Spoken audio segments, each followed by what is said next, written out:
There, Francis. There, Francis. Good morning, everyone. We are fixing a little sound issue with our video. That's what happens sometimes when we are live. But that's what's going on right now. But we are ready to go. We are waiting for our host and our guest this morning. So I'm seeing Paul Fanner with us, and I'm seeing Joe Tripp as well. So we're going to wait for Paul and Joe to join us. And again, little sorry for this issue with the sound on our video, but our production team is working on it. That's what happens sometimes when you are live. And so waiting for Joe Tripp, and we're going to get the show started. So let's wait one more second. We have people joining us from around the world this morning, and we have Jimmie Johnson, our first guest, ready to go. And it's 5:50 in the morning in California, so everybody is up and early. We're waiting for Joe Tripp from Speed Sport, and we're going to be launching the show any second. Good morning, Mr. Fanner. Paul, you're on mute. Sounds like everybody's having sound issue this morning. You're on mute. I'm back. Okay. There's Joe. Excellent. Hey, Joe. Very good. I've been in here for half an hour. Okay, excellent. But thank you very much. Good morning, everyone, and welcome to Race Industry Week 2024, brought to you by EPARTRADE, Racer, and Speed Sport, presented to you by ETS Racing Fuel, Penske Racing Shocks, PIC, Fifth Third Bank Motorsport, Scott Lewis Associates, Crowder, sponsored by ARP, CTEC Manufacturing, Performance Plus Global Logistic, and 3P Transers. I am Francisque Savignan, the founder and CEO of EPARTRADE, the racing industry, every minute, every day. This is day one. We're going to be live for 4 days, and we have an amazing lineup of speakers for you. To view the schedule and the list of speakers, please visit epartrade.com. With me this morning are Judy Kin, the co-founder of EPARTRADE, Paul Fanner, founder, president, and CEO of Racer, Joe Tripp, managing partner and CEO of Speed Sport, and a wonderful host, three-time NASCAR co-chief champion, Mr. Jeff Hammond. Judy. Thank you, Francis. Welcome, everyone, for joining us. Boy, what a week ahead we've got going. And it's hard to believe we're on our 5th annual Race Industry Week. Believe it or not, this week was really created from COVID. The world stopped. There were no trade shows. So we said, let's produce one for the industry. And here we are on our 5th annual Race Industry Week. And what amazed me a couple years ago in our 3rd Race Industry Week, Jim Campbell from GM said, this is a tradition. So here we are on our 5th. Those words that he said made me feel proud. So we are here with our good friends from Racer and Speed Sport. We're going to have a knockout week ahead. And on to you, Paul. Thank you, Judy, and thank you, Francisque. And hello, Jeff. It's great to be here.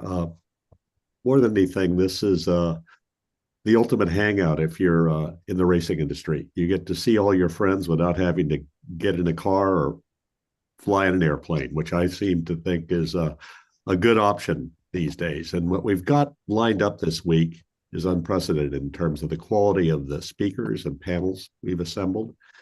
It really, truly is a place where the industry comes together to exchange ideas and share what's happened in the past year and what will be coming in the year ahead. When I first started to become involved and interested in racing as a young person, the first publication I purchased directly from Chris Economaki was Speed Sport News. And that got me fueled up to do the rest of it. And speaking of the rest of it, here's the man that completes our panel this morning, Joe Tripp. Paul, you always set me up so nicely. Thanks. That's very kind. And thank you, everybody. Thanks for being here. Jeff, nice to see you. Like you said, we have an amazing lineup this week. I don't want to use a superlative, but I think this is our strongest week thus far in our 5th annual. Who'd have thought we'd be here when we started this during the COVID era, And who'd have thought that in our 5th year, we'd be streaming portions of this live on TV to over 100 million households, which I'm excited to be able to facilitate that. So we'll be on Speed Sport 1 live. You can find that on Amazon Prime, on Pluto, on all smart TVs in your app. So go to speedsport1.com if you want to find it, or shoot it out to your friends if you want to have them see you or see us on TV. But excited for the day.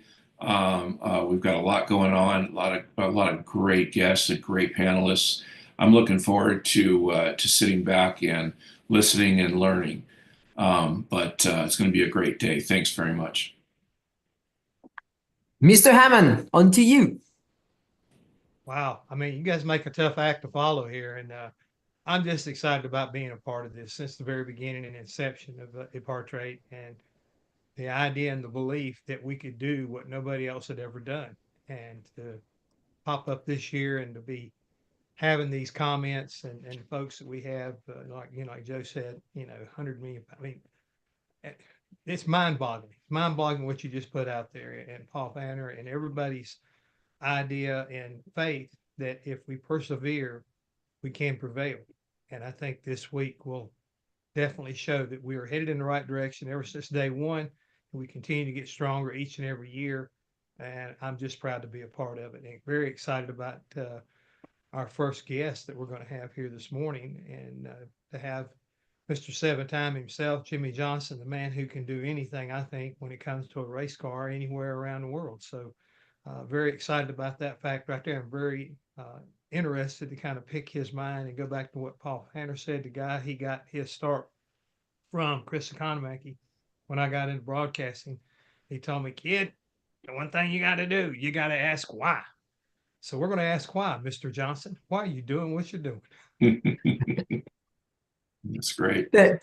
Thank you, Jeff, and thank you everyone for being with us today. And as Joe mentioned, this is a really big deal this year being on Speed Sport 1. So thank you, Joe. Just remind everybody, so if you want to participate in the activity, you can, log in on the Zoom link, but we're also streaming on Speed Sport. We're streaming on racer.com. We're streaming on YouTube, on different social media. And again, for the full schedule and the lineup of speakers, visit EPARTRADE.com. We are going to be running 25 sessions back to back with, again, an amazing lineup of speakers, and we'll be traveling the world, starting with Mr. Jimmie Johnson in a few minutes. Paul, you've been with us since day one, like Jeff, and any thoughts from the first one to the 5th one now? What a journey we have had? Well, the most profound thought I have is that, this has become something that has a place in the industry now. It was an answer to a problem, but it became maybe the way things are. And we live virtually now. Many of us work virtually. We meet virtually. And the idea that the industry exists virtually 24/7, 365 is something that you first shared with me when you had the idea for EPARTRADE. This proves it. And I think it proves it on a global scale, given the lineup we have this week. So, the hardest thing in the world to stop is a good idea. So nothing's stopping this. And I'm really looking forward to seeing the lineup this week. Thank you, Paul. Joe, we've got one more minute, and we're going to let Jeff Hammond take over. A word of wisdom? No, I think it's great. I think everything you guys have said rings true. And just the evolution of technology and the virtual world we live in is what makes it possible for me to take what Chris Economaki made famous and evolve it into the modern digital world with, digital media, social media, and now television, that literally we run the network remotely, just like we're doing this. So it's exciting times for us, and who knows what we'll be doing around the corner. Maybe even Paul Fanner will be just AI driven and virtual. But exciting times. It is really interesting when I travel and go to different races and events, having people come up and say, it's amazing what you guys do, the array of people. And all these people are donating their time. And and jumping on board and providing this. It's very educational for our industry. And here we've got Jimmie coming on. Yeah, great. Excellent. So, good morning, sir. Good afternoon to you. Yes, thank you. It's a pleasure to be on. It's great to see everyone, especially my Excellent. Thank you. go-karting friend down there in the corner, Mr. Paul Fanner. We have some stories that go way, way back. Yeah, we need a rematch, Jimmie. We can't afford to break ribs at this point, so we can't, but we still need a rematch. I love it. I love it. Jeff Hammond, on to you. All right, thank you, everyone. And Mr. Johnson, how are you doing, sir? I'm well, buddy. How are you? It's good to see you. I'm doing well. Good seeing you. Good seeing you. This right here is such an honor. It really is. All the years that I've been broadcasting, I probably have never sat down with you and had a one-on-one. And it's There's always a something that first. yeah, it's always a first, and I'm really excited about being the kickoff to our industry week too. So really, it's an honor to have you on here, and thank you for taking time from your busy schedule, which I'm sure you have, to spend a few minutes with us. And I do want to ask that hopefully you had a very great and wonderful Thanksgiving, and everything is doing well in England at this time. Yeah, we had an awesome Thanksgiving. We started a tradition last year since we moved over for this adventure year. It's now turned into 2. But we went to Scotland. A good friend of ours, Dario Franchitti, insists that we go to Scotland once a year. Yeah. And so the Dickerson family, the Franchitti family, and the Johnson family goes. Dario did take an opportunity to buy us kilts. And so I've now worn a kilt for the last 2 Thanksgivings, and just had a great time with both of them and their families. Just a really special opportunity to be here. Trying to balance, some career, some goals that I had after my career, and spending more time with my family and living abroad. And as that all came about, this opportunity to get into the NASCAR ownership space came around. And timing isn't ideal in some respects, but that's life. And I've spent a lot of time flying over the Atlantic through the course of the season, and now home for a few weeks before I head back that way for, year-end stuff at the race shop.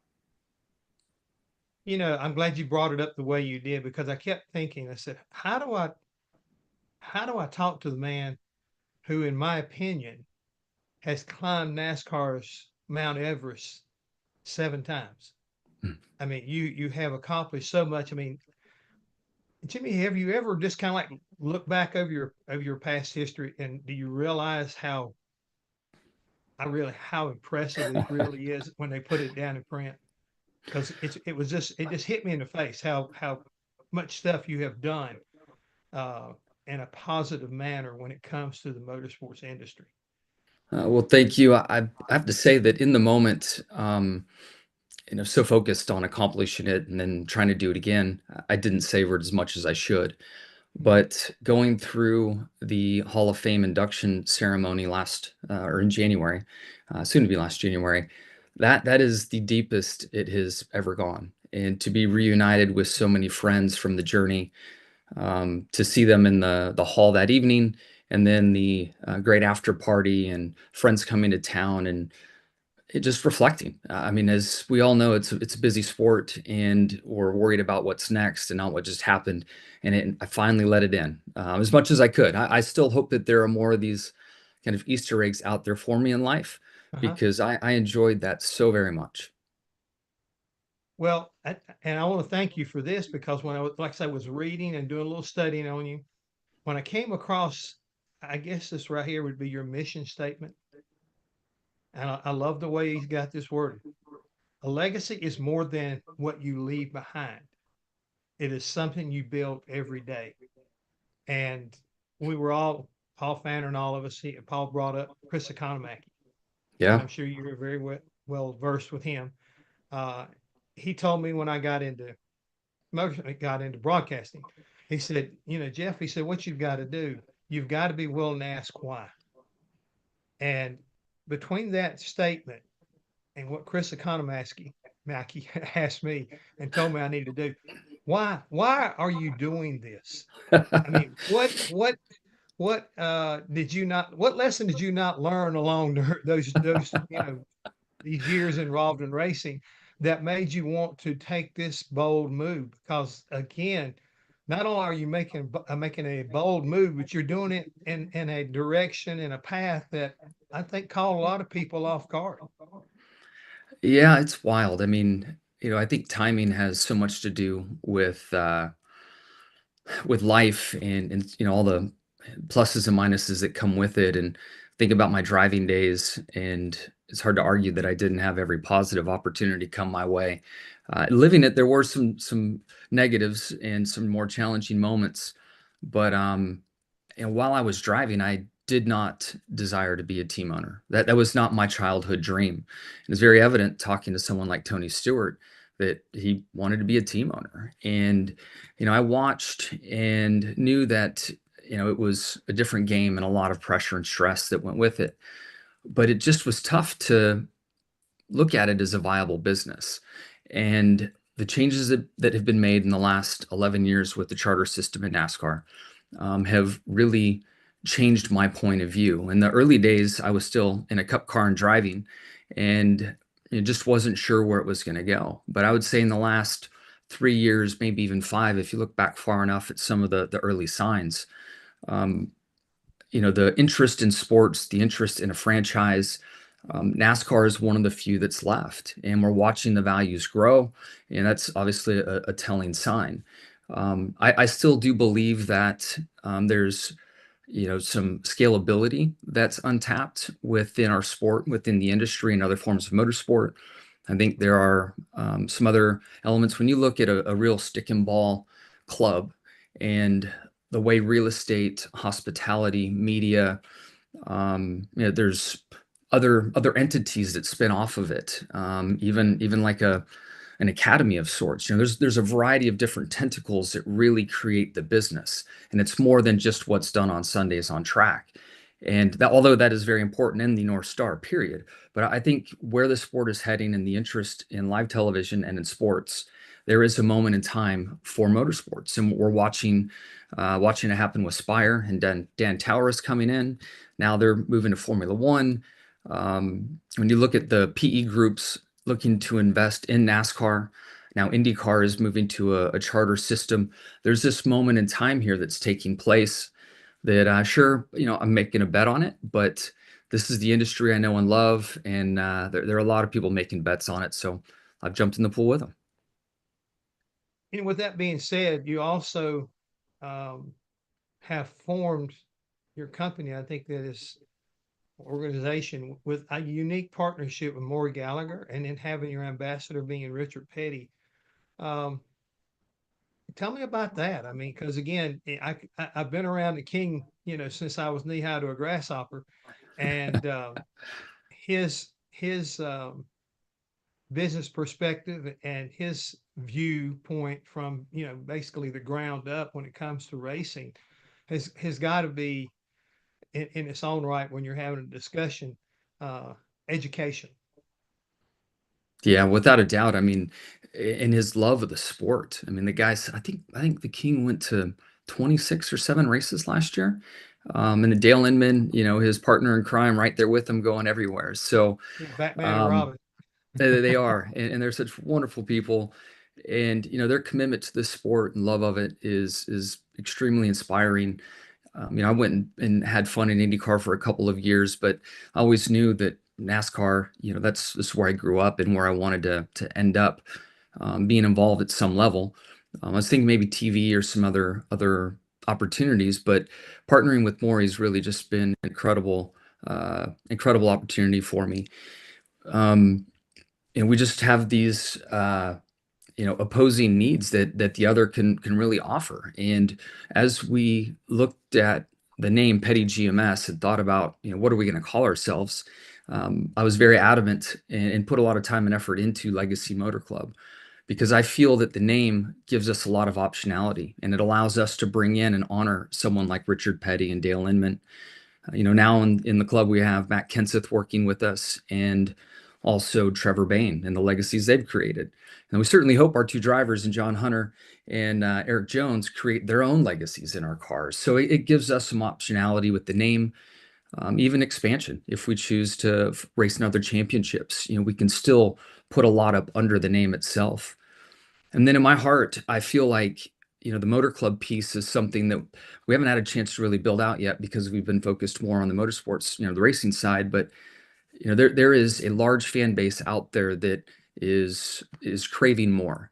And it can be high-level experiences, mid-tier, more day in and day out experiences. But there is such an appetite for motorsport. And we see it around the globe, and we watch Formula One come into the States and now have 3 events.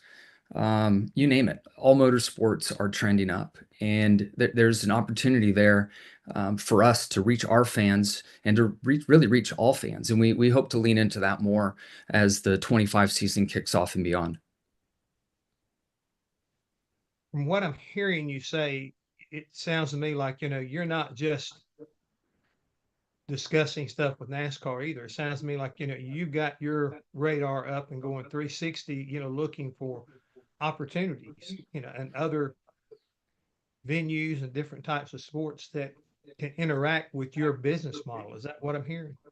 Yeah, absolutely. You're absolutely hearing that correctly. I think that, when you really look at stick and ball sports and the diversification that they have, it just helps create revenue streams that keep you competitive. And, a media company, hospitality company, real estate, other championships to compete in. And we have an amazing relationship with Toyota. There's a lot going on this year with Toyota and the GR brand itself. And I think you'll see me in a variety of different GR vehicles having fun throughout the year.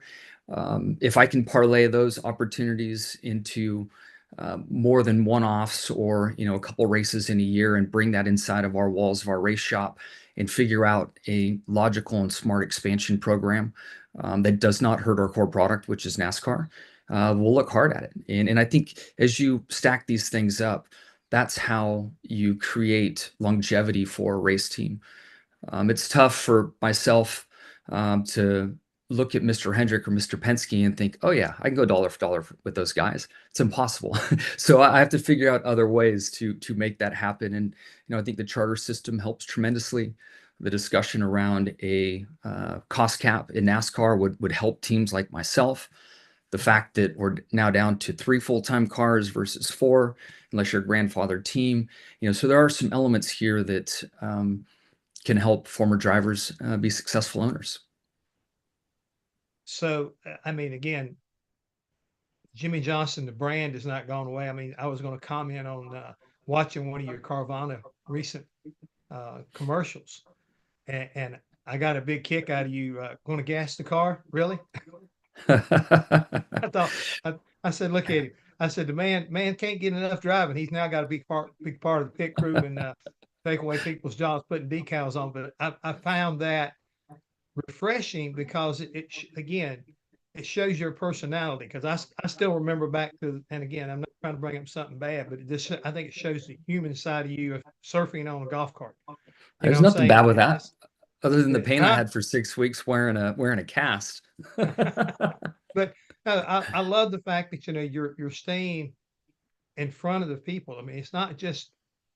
I don't think you can pop in and out being a driver like you're doing and be able to still command, the attention of being relevant. And I like the way you're doing that. You've got a solid company behind you and you're behind them, but the way that they captivated that I thought was this, hey, now this right here is being creative and willing to kind of like maybe it's not a comfort zone for you, but if that's a comfort zone, great.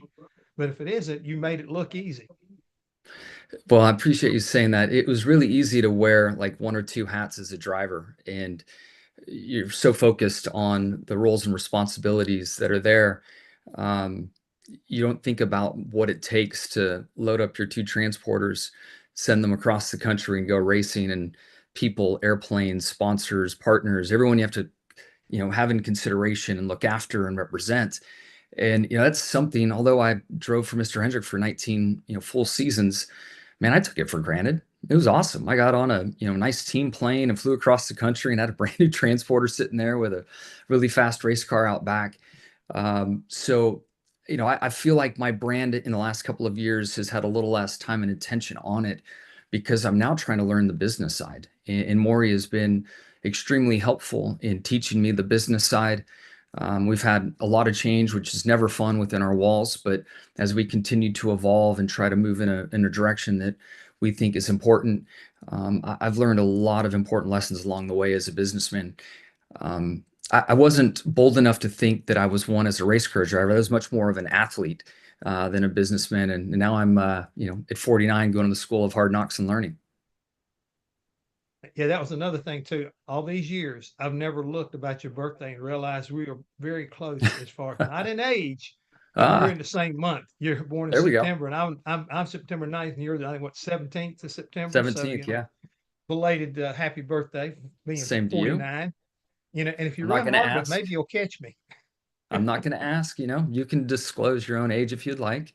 Hey, look, I'm not as old as Richard Petty. Let's put it that way. There you go. Safe. And I'm still chasing him and him and both. I mean, they're my Definitely. heroes. So I like that idea there. But Jimmie, when you're going through this school of hard knocks, is there anybody that you go to on a regular basis? I mean, is it your partner? Is it your wife? I mean, where do you draw, you know, counseling for such an endeavor? I mean, I have been a part of you know, building teams back in the day. I understand and appreciate everything you're saying, but the big difference right now is the scale, the magnitude of what you're dealing with, and the magnitude of what it takes to get it going and keep it going. Yeah. That's big. And I mean, I wouldn't say it's really just any one person. Of course, my wife's support is so important to me and my family's, because it has me traveling quite a bit and being away from, you know, the adventure that we set out to have here in England. But everyone's understanding and gets it, and they know Dad can't sit still, and they're proud of me for, you know, being bold and chasing something. But it's tough. I mean, you have to put so much trust in other people, and you know, it's your OEM, it's your own workforce. You know, there's just so many layers that go with it, and strategically, we've been making, you know, smart decisions as we go, and over time we'll figure out if those are the right ones. But I truly believe that the relationship with Toyota is the right decision for Legacy Motor Club. We've had a lot of turnover throughout the course of the years. We're trying to evolve in the organization we want to be. And again, that stuff wasn't fun, but you know, we've recruited Jacob Cantor from GM. We've recruited Brian Campy from Hendrick Motorsports. We have Graham Gott from Joe Gibbs Racing. We have Chad Johnston from Stewart Haas, Travis Mack from Colleague. And you look around, and I'm sure I'm leaving a couple names out, but you look around, and we are now attracting higher quality, you know, super talented individuals. And, you know, that evolution is going to pull us up the grid. And that's just part of this process. And I guess my biggest lesson was in all of this is just how slow this stuff moves. At least my role at Hendrick in that 48 car all those years, we could make stuff happen literally from one week to the next and change around our little group of 15 people and do whatever we wanted. But in the big scheme of things as an organization, it takes months for anything meaningful to really come about. Yeah, I had one owner tell me one time, he said, you know, in NASCAR today, we went from having speedboats that we got everything done to ships, and you just don't stop a ship or turn a ship on a dime. So true. And he's, you know, you got to plot a course, and you got to start making changes long before you get to the point that you can make that turn. And you better hope that you're on course when you make the turn. Definitely. That is so true. It's interesting. Well, tell me some other things interesting about what's in front of you now as far as the upcoming season's concerned. You know, been a lot of, I mean, let's face it, 2024 has been a year of, if it could happen, it would happen when it comes to NASCAR, from, you know, people stepping over the line to creating lines that were never even knew that existed. I mean, it's been an oncoming growth in the sport, as you've already alluded to. how is that relationship? I mean, are you on the phone a lot of times with, with people like Jim France and Phelps? I mean, what's your relationship with NASCAR in your present role? Yeah, it's certainly evolving. I'm just one where I want to make sure before I speak, I know what I'm talking about and have a, you know, educated point of view. And the first year or two of the variety of NASCAR meetings I would sit in, from the RTA meetings, ownership meetings, just a lot of note taking and listening. And my partner, Maury Gallagher, is one of the most savvy and successful entrepreneurs out there. And so, conversing with him before, hearing what questions he asked, and then debriefing after, and working through that's been extremely helpful for me. It's been as you pointed out, it's been a crazy year, and it's not over yet. When you look at the litigation through the charters that's taking place right now, I think we're all watching the press, closely every day to see how that turns out. But I don't know, man. It is just right when you think you've seen it all, like something else happens you haven't seen before, and that's really been the last couple of years. Maybe starting when Ross Chastain decided to grab fifth gear and hold it on the wall at Martinsville. Like, we never saw that before, and it just keeps happening. Do you feel like you want to go back one time and just try it and see how it felt?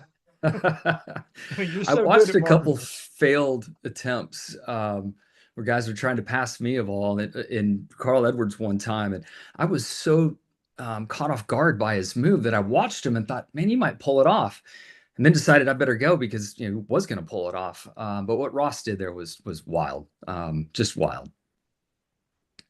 Jimmie, I think we focus so much, like I say, because again, we've only got a short period of time. I'd love to be able to talk to you for 2 or 3 days and pick your brain about it. But when you're bringing up something like that, Carl Edwards and racing him, when you look back over your career, is there a moment, is there a time and space that Jimmie Johnson said, that was cool? I mean, is there something that you always keep at the top of your list of a go-to moment? And I don't care where it was at. I mean, it could be on a golf course, but I'm thinking more in a racing vein. But is there a moment there that really just it excites you every time because you remember it? Yeah, 19 years there were in the career I was so fortunate to have an experience. There were some really, really incredible moments. The one though that came first to mind was in Charlotte. I ran, or I guess 2001, I ran 3 races, getting ready for my first full-time season. And I left pit road at Charlotte, which was the third, no, I guess it was the first race that I ran. Yeah, first race that I ran. I left pit road, and Dale Jarrett and Mark Martin were in front of me, and Rusty Wallace was behind me. And the only other time I'd seen a scenario like that before was playing the NASCAR Xbox game or the NASCAR video game. And I remember thinking, this isn't the video game. Like, this is real. Pinch yourself.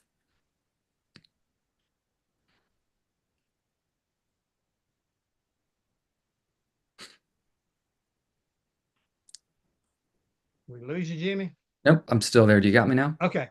Oh, I we had a heard, little yeah. space. Yeah, this is just you had to pinch yourself and you froze for just a Oh. second. Perfect. I'm back. Sorry. No, I'm just thankful we ain't had any more of those along the way. We're a little bit apart, you know what I mean? We are. But it's funny that you bring something like that up, because again, I thought it would be something winning or something like it. I guess the shock, the reality that this is like they say, this is for real. There's no more games about it. This is for real. And Yeah, and y'all I'm have just been so real. when you're new to the sport and unsure how it's going to turn out, man, it just, the accomplishments you make earlier in your career have so much weight to them. And I guess you could argue maybe they all do, but I feel like there was more weight to them. There was more of an unknown. I had more risk. And those memories are so vivid. Certainly, the 7th championship sticks out in my mind. Would probably be an argument between those 2 moments, but that first moment, I just couldn't believe I was there. Yeah. That's like I say, that's incredible that that's so vivid in your mind. But at the same time, I think it shows me, because I remember that's funny thing. I can remember my first moment and when I was able to go and to be a part of I call it the game. Yeah. It's a big deal. It's a really big deal, because I mean, you can lay in bed all you want to when you're a little kid, and you can dream about. I mean, when I was growing up, I wanted to be Smokey Unit, and and that's who my uncle who got me into racing. Said, "Hey, he's Smokey Junior. He's Smokey Junior." But to ever look back and remember that first time I went to the racetrack with a real race car, dirt car, obviously, but when you're 12 years old, the world was, your oyster, you might say. And it just seemed like so unreal to be here doing something that you listen to on the radio. Didn't watch it on TV, but you listen to it on the radio every weekend. It's pretty, Yep. it has an effect on you that can be everlasting. And I can appreciate that after all the years I've been around it. But I'm excited, really about having this opportunity to pick your brain just a little bit. I do have one other question. If you give me one quick answer. I know you've already kind of touched on it, but are you strictly limited to what Legacy Motor Club is trying to do as far as just with NASCAR? Or are you looking to where is the sky the limit? Yeah, I think over time, if we can make a meaningful change and it makes sense and it doesn't hurt the core product of our NASCAR program, gosh, I couldn't think of anything better. I would love for Legacy Motor Club to expand into other championships. But we've got a lot of work to do at home first in the Cup Series, and 24 was much more difficult for us than we had ever imagined. So we'll crawl before we walk before we run, but certainly have our eye on the future and expansion. Well, I can't thank you enough for taking the time out with us today, and really appreciate it. And can't wait to see you around the track. Awesome. Thanks. So look forward to it. Thank you, Jimmie. What a treat. Thank you very much. Stay with us. We're going to move into our next sessions, and we will be right back with you with Kyle Larson. Thank you very much. Stay with us. We're going to run a short little video from our sponsors, and we'll be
Thank you, and welcome back to Race Industry Week 2024. This is day one, and we just had a fabulous session with Jimmie Johnson. With me just joining right now is Brad Giddy, our terrific host, who will be hosting our next session. Good morning, Brad. Good morning. How you doing, Francis?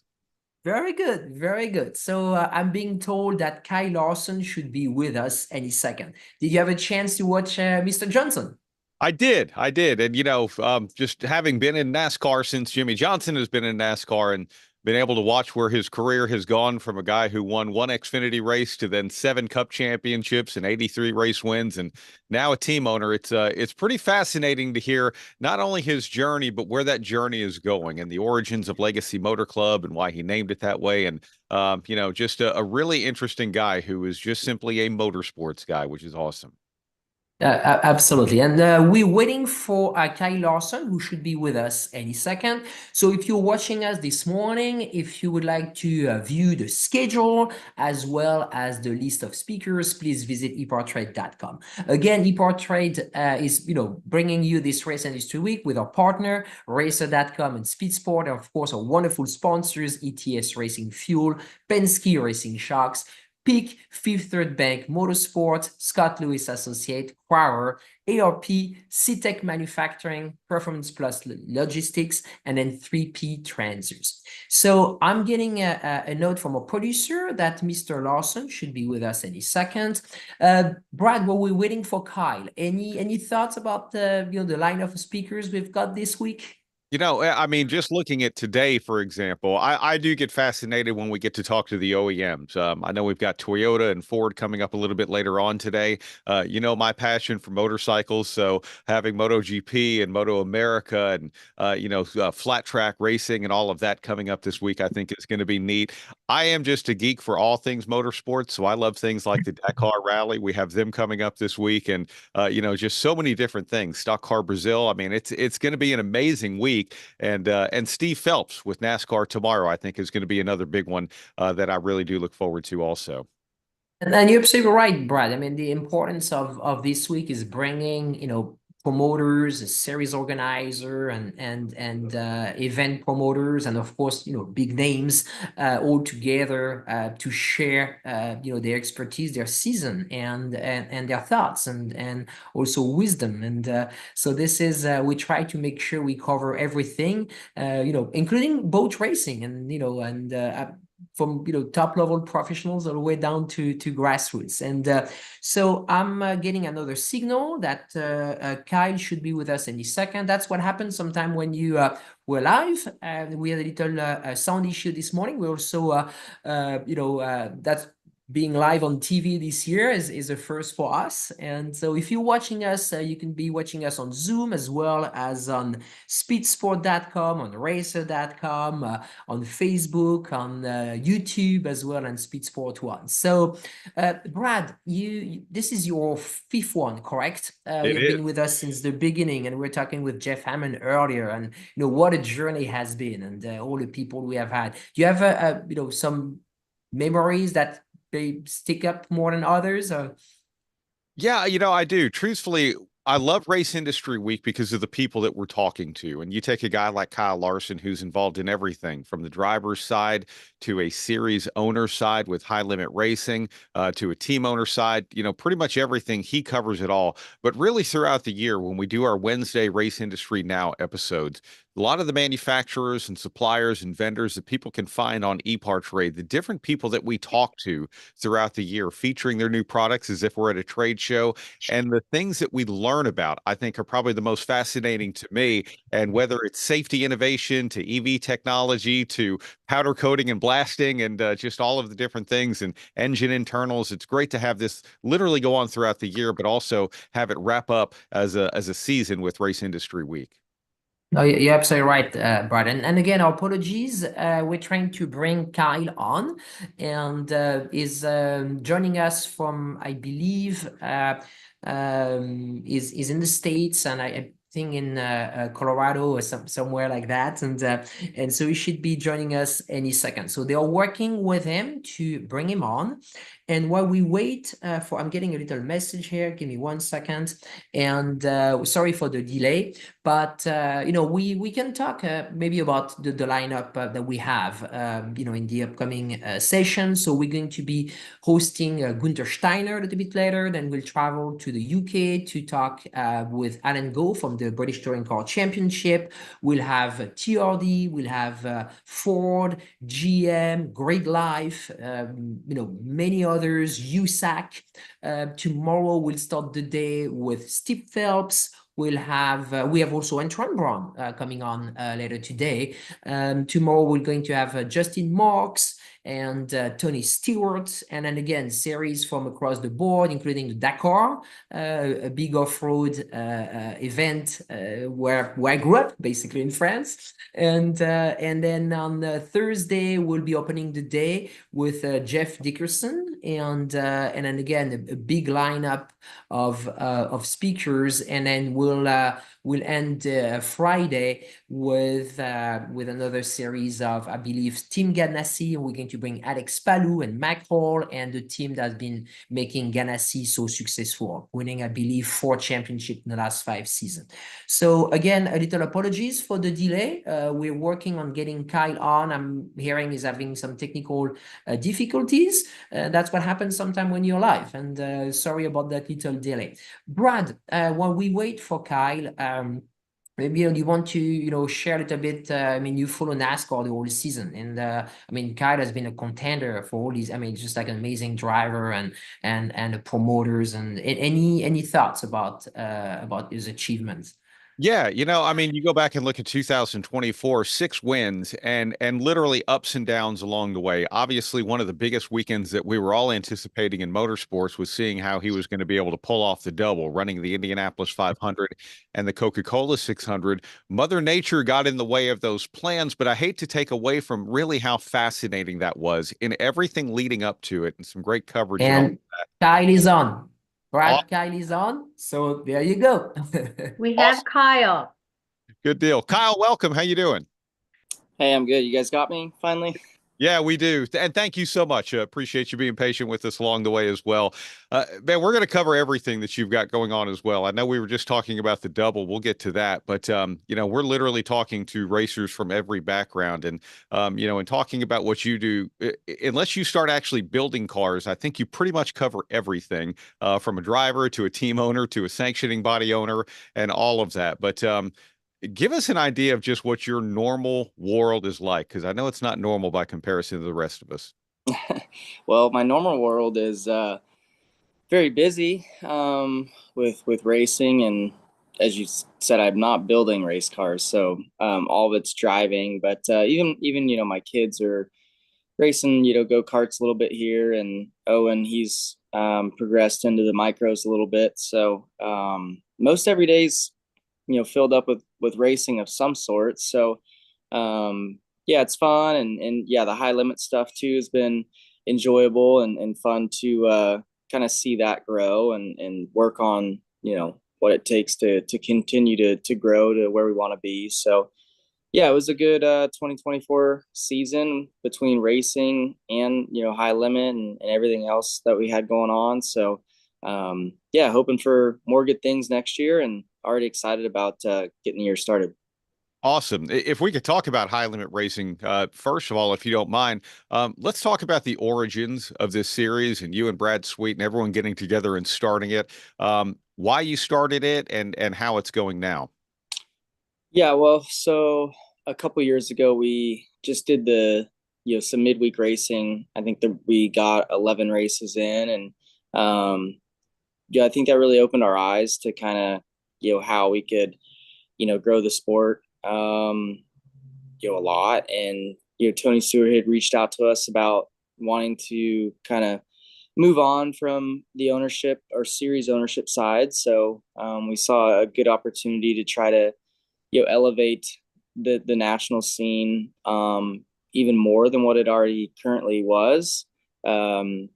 Really wanted to try and allow more teams and more drivers and more tracks to make some money and also give the fans even more racing. So from there, we hit from 11 races to I think 61 races nationally. So quite a big jump, but you've got a great team, led by Brad Sweet and Kendra Jacobs and Josh Peterman and Mike Hess, a lot of people involved that have, been up and down the road a lot. So it was fun to kind of see, the series progress this year. We had, I think, 16 full-time traveling teams, which was amazing. I felt like the fans really grew to enjoy what we, the product that we have, and kind of how we mesh within the, the sport and the ecosystem. So yeah, I thought it went great. Exciting, super exciting racing every week too, which was, what you want, more than anything. So yeah, I look forward to next year and seeing what we can do to continue to kind of evolve and keep up with the times and just try and grow, keep continuing to grow. Yeah, what's it been like? You added a lot of new tracks this past season. I know you finished your season at Texas Motor Speedway, and that's on the schedule again for 2025. But, working with track promoters and some of the things that you might have learned along the way, because, again, everyone in racing has needs, whether it's the drivers, the track owners, obviously the fans, and we want to put on a good show. But what's it been like adding so many new tracks to your schedule and growing that? Yeah, our schedule this past year was exciting because I think it was a lot of new tracks for a lot of drivers. So that was really cool. I think it kind of threw some curveballs in at the teams, and having to grow on their setup package that they've maybe had for years. Going to new tracks. So yeah, that was exciting to see people learn quickly. But honestly, building the schedule, I would say, is one of the toughest, if not the toughest thing to do within, having a series. Brad Sweet, that's pretty much his thing, and he's worked really, really hard on it. The past 2 years, it's tough because there's already so many big races already in place. So you're kind of trying to logistically work around all of that. And there's certain regions that, like one series more than another. So then it's hard to get into that region. And then you're having to look at, tracks that, nobody's really familiar with. So it's a challenge, but I think it's a fun challenge. And I think too, you see, where fans kind of get really happy when you're coming to their region, and you see other fans like, why aren't you guys coming on ours? It's it's simple to do, but it's really tough. 60 races sounds like a lot, but there's so many more racetracks out there than 60, so it's hard to get to all of them. But no, I think we've done a good job of the schedule. Again, we go out to Vegas early in the year, which I'm excited about. I think that'll be good to get out there where the weather's nice, and that we haven't ran sprint cars at that track in a long time. So excited about getting our season started out there, and then ending it at Texas Motor Speedway. I think that event will continue to grow, and so I look forward to it. Yeah, that's really cool. One of the things that I love too, Kyle, and I genuinely feel that you and Brad and everyone got a good start on this because of your passion for grassroots racing and making sure that the sport is very healthy. You go to the High Limit website right now, you're posting the earnings for the season. You guys are making sure that, the health of that for the racers is there as well. Could you talk a little bit more about that? Yeah, I think, it was obviously a big topic. When we started our series, was to try and just make it healthier for the teams, and especially the teams, but the drivers involved as also. So yeah, I think it's important to kind of advertise, what we're paying out, and we still want to get way better. It's a lot better than what the All-Stars were, but it's still, probably got room to grow. It's just tough. You have to have the money to do it, and crowds play a big part in that. So we try to strive for making our show really entertaining to get the crowds and all that. And then we're still kind of working through how a charter looks in sprint car racing. It's quite a bit different than the NASCAR, obviously, with the massive TV contracts and stuff like that comes in there. So trying to kind of figure out the right way to shape that, to make it beneficial for everybody involved, and make it better than what it is. So still trying to work through that. It's really tough, but we're working hard at it, and hopefully we'll have some information for everybody here soon, and then we can kind of paint a better picture for the long term of how it's going to grow and be, more financially beneficial for the team owners. Awesome. How do you see the health of grassroots racing right now? I mean, obviously it's more than just high limit, what you're involved with. Yeah, I see grassroots racing being, I mean, gosh, since COVID, it's grown a ton. I think through Livestream and just the how simple it is to watch a race from your couch, but also, I mean, the crowds are, I would say, every bit as big, if not bigger than what they were, still to this point, prior to COVID. So I think that shows you the health between everything. Dirt late models are striving. Wing sprint car racing is bigger and more popular, I feel like, than it's ever been.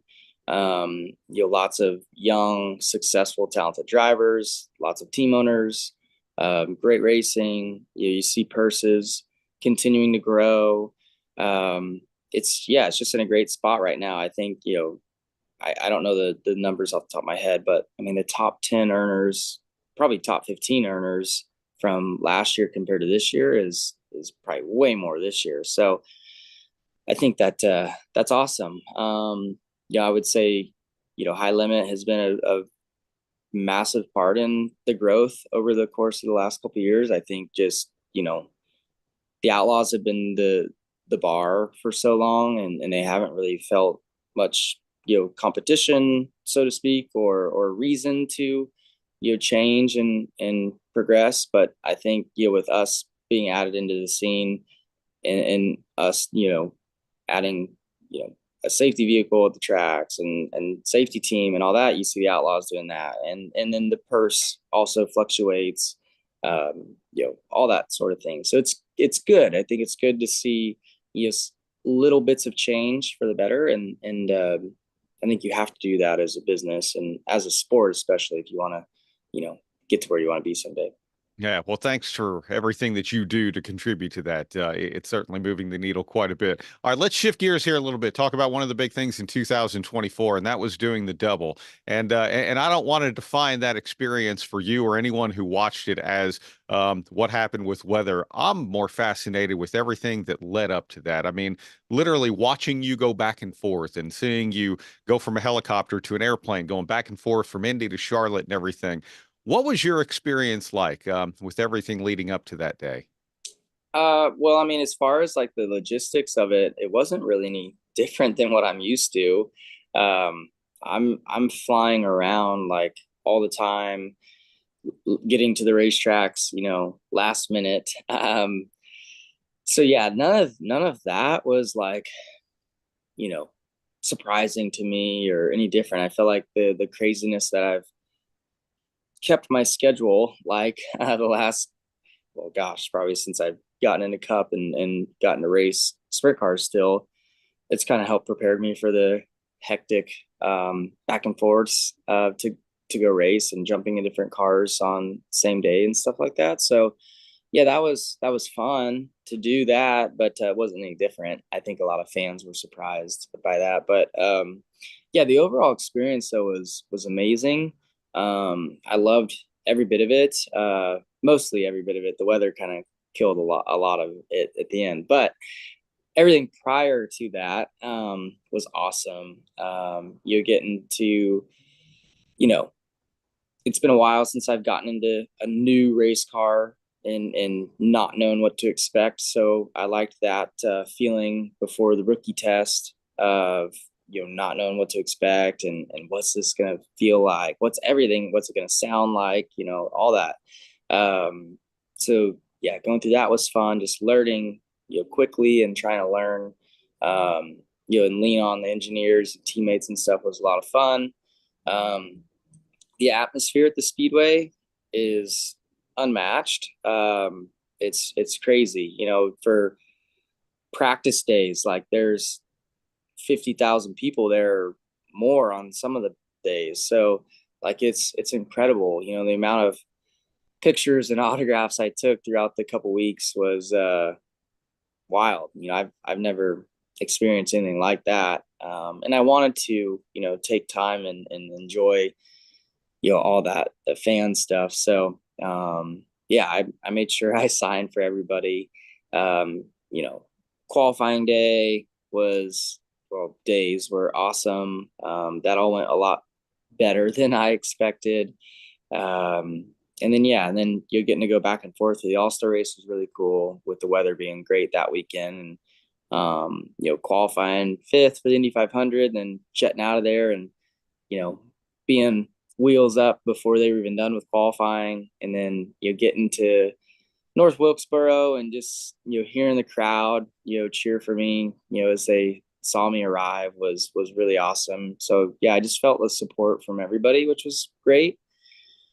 And then yeah, the race day was kind of weird emotions because yeah, I just I knew once it got to a certain point, I knew I wasn't going to get to race both races the full distance. So that kind of, as a racer and somebody especially like me who loves the race, like that was a big bummer. So yeah, I didn't really get to like fully enjoy the race because my mind wasn't like 100% like focused on it because there was just so much going on outside. But yeah, it was still a great experience, and I look forward to doing it again this year and being, you know, a little bit more prepared, even though I felt really prepared for it this year. And then yeah, you know, hopefully the weather will be better. I can't imagine it would happen 2 years in a row. So if it does, well, hell, it just wasn't meant to be. But hopefully the weather is good this year and we can get both races in. How hard was the decision for all involved for you to go back and do it again in 2025? I think, well, for me, I wanted to do it again. Like it was a pretty easy decision for myself just because, yeah, for me anyways, the whole goal of it was to do both races. And I didn't get to, so I didn't even really feel like because I didn't get to do the double. So I wanted to get another opportunity so I could do the double and get to try and run 1,100 miles. And you do something that only a handful of other guys have gotten to attempt. I think, you know, with how it all ended up this year, I think, yeah, there was definitely, you know, like probably a bitter taste in everybody's mouth with how it went because of how much money was invested into making it happen. But I think as it, you know, kind of got a little bit further away from immediate, I think we all kind of agreed that, you know, we need to try it again. And thankfully Rick Hendrick was on board. I mean, he's the guy, you know, paying for it all. So, you know, if he said no, then we weren't going to do it. And I would be fine with that as well. But yeah, thankfully I have his support and his backing to go, you know, live out a dream and, you know, hopefully bring 2 good results and also bring, you know, HendrickCars.com a lot of eyes to their business. So yeah, I'm very grateful for it, and hopefully this year will go better than this past one did. Any sense of redemption that 2 of your 6 wins on the Cup schedule this year, one came at the Brickyard and the other came at Charlotte at the Roval? Yeah, I think that definitely, I would say the Brickyard for sure. I think that definitely, it wasn't something that I thought about at all leading into the weekend, but, you know, afterwards and with how that whole race kind of played out for us, I was just like, man, that was like meant to be because I didn't feel like we were going to win. And then, you know, the strategy with whatever happened on our pit stop mid-race that got us way in the back, you know, the strategy ended up working out perfectly for us. And then, you know, Keselowski running out of fuel as we came to the restart zone, and me inheriting the front row, like all that was unbelievable. So yeah, that felt like some weird energy that just shifted our way and was like meant to be. So yeah, that was really, really cool to go there and win with the paint scheme that we were supposed to, you know, run at Charlotte for the 600. And then, yeah, then going back to the Roval, winning that, yeah, was something that I didn't think about, you know, what that meant, you know, until after the race. Everybody was asking me like, oh yeah, I guess, yeah, it is kind of redemption, you know, winning here. But yeah, it's just I don't know, maybe both of those just felt like they were meant to be. 6-win season on the NASCAR side. How do you evaluate your overall 2024 when you look back at it? It was a great year.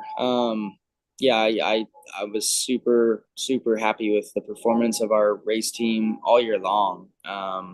We had a ton of speed from race 1 to race 38, really. So yeah, I was happy. Obviously, you want to make the Final Four and have a shot at the championship, but at the same point, like, I also understand the format and know kind of how crazy it can be and all that. So I don't let, finishing 6th in points take anything away from our season.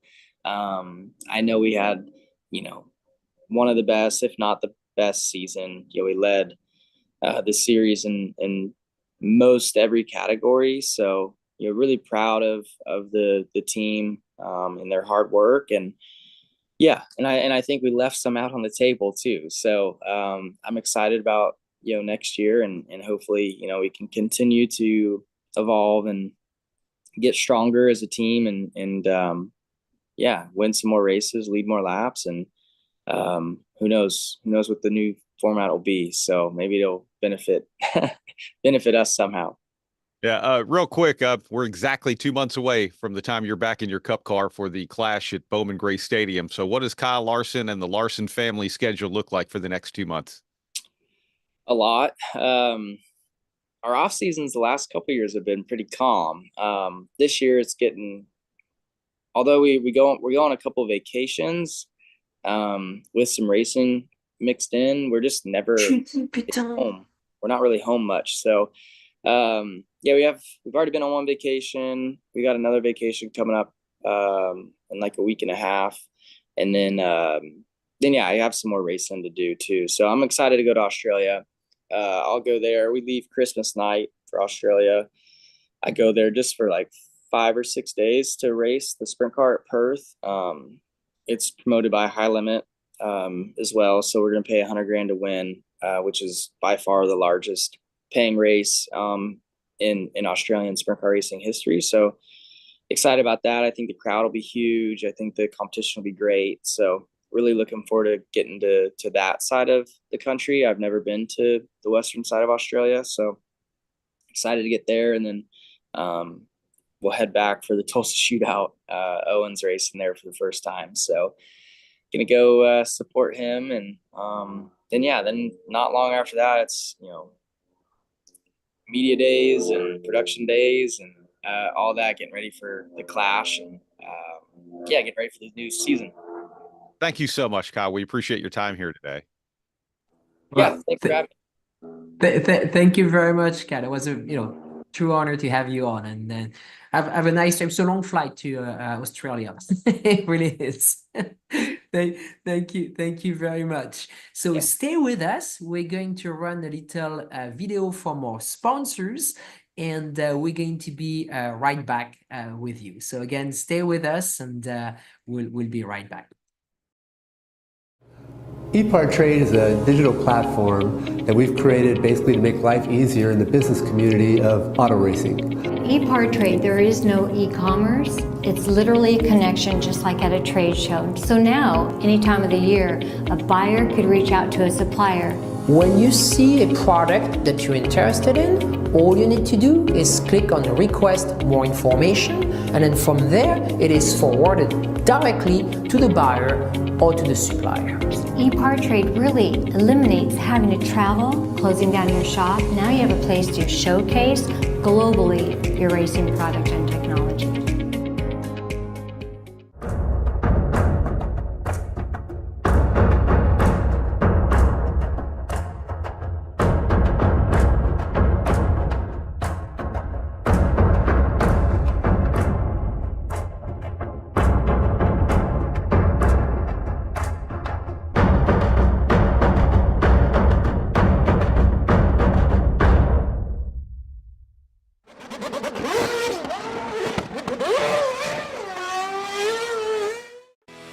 Speed Sport 1 is your new home for motorsports. If you're a hardcore race fan, you've got it all on this new, exciting network. It doesn't matter if it's on land or water. 2 wheels or 4, asphalt or dirt. It's all free at speedsport1.com. You can also take it on the go with the Speedsport 1 app. Download it today. This is Speedsport 1, the live racing network.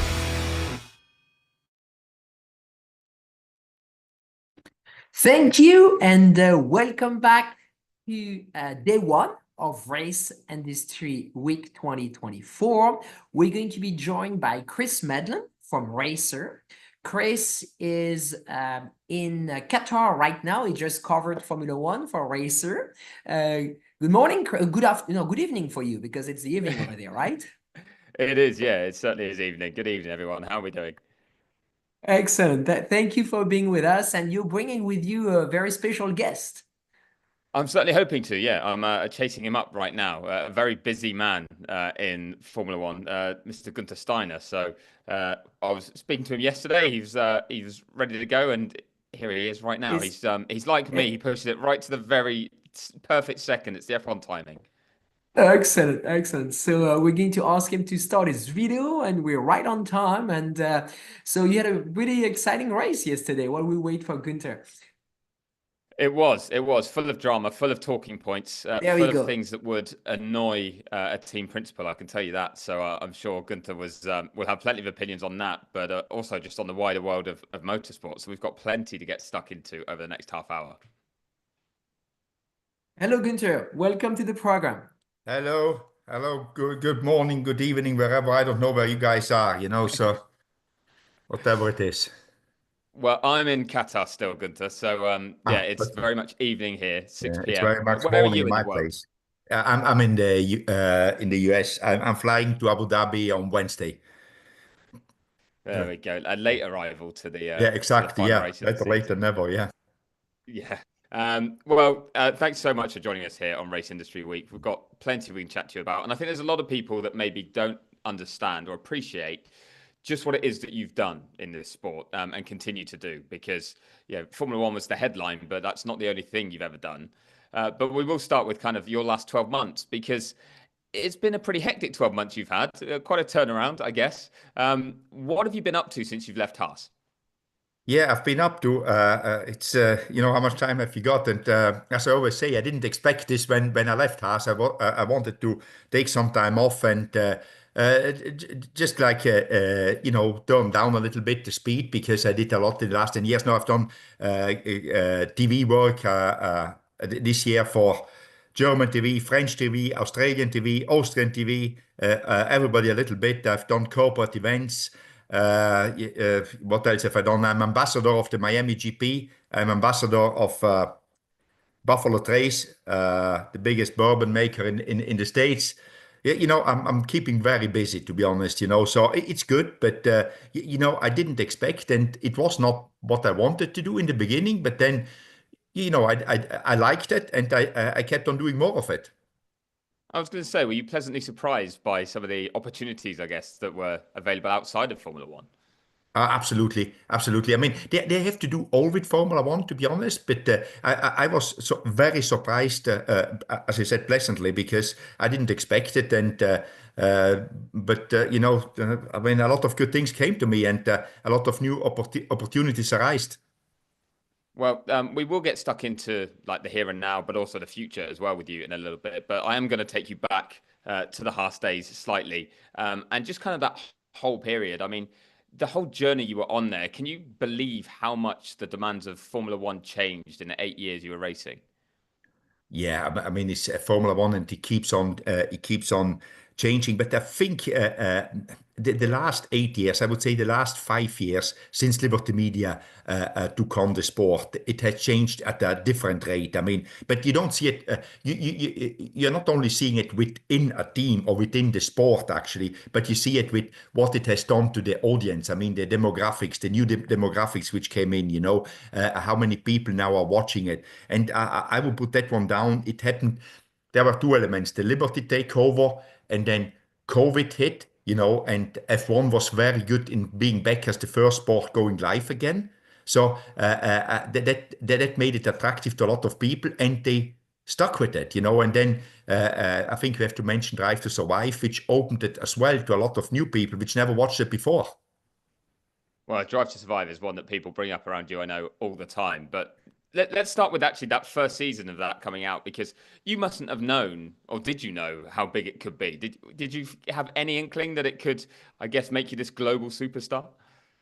No, and when it was decided that we're going to do this, it was just like another program. Yeah, let's do something, And you well know that two big teams, Mercedes and Ferrari, didn't take part because they didn't believe in it. They didn't think it wouldn't work. And then the second season, they couldn't wait to get into it.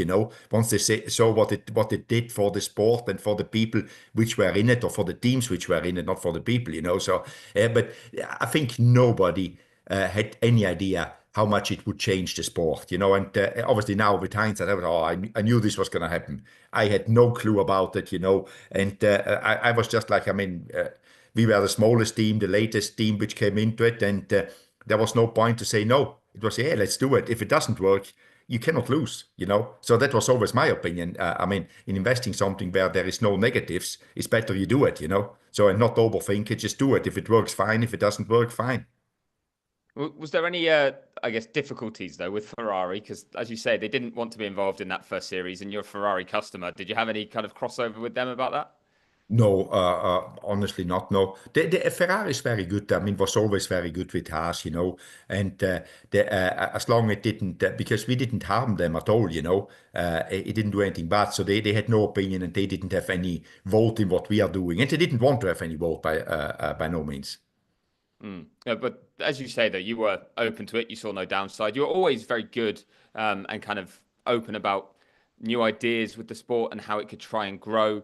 Where do you think Formula One has done well over the last maybe 5 years, like you say? And maybe where does it need to, or did you feel it needed to improve when you were there, and from what you've seen from the outside too? I think where it has done well is now like, and as you say, I'm always very happy to new things, and I always say sometimes it's worth to try them. If there is no negative, if they doesn't work, why don't try it and then say it didn't work? We go back what we knew before. But sometimes it's better to try than to simulate and to overthink stuff. Just do it. If it doesn't work, go back what you knew, what you think worked before, and try again. So I think what worked a lot, and because it goes hand in hand, and what I think they need to do more, the sprint races for me worked very well. In the beginning, there was a lot of criticism. It takes away the DNA of the sport.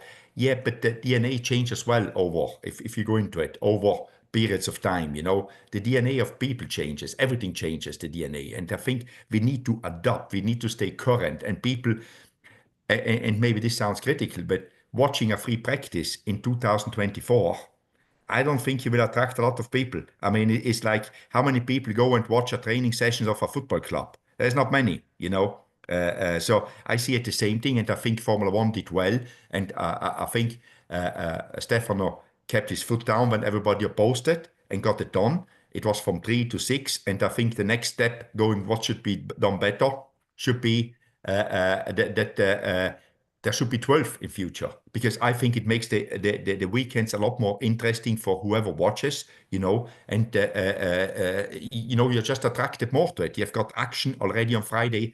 I call it Friday evening in Europe, it could be wherever it is, but I think that helps a lot. And that's the thing I think Formula One needs to do, to keep on giving entertainment to the people with the sport, because a lot of people complain there's too much entertainment value now. I say, I don't think so, because the sport stays the same, and the sport is getting better as well. Yeah, it certainly is. And we've had an excellent season this year in what's been a record-breaking calendar, 24 races. As you say, if you expand the sprint to 12 sprints, that would be half of the calendar would be sprint races. Do you think there's room for even more races in Formula One? Were you someone who thought you could take it to more places? Or have we got to be careful around the sport not to oversaturate it and keep every event special? Yeah, you hit the point there. Saturation factor I was always worried, but I think that hasn't happened because the races are so different between each other. There's always something new. They're so different. If you would have 24 cookie cut races, I think there would be a saturation factor, but it isn't, because everything is different. Night races, street races, city races, or whatever you've got. Making more races, I think that gets difficult logistically for everyone and for the people, for the human element as well, you know. So, we all need to adapt, and maybe at some stage, if it isn't a sprint weekend, should we try to do only a 2-day weekend, just Saturday, Sunday, like in the moment on a sprint weekend, there is one practice session, which is fine to find a setup, 1 hour, and then it's sprint qualifying, sprint race, qualifying race. So if there is no sprint race, why not do Saturday? Just do a Saturday morning practice session, qualifying race Sunday. Why not? I think that would help as well with the logistics, especially if you do this stuff in Europe, people could be more at home and would be a little bit less stressed out, because then obviously if you do 5 races like this or 6 races like this, you gain 6 days and you could put one more race into it, But again, FOM knows what they're doing, and they don't need my advice on it. Well, I was going to ask that actually. Do you get to give your advice? Because you have a very unique view as someone who's just been running a Formula One team for so long and now is still involved with the sport, but maybe not running a team day to day. Do you still speak to Stefano and anyone from Formula One? Yeah, I always speak with Stefan. Is a good friend of mine. I always speak with him, but I'm knows that I'm a little bit of an extremist on things as well, But I tell him my ideas, but I'm not. I never say you should be doing this.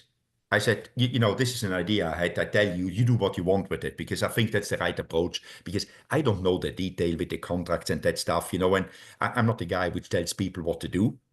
I say, I was thinking about this, and could be a good idea, So, and sometimes, but if it doesn't happen, I'm not dwelling on it, I just say it, what I think, and then I go from there. But can I ask, have your views changed, do you think, about this sort of any topic around Formula One since you've left the sort of full-time day-to-day of the sport and you've been able to sort of stand back a little bit? Yes, it has changed, because now I see the bigger picture of it, Chris. You see the bigger picture because you don't have the tunnel vision of your own team. And obviously, when you have a team to run, you always try to do a lobby for your own advantage. So if you're strong somewhere, you lobby that one. You're not always impartial anymore. You're always, your own shirt is closest to your body, as you say. So that's what you do. But if you're out of it now and have no, you just see it as a sport. And as you say, I've seen a lot in the sport. And sometimes I see some things now, which before I thought different about it, obviously because I had my agenda, because I needed to deliver something.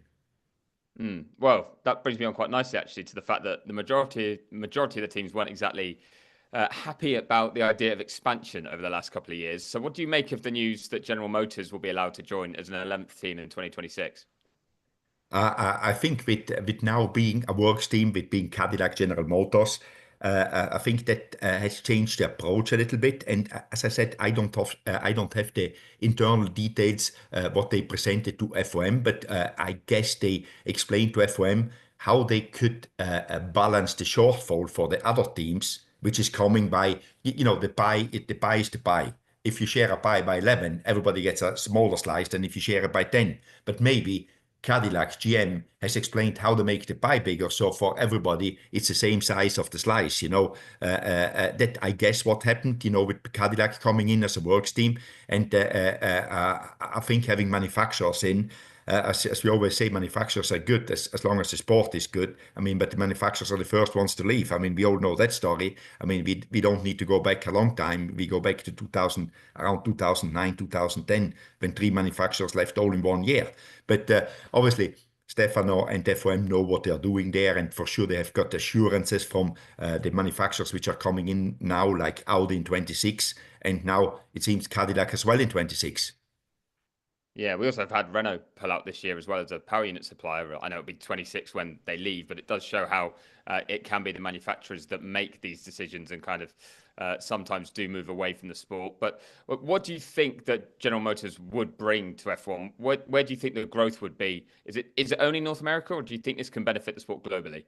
No, I think Formula One, it's a global sport. I think the national angle of any team, it's overrated, I would say, because it's such a global sport. Because I think the only exception is Ferrari, which is a little bit the Italian national team, but all the other ones, who knows that Red Bull is actually an Austrian team? even if they are based in England, but they're under Austrian license and under Austrian flag. So I think it has become so global, the sport. So that doesn't, obviously it's not bad that it's an American team, but it's not like that is not the main focus. I mean, it's more like I think GM and Cadillac are going into the sport not for the American market. They go in for the global market, obviously, because they want to bring their brand to the world. I mean, because Cadillac is pretty big in the States, but the rest of the world is not this big brand. But Formula One could put it on the global map as a premier car manufacturer.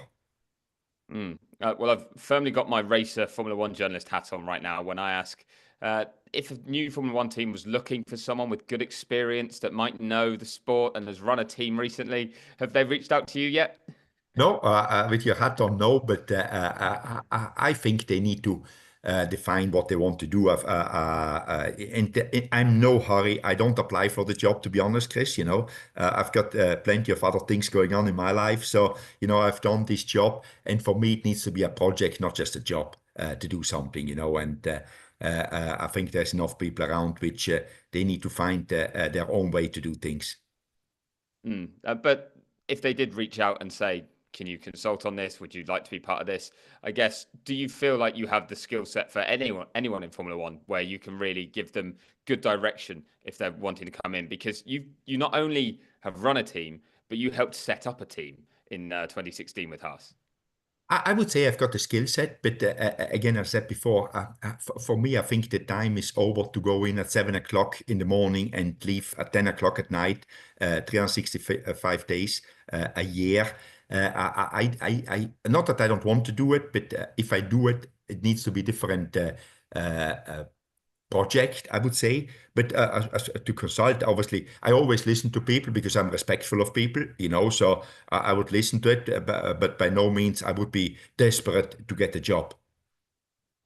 Well, you've got plenty on your plate already, as you said a little bit earlier. I wanted to kind of touch base on some of the other aspects of your motorsport history. And you've got your own composites company, which I'm not sure that many people know all that much about. I mean, just how big is the operation that you run? We are just moving in, or we are in the process of moving in a new facility, which is 120,000 square foot. And we have got about 250 people employed now.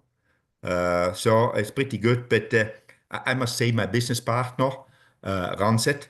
Joe Hoffman is my business partner. He runs it because obviously when I was running the F1 team, I couldn't dedicate any day-to-day time. I mean, I speak, I would say daily with Joe. We are good friends as well, so we have got good communication, but the day-to-day business he runs on his own. He doesn't need me. And it was no point to jump in now because it's going well. So the only thing I can do is mess it up, basically, So I don't want to take that risk, so I leave it to Joe to run the company. But I'm obviously involved in the strategic decisions with Joe, but because we own it together. But the rest is with him. But no, it's a company. We established it in 2009. We started the first 5 years I worked there, and I ran it, and then I took on the F1 project for Haas, and then Joe jumped in. And run it since then, but it's a good business. I mean, it has grown a lot, obviously, because we started off. I think it was about 5 people in 2009, and now to get to 250. But also, it's a lot of responsibility because it's a lot more difficult to run a company with 250 people than with 5 people. Because if something goes wrong, it goes wrong big, So, but I'm not afraid of that because I think it is. It is a technology which, for the future, is pretty safe. We just need to do a good job. Yeah, and how wide-ranging is it, the kind of reach that you have in motorsport with the company, though? I guess, it's not just going to be one department and one area that you guys are involved in. No, it's not. But we have involved quite a lot with the NASCAR project, with the latest car, which the spec car, almost spec car, because it's not completely spec, but almost spec car.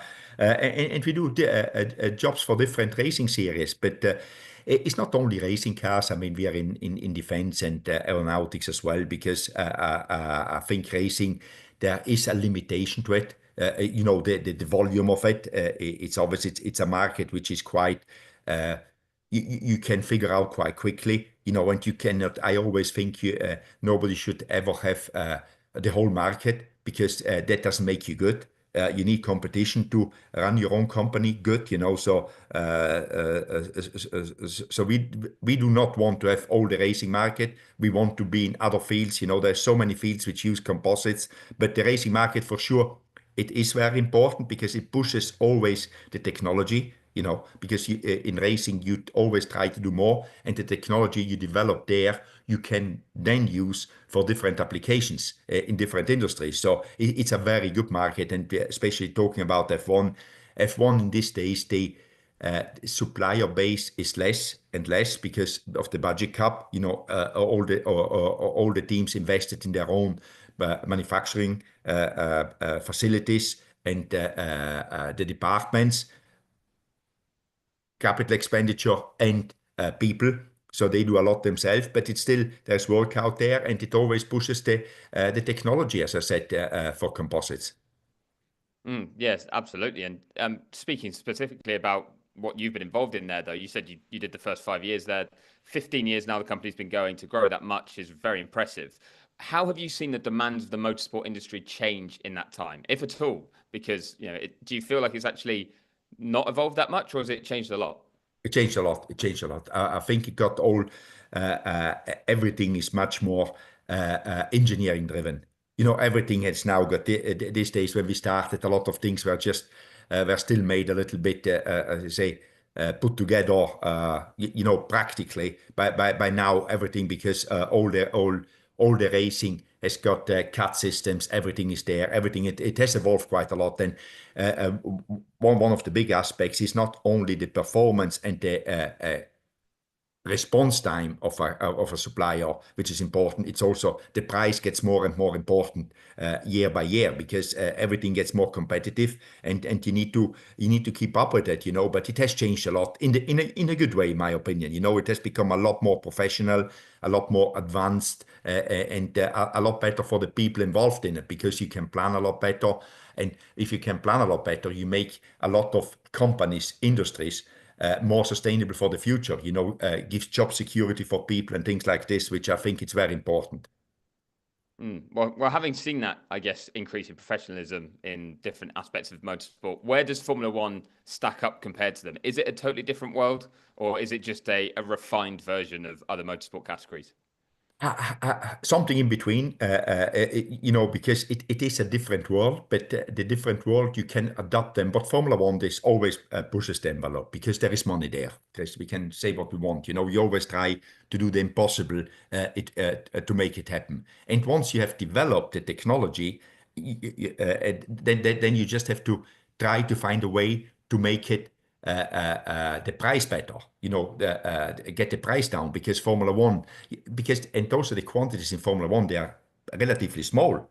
You've got 2 cars, that's it. But while other racing series have got a lot of cars, and obviously you couldn't spend the money Formula One is spending. So you develop a technology, and then you try to industrialize it, call it like this, that you make it more affordable for other racing series, or even other aeroplane, aircraft and stuff like this, But Formula One obviously pushes the envelope all the time. So that is the advantage of having Formula One around.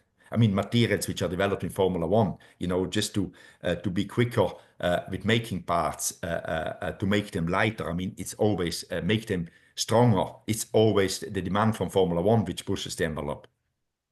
I was going to say, do you see a lot of that trickling out into other areas of the world, other industries, and does enough of it happen in that way? Because I feel like when we brought the new power unit regulations in 2014, there wasn't enough talking about what brilliant technology it was and how it might benefit the wider world.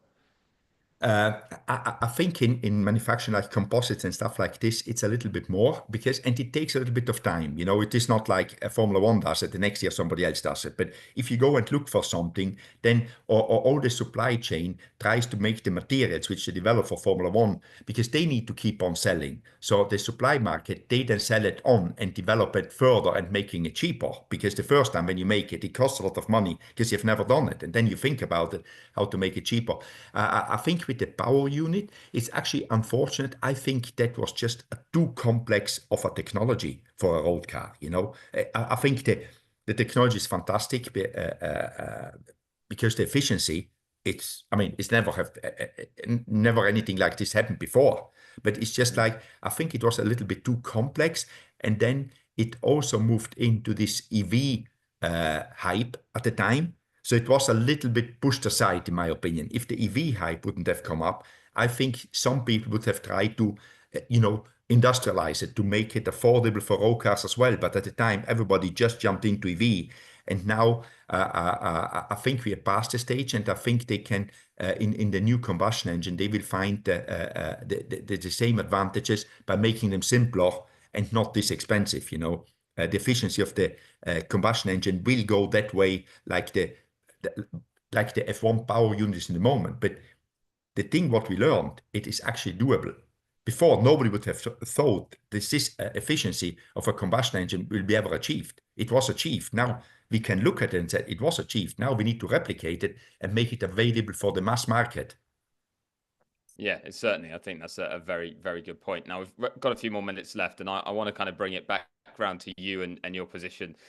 Certainly from an F1 perspective, can you believe the platform that F1 has given both yourself, but many other big figures in the sport, in terms of everyone's so famous now, or certainly appear to be from the outside?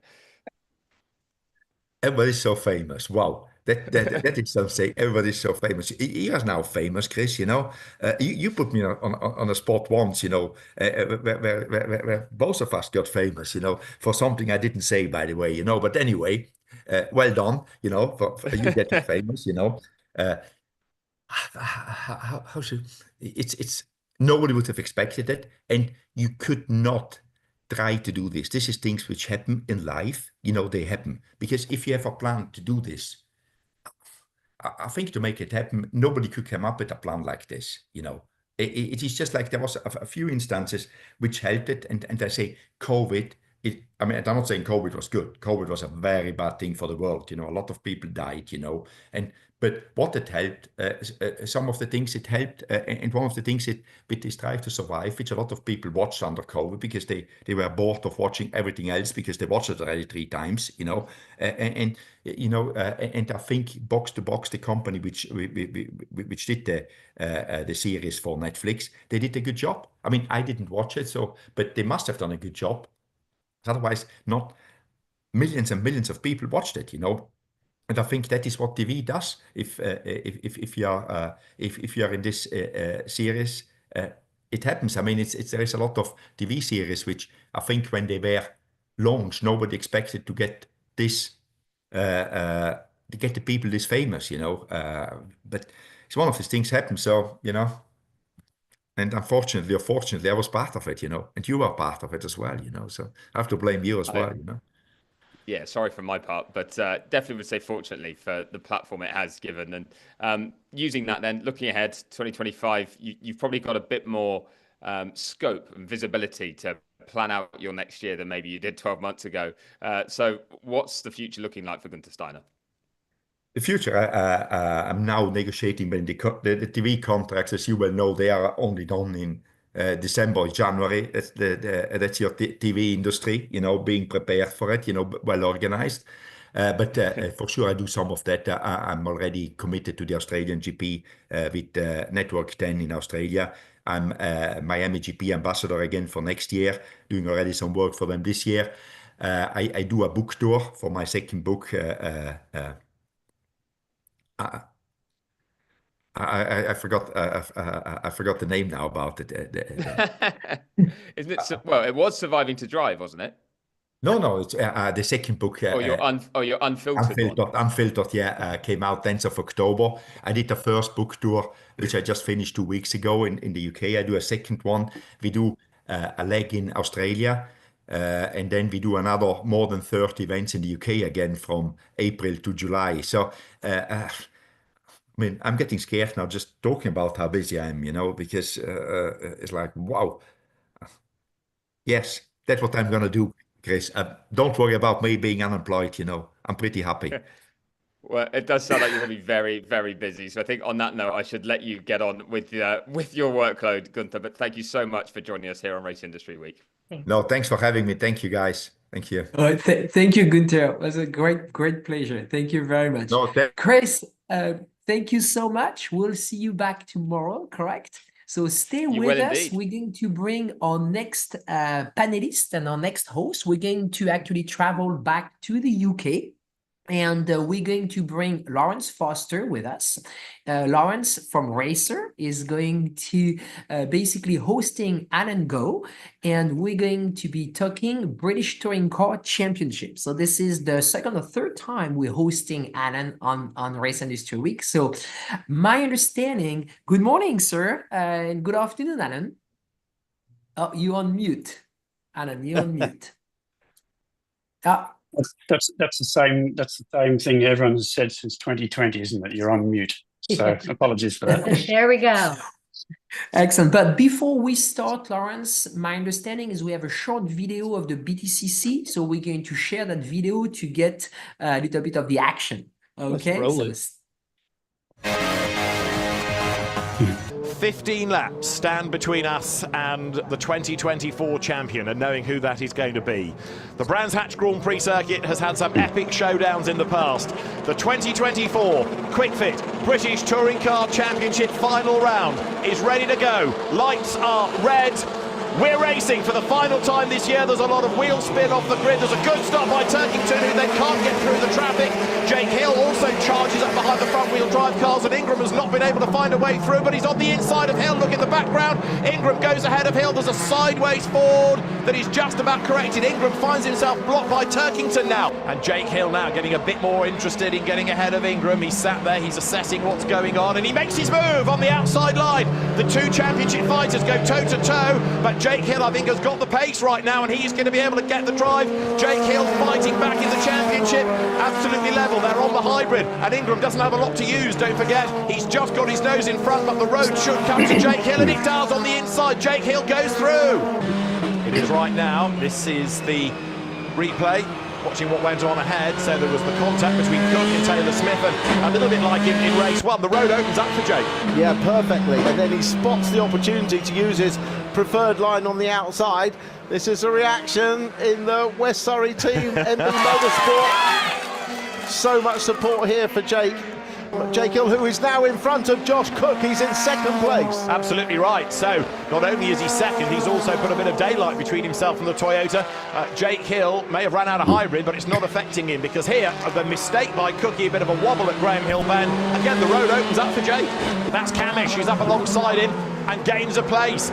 Ingram drops back a spot, and although he's going to try to retaliate on the way to Sterling's, that perhaps underlines the problems that Ingram and the Hyundai are having in these half-and-half conditions. Ash Sutton wins the final round of the championship, but into Clark Curve at his home circuit in front of a huge amount of support comes the 2024 Quick Fit British Touring Car Champion, Jake Hill. He crosses the line second in the race. The championship is his, and it is going to be a very emotional Jake Hill, a very emotional team as well. Craig Porter, his engineer, is in floods of tears. Jake Hill, I think, can hardly believe it. We've had some very emotional in-laps in the past, and there is another one coming up right now. It's a day release, if you like, of all the emotion, a season's release as well, and especially in conditions as tough as that.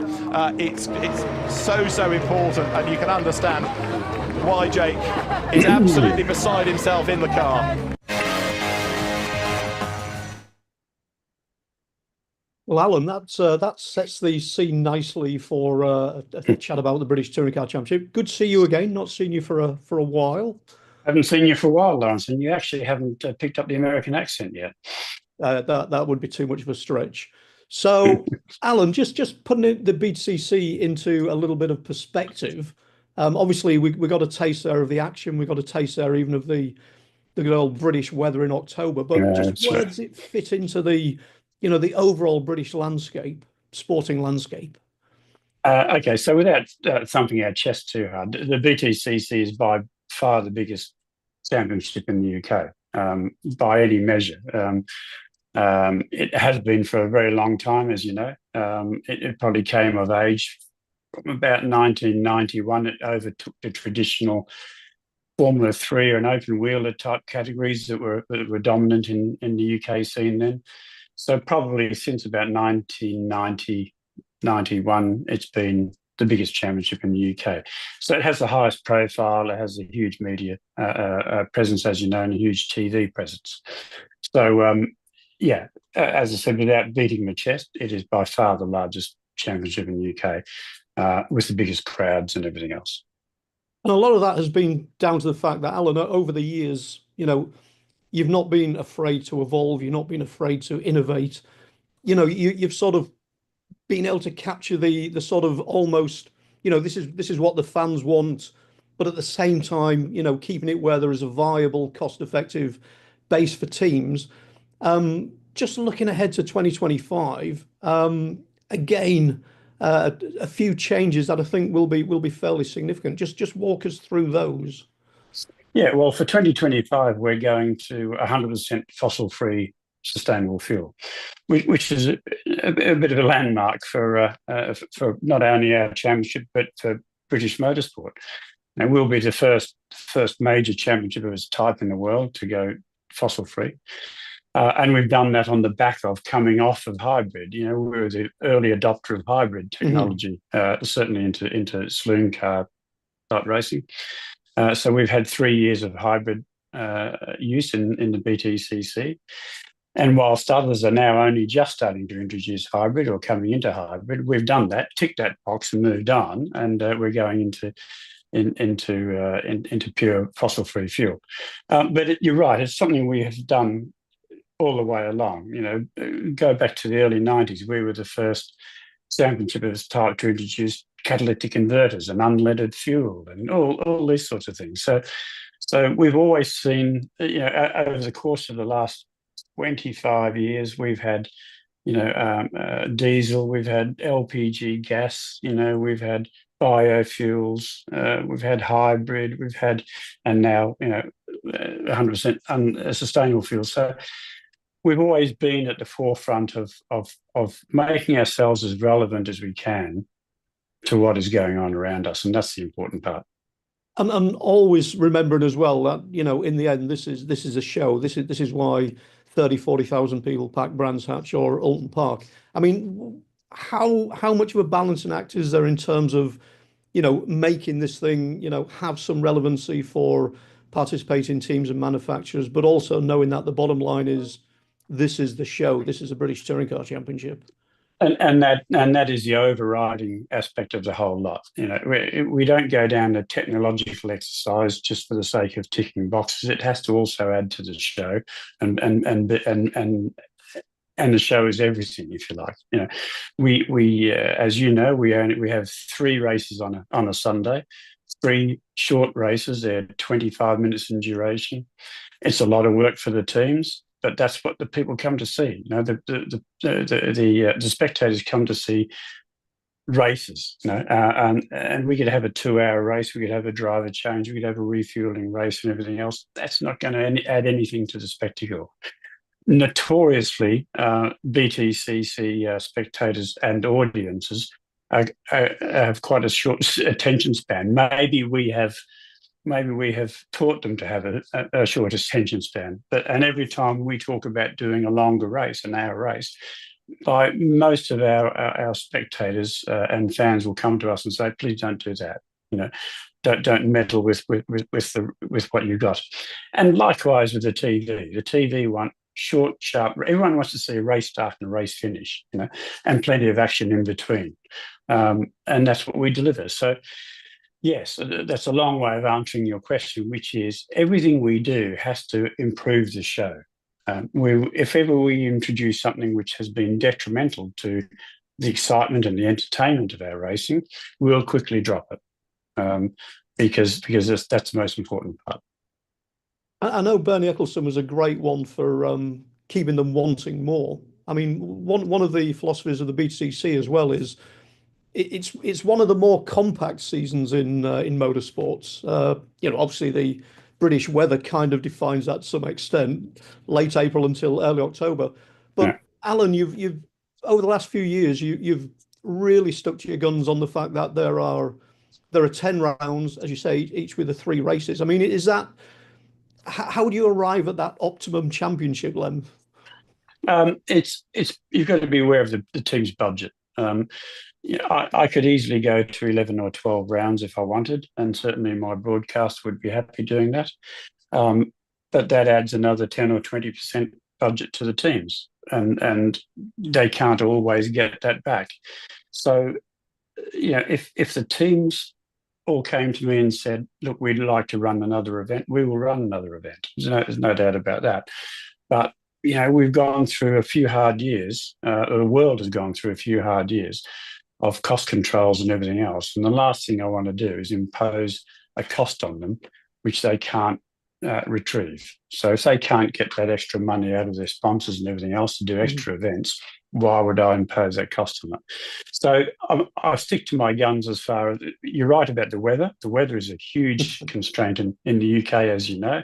It gets dark very early here in autumn and in the end of winter and autumn and spring. So we're constrained by where we race and when we can race. We have sort of pushed the envelope sometimes out to mid-October for a late finish, and sometimes we've gone into a November. In 2020, we went into November. We had our headlights on, for the last race of the year. It's certainly not what we wanted. So we're greatly constrained by the weather and everything else. Our season is fairly short. It's sort of 6 or 7 months, and 10 events, but they're full-on events. It's 30 races, and people seem to forget we race 30 races a year, not just 10 events. So it's a full-on season for those teams. And Alan, as you say, a lot of what you do is to make sure that this is cost-effective, this is viable for teams in what is a national series. I mean, obviously a national series with a footprint beyond that, but one of the things as well, I guess, in terms of the BTCC, in terms of TOCA being early adopters, the TOCA BTCC license, I guess that was ahead of its curve in terms of giving national teams, some skin in the game, something to sort of add value. I mean, what's the thought process on that, and how does it benefit, fairly small scale nationally based teams? So it was exactly that, and it was actually introduced at a time. All series, most series, go through ups and downs. And there was a time where we had applications for something like 35 cars on the grid, and that was just too many.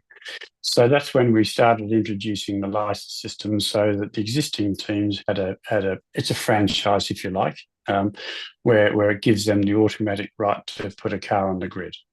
And we issued those to our long-standing teams and a few new ones. Although we started, when we issued them, it was something like 32 cars, which is too many. And it's unusual for race series to complain they've got too many cars, but it's just true. You've been around launch, you know what 32 cars are like at Knock Hill or Alton Park or whatever. That's just too many. Well, only for the first lap. Exactly, yeah. You'll probably lose half of them. But just physically, we just not enough garaging and everything else, and paddock space and everything else. So we, my thought has always been that a grid of about 24, 26 cars is optimum. So we introduced the licensing system to give them an asset, to give the teams an asset of which they can trade with their cars. Teams come and go, and if they want to sell their car, then you can sell your car with a license, and that makes the car more valuable, because there's nothing more invaluable than an old racing car with nowhere to race. So it puts an asset into their hands, and it gives them something in return for what they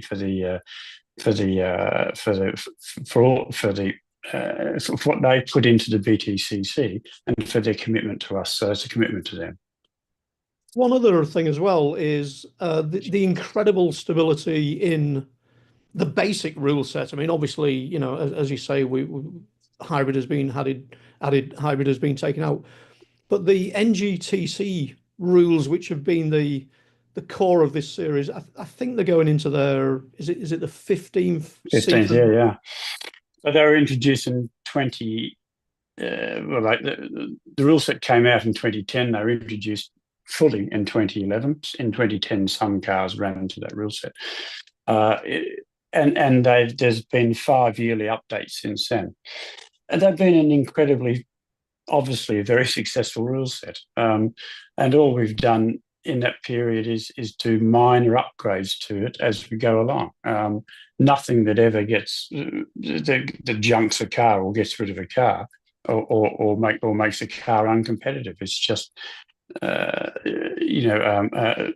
upgrades that you'll do to sometimes to save money, sometimes to make the cars more efficiently to be built more efficiently, to be serviced more efficiently. But it's a rule set that I'm really proud of. I don't know any other touring car series in the world that's had a stable rule set for as long as we have.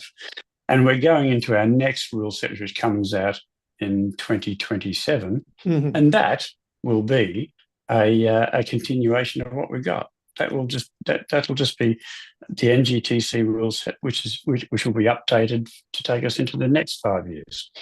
And of course, the best thing you can do for teams is have a stable rule set where they don't have to keep on changing their cars and updating their cars all the time. Where you've got components that can live. Okay, you life components obviously, but the basic premise of those components are the same as what they were back in 2011. That's fantastic for the teams, and it also gives the teams, getting back to what I was talking about before, it gives them something to sell, because they know that if they want to sell a car, the person that buys that car knows that car is going to be eligible for another 5 or 10 years. One of the big things as well, I think, in that rule set as well, is that you brought out the concept of the TOCA control engine, but still allowed teams, if they wish to do their own engine development, to have enough sort of variation in there to kind of give them that this is our own engine, this is relevant to us. But how fundamental and to the success of the BTCC in recent years has the TOCA spec engine, as a route in for smaller teams, for non-manufacturer supported teams been? It was incredibly successful, particularly when we first introduced it. I think 50% of the cars on the grid had the TOCA engine. Now it's less; it's probably 15% of the cars on the grid have the TOCA engine, because teams have gone on to develop their own engines. Again, because of the stable rule set, they've seen that they can do some engine development, which will see them over the next 10 years, which is great value for money.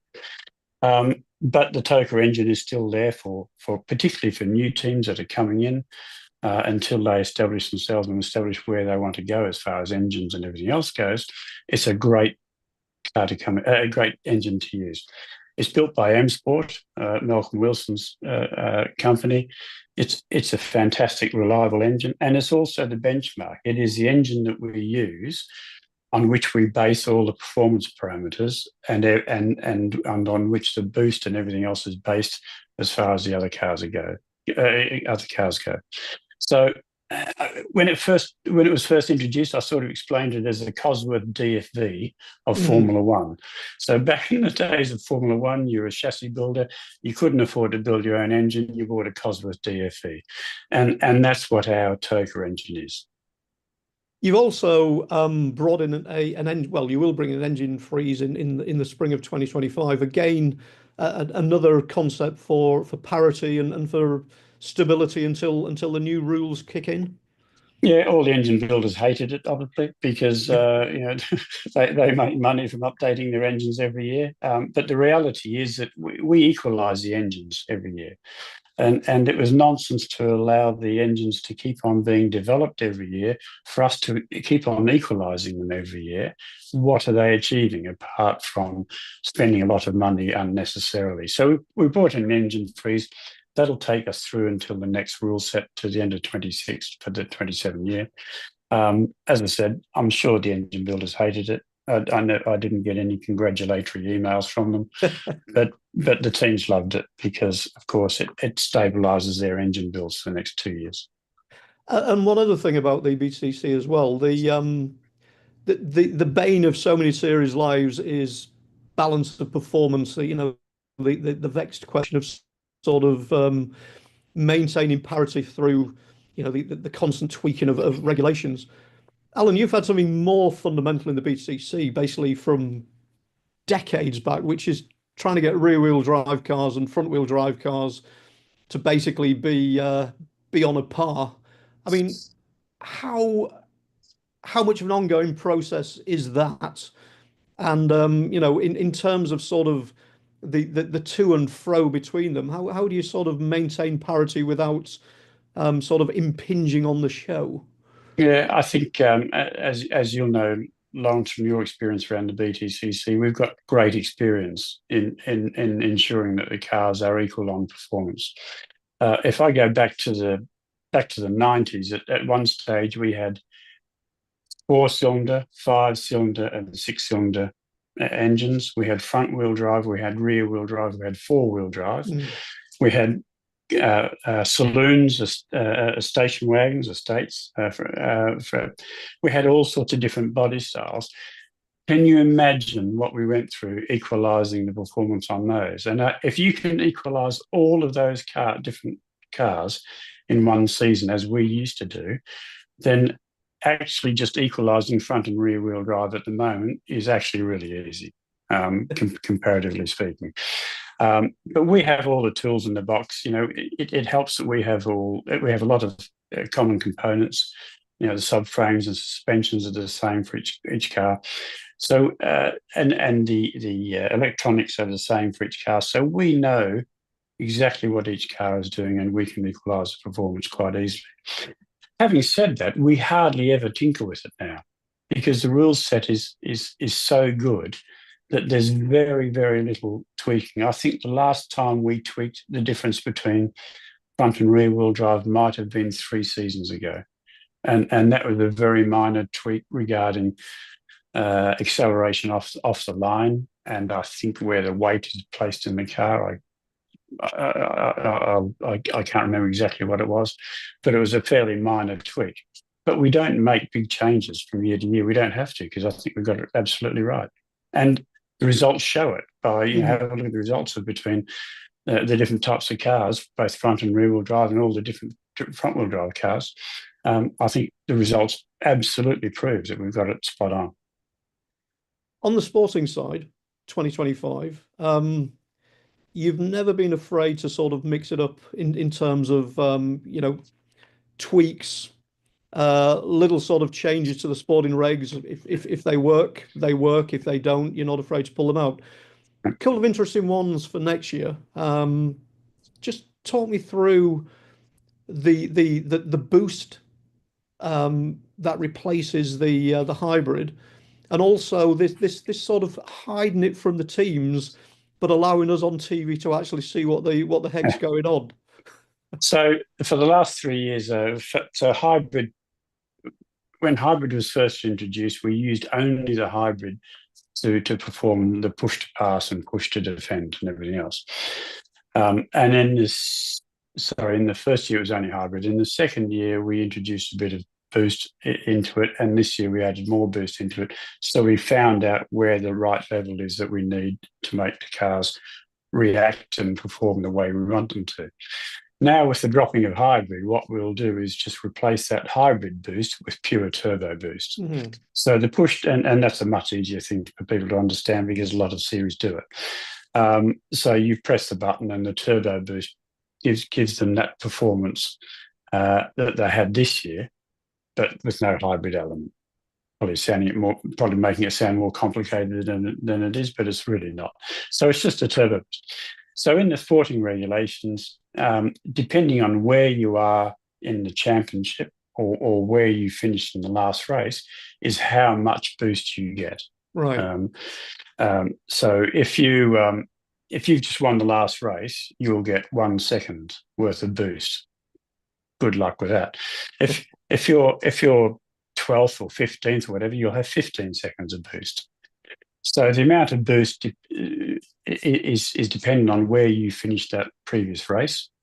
And therefore you can't, it just gives everyone a greater opportunity to try and get past you than if you had the same amount of boost as everyone else.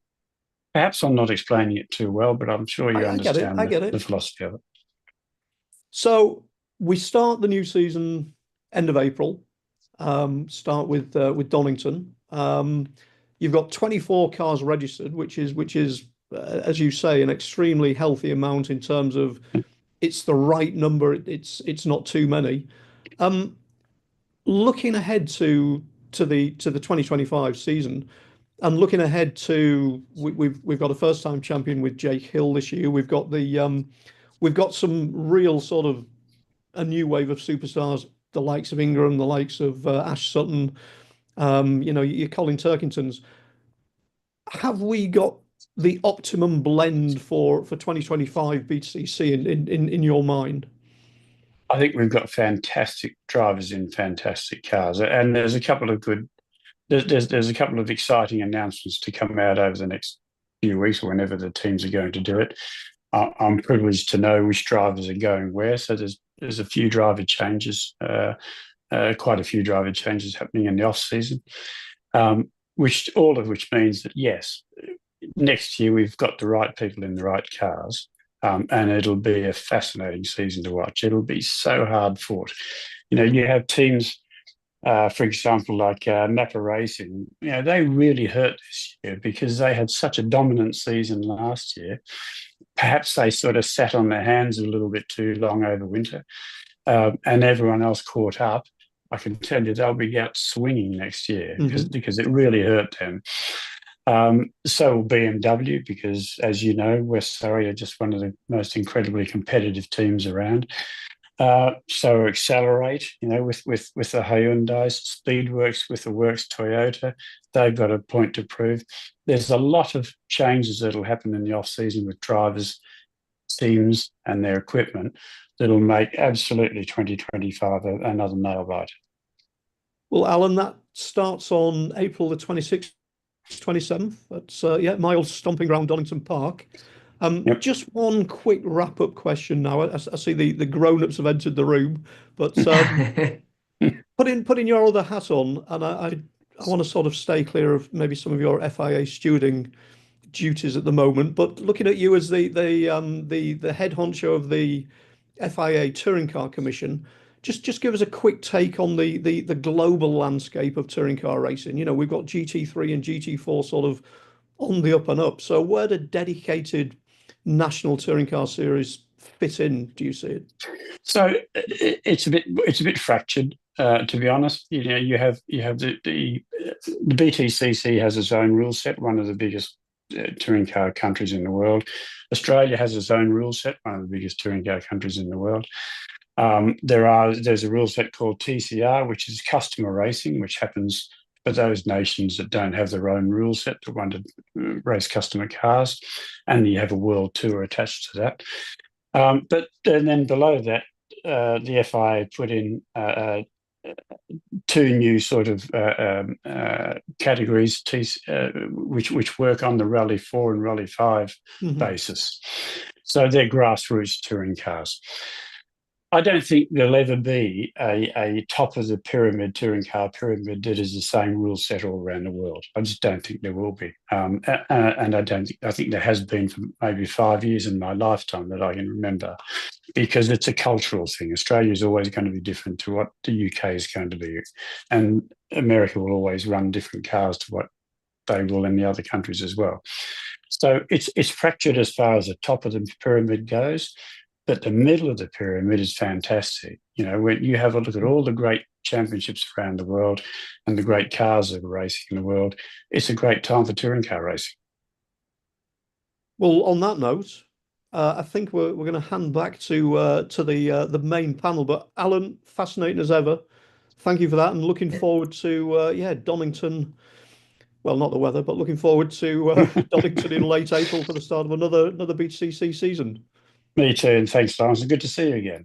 Well, good to see you too, Alan. And I'm glad to say, you noticed I hadn't picked up the accent. Thanks. Well done.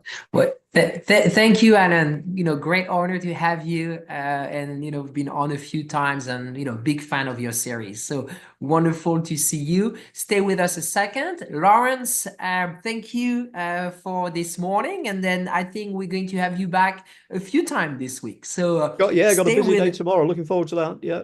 Absolutely. So stay with us. We're going to bring our next host, our great and wonderful Joe Castello, who is basically our NHRA expert here. Joe is going to be coming on any second, and he has a special host, that is going to be bringing with him this morning the new 2024 NHRA World Champion, Mr. Antron Brown.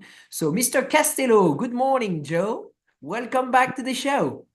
Good morning, Francisque and Judy. How are you? Do you read me? We hear you loud and clear. Boy, what an exciting morning we've already had. And here we are having Antron on as well. So how can it be any better? And yet it will get better and better throughout the week. It is amazing. We're going to speak with Tony Stewart tomorrow, Erica Enders later in the week, talk a lot of NHRA drag racing, hearing from Guenther Steiner and Kyle Larson, Jimmie Johnson. We're really going around the globe as we typically do at this time of the year with the EPARTRADE Industry Week. But I am super excited about what Antron Brown did, and frankly, the future of NHRA Mission Foods drag racing. We're going to delve into it with Antron. His 4th World Championship puts him in rarefied air amongst drivers around the world.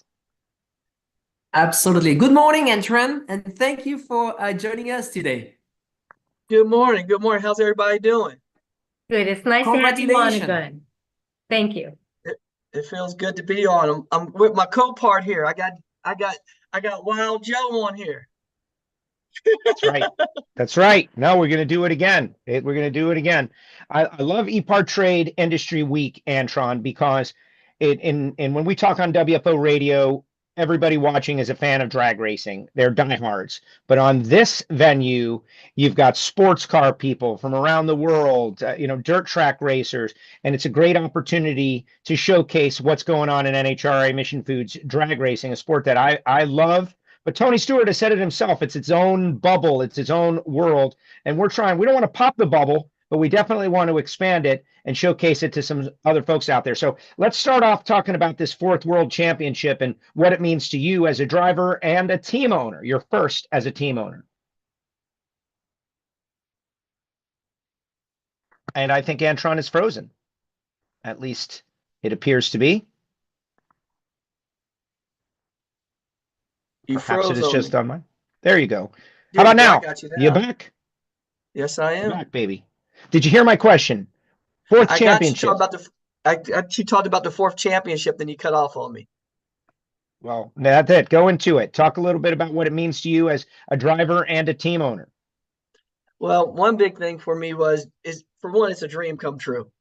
Something that we kept our head down, and something I always wanted to do.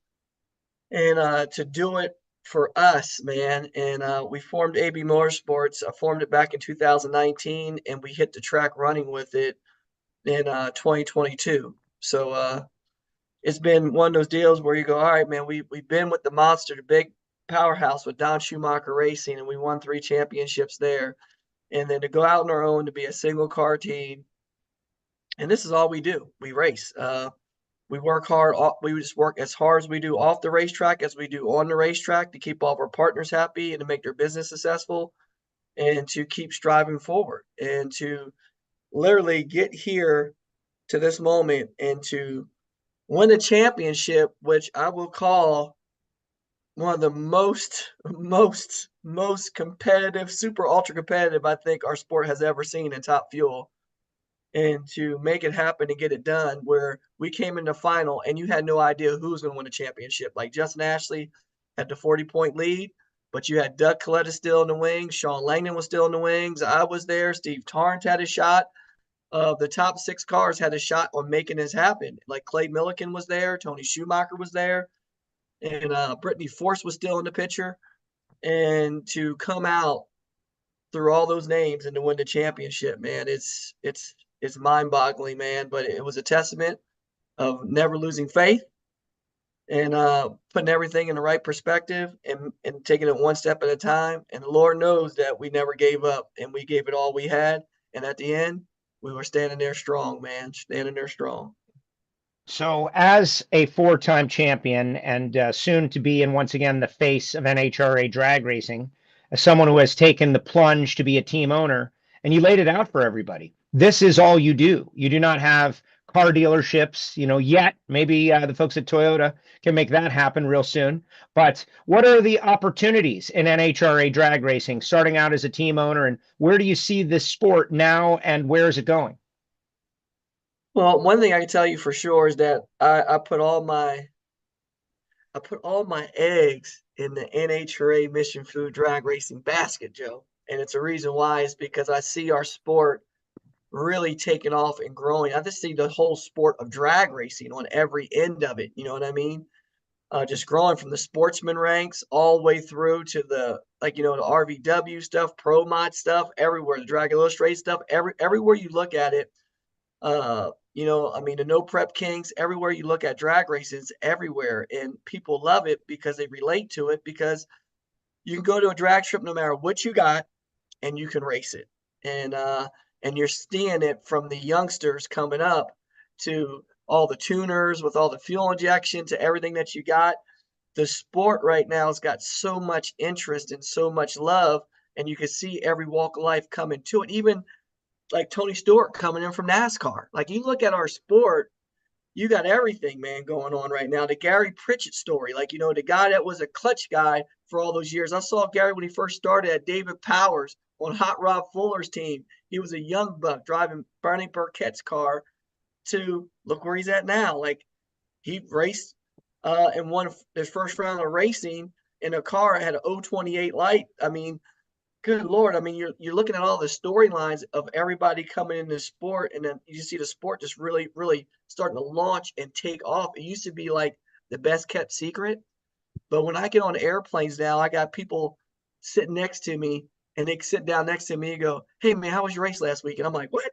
Like, they know who I am, and they know who all the other people are. And it's mind-boggling to see our sport become just a normal sport you turn on TV that's in everybody's living rooms now.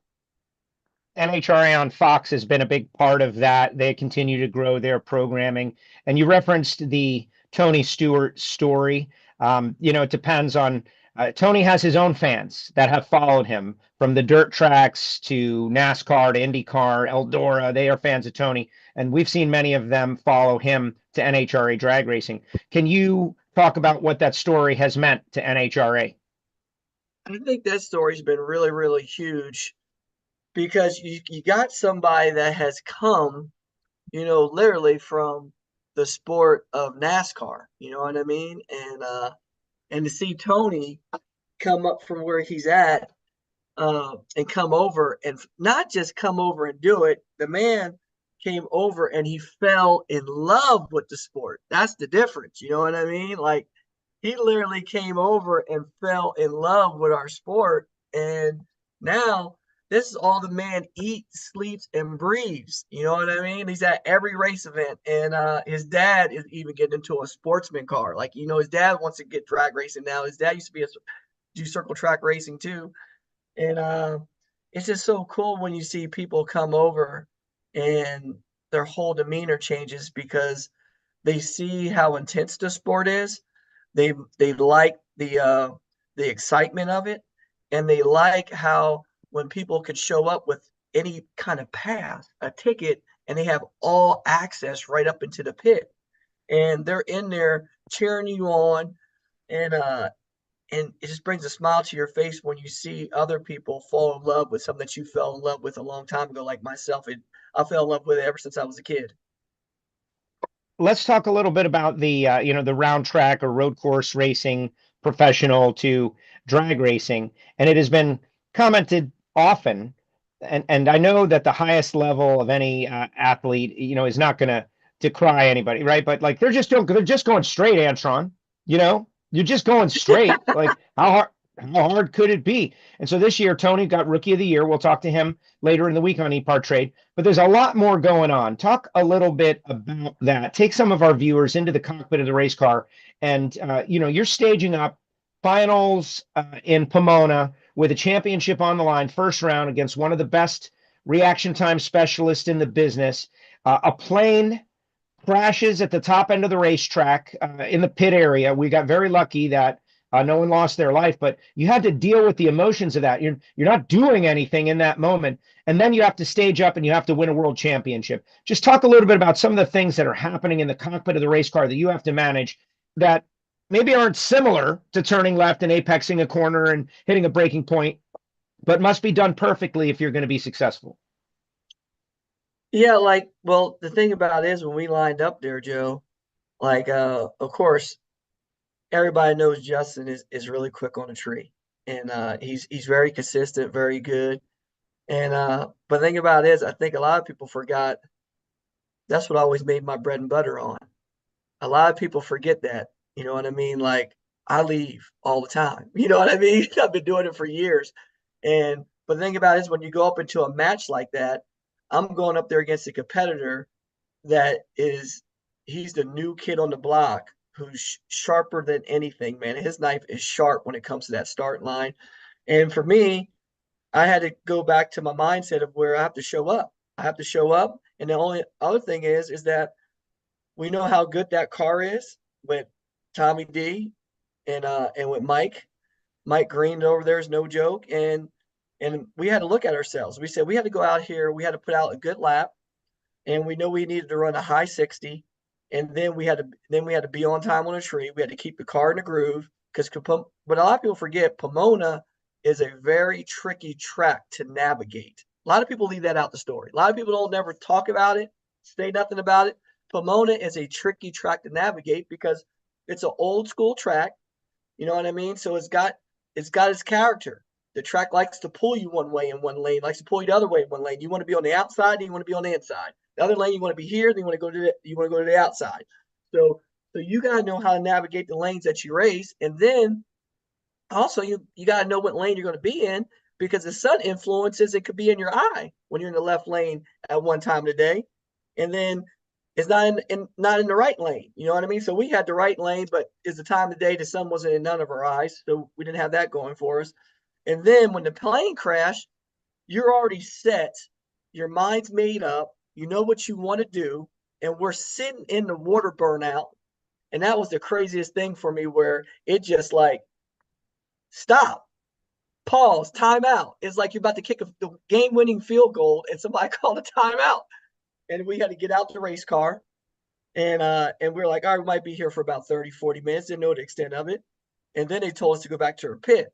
Because it's going to be a long time. We're just hoping then that nobody got hurt in that plane crash, which we know some people got hurt, but nobody lost their life. So that was a blessing right there for all of us that nobody lost their life. And then we got the call that we're going to go back to the staging lanes by 1 o'clock. And we got that call within it was an hour away for it to go up to the staging lane. So made some more adjustments. The track temperature got hotter. And they're going to prep the track before we go up there. So we knew all that. And then we're like, all right, now it was a reset. We had to get reset, get our mind back in that full focus mode to go back up there to do what we do. And when we went up there, I tell you one thing is that Justin was cool, calm, collective. I was cool, calm, collective, just like any veterans would be. We're going into the final game. We're going to, and this is where it all counts. Everything was left on the line. And ours, the shot that we threw out, it was good enough to win. And we ran a high 69. He went a 70 flat, which were both really, really good runs. They could have beat a lot of other people that we would have raced that morning.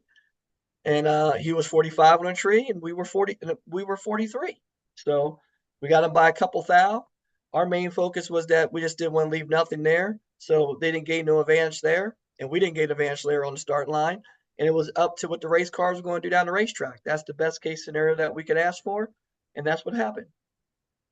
Amazing. You go on to win the In-N-Out Burger Finals. You win the race, and you race Doug Coletta, the outgoing world champ, in the final round. There's something to be said about that. Antron, what do you think And I just want to note, please Google the airplane crash at Pomona if you want to know more about the story. It's really amazing how people were able to walk away from that, and some injuries, but no fatalities, which is why we were able to continue racing later that day. But what do you think the secret sauce is, Antron?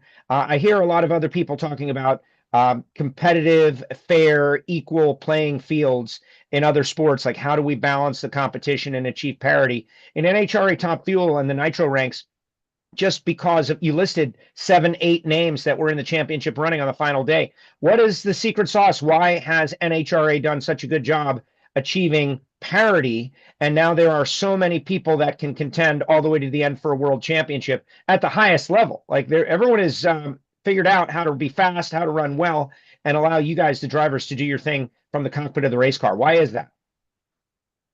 I think what has happened is in our sport, I think across all sports and above, is that there's no more there's like basically like all of our parts and pieces have specs now.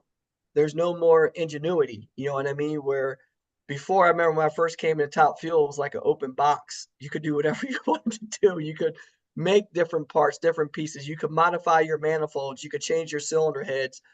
Where they put a kibosh on that, where you have to operate in this box and you had to refine what you have. You can't come out with a new version of cylinder heads. One thing has helped the cost of the sport stay, just stay platform. You know what I mean? Where you don't have cylinder heads that are obsolete no more, where you got to buy these new versions. You don't have this where you got to do that. You know what I mean? And what it's done is it made all the crew chiefs catch up to one another, where you're running the same parts and pieces, where you got to really dial your stuff in. And when you go out there, that's how you can get a race where you have number 1 to number 16 qualifier under a 1/10 of a second. I remember when I came into sport, number 1 to number 4 will be within a 1/10 of a second. And number 5 could be 15 hundredths away. And the person that didn't qualify could be 2/10 away. You know what I mean? Like the number 16 qualifier would be 2/10.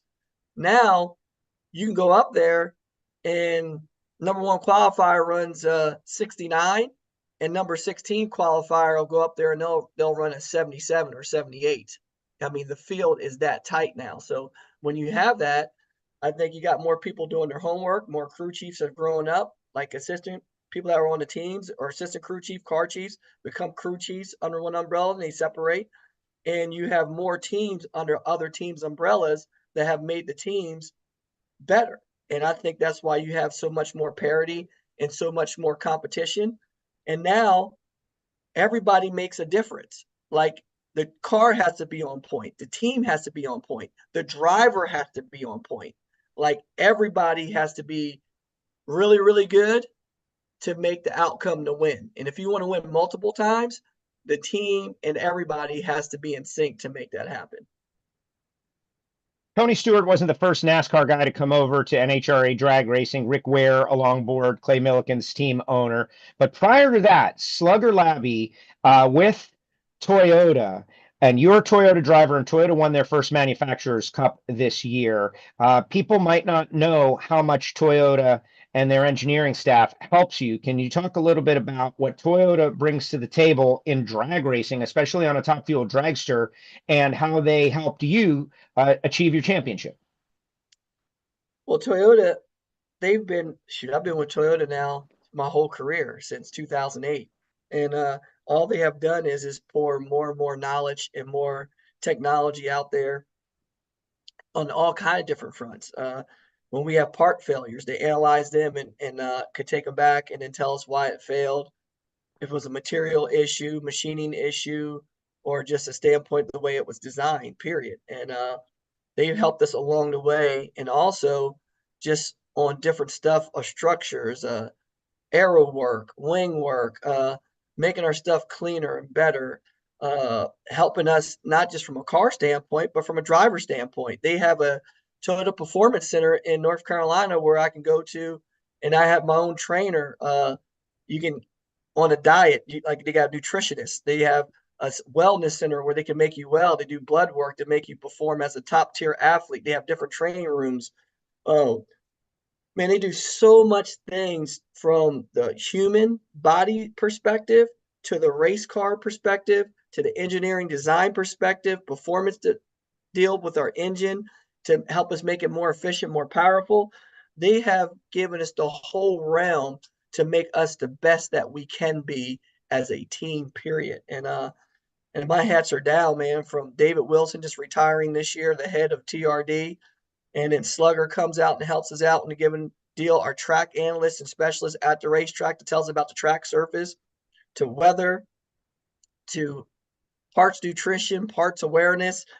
I mean, it's really unbelievable, man. It's like they are definitely like the code to success and to win championships. And that's why they have been so dominant in all the sports they've been into, because they study it and they keep going, brother, to keep evolving to make things better. Because when you think something is as best as it can be, it always can be better. And that's what Toyota does. They round all the edges, they put all the fillets where they need to be, and they make things right and they make it tight. And that's what's so awesome being part of the Toyota family, period. And without them, we wouldn't be where we're at for sure.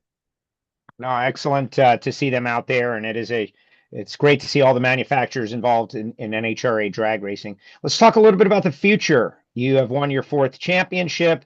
Your longtime co-crew chief, Mark Oswald, who is a hero and a legend of the sport, has elected to retire.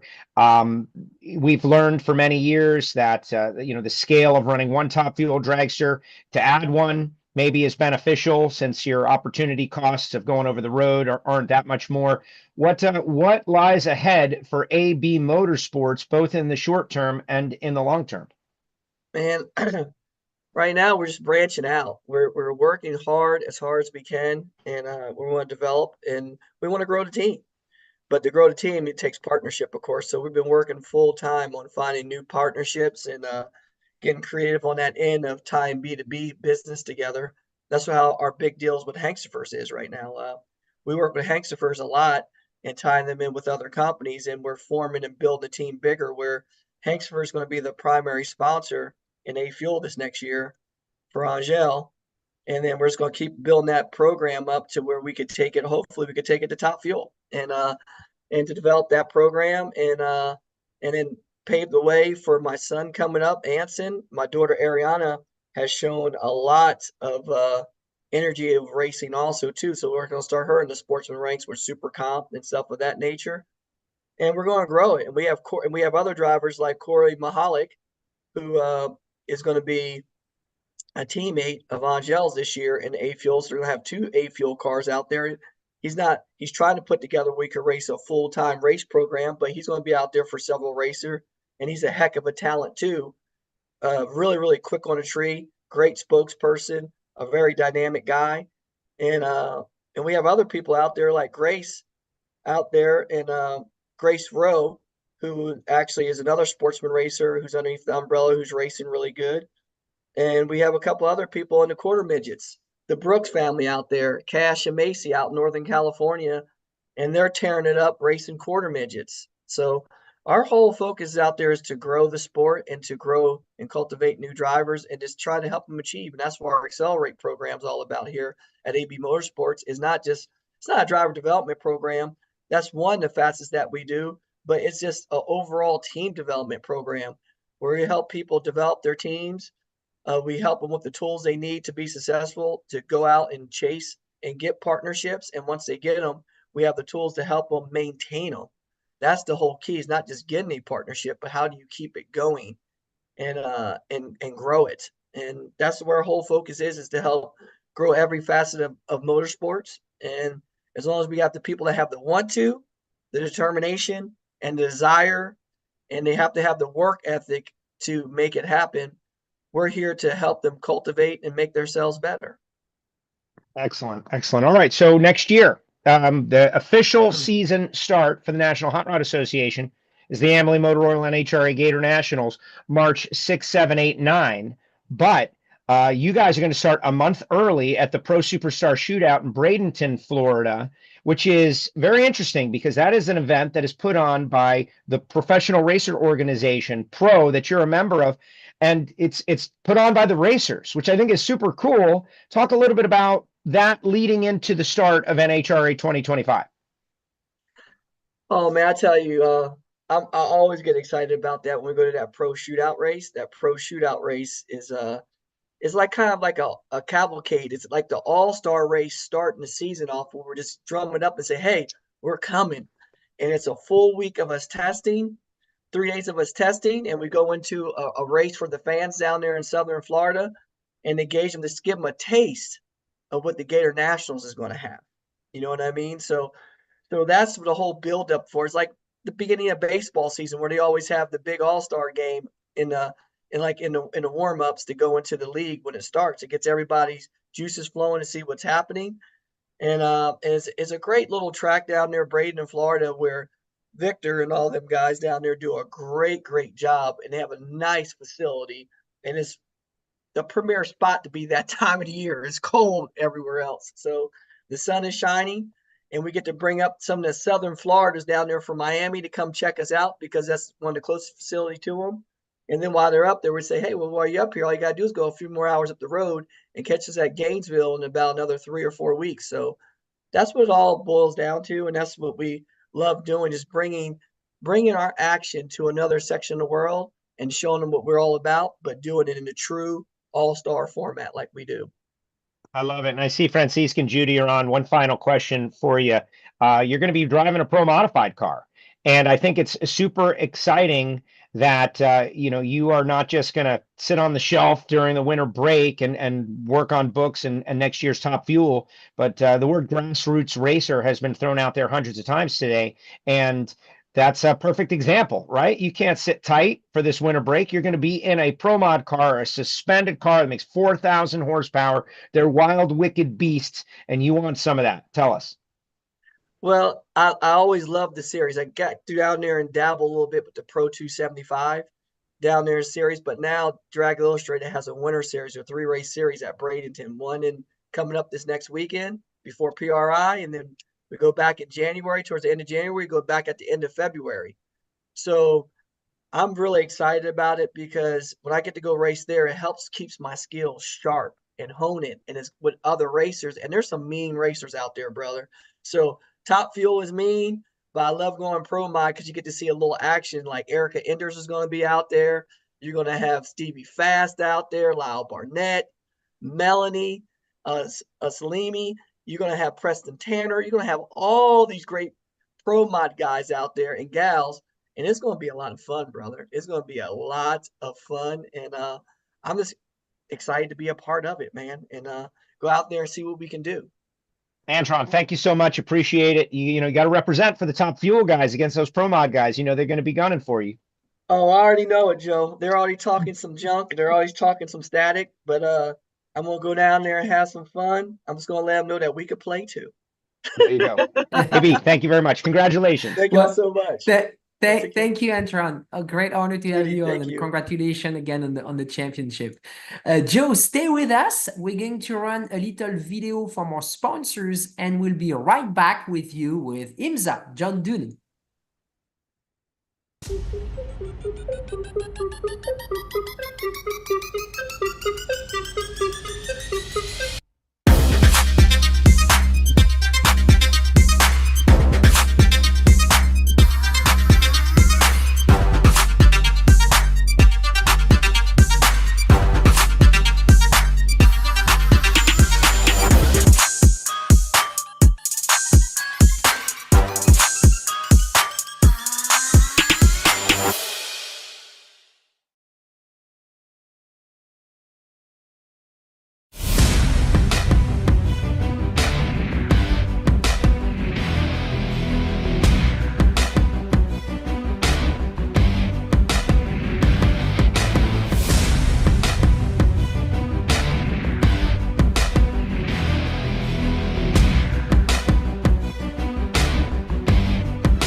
Land speed record holder George Poteet's Speed Demon rocketed 481 miles per hour at the Bonneville Salt Flats.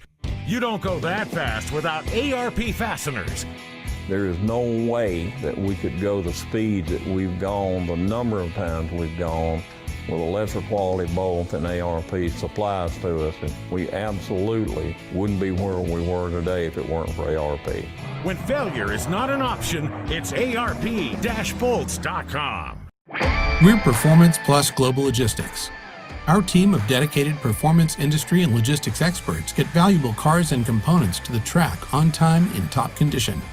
We provide expedited logistics solutions for the performance industry using direct routes instead of deferred options, and communicate all necessary information to the appropriate resources to meet regulations and ensure a smooth transit and secure delivery, both domestically and internationally. And we exceed customer expectations by providing best-in-class service with an efficient and cost-effective system in place. Contact us today to book your next shipment.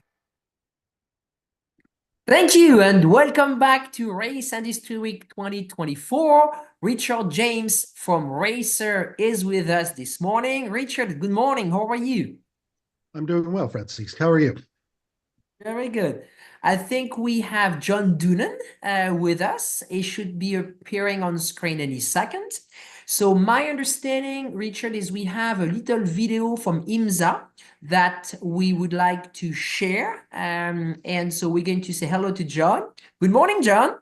Good morning, Francis, Judy, and Richard. It's great to see you all. I know this is a huge week for you guys, and I'm so grateful for all the effort that you and your staff and everybody at Racer and Speed Sport have put into making this possible. Thank you. Thank you. So we just received a video from your team, John. So we're going to run the short little video and then we'll let Richard carry on. Thank you.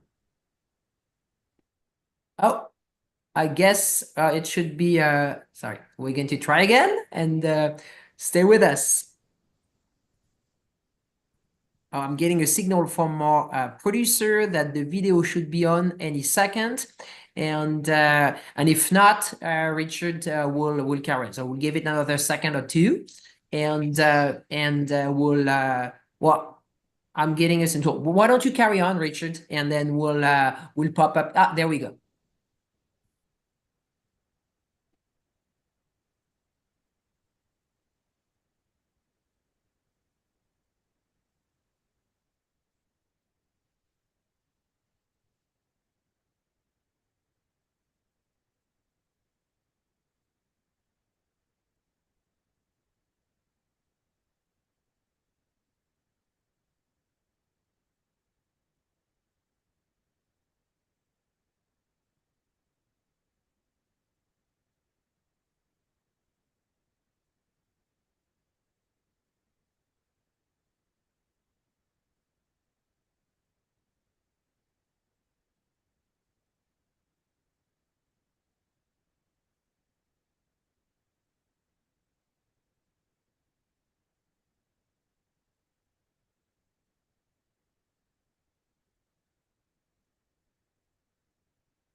Richard, you're on. Good morning, John. I'm Hey, sure I'm not sure that video played exactly like it was supposed to, but it did show us some of the wonderful venues and exciting action that IMSA and particularly the WeatherTech Sports Car Championship provided us last year. And as we sit kind of halfway in between last season and the next, how are you feeling about IMSA and the product you're putting on track right now? Well, first, it's thrilled to be here and appreciate the opportunity to share a little bit with everyone across the industry and around the world. We talked in the office about there not being an off season just immediately flowing into preseason, but I always encourage my IMSA teammates to take a moment to celebrate what we accomplished in 2024. And you see some of those videos, it brings back a lot of really special memories from the season. 11 of 12 events with all-time record attendance for IMSA at those venues was incredible. Full grid counts, nice problem to have. If there is a problem that we're facing right now, it's pit lane space with not enough pit boxes and paddock space that's fully packed. But really feel excited about what we accomplished in 24.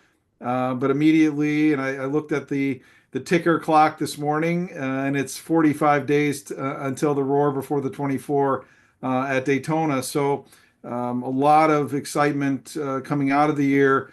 And as you've seen, and you've helped be part of it, trickling out stories about new teams and new drivers and changes in manufacturer is really an exciting storyline heading into the new year. Excellent. Well, you talked about the records, the record crowds, and we certainly saw some of that in the video, the packed grid walks that we've seen. Is it the product on track? Is it the excitement from new manufacturers coming in and multitudes of manufacturers that's kind of driven that? I mean, as always, it's a combination of things. You hit on the manufacturers. We announced at Petit Le Mans our 19th manufacturer.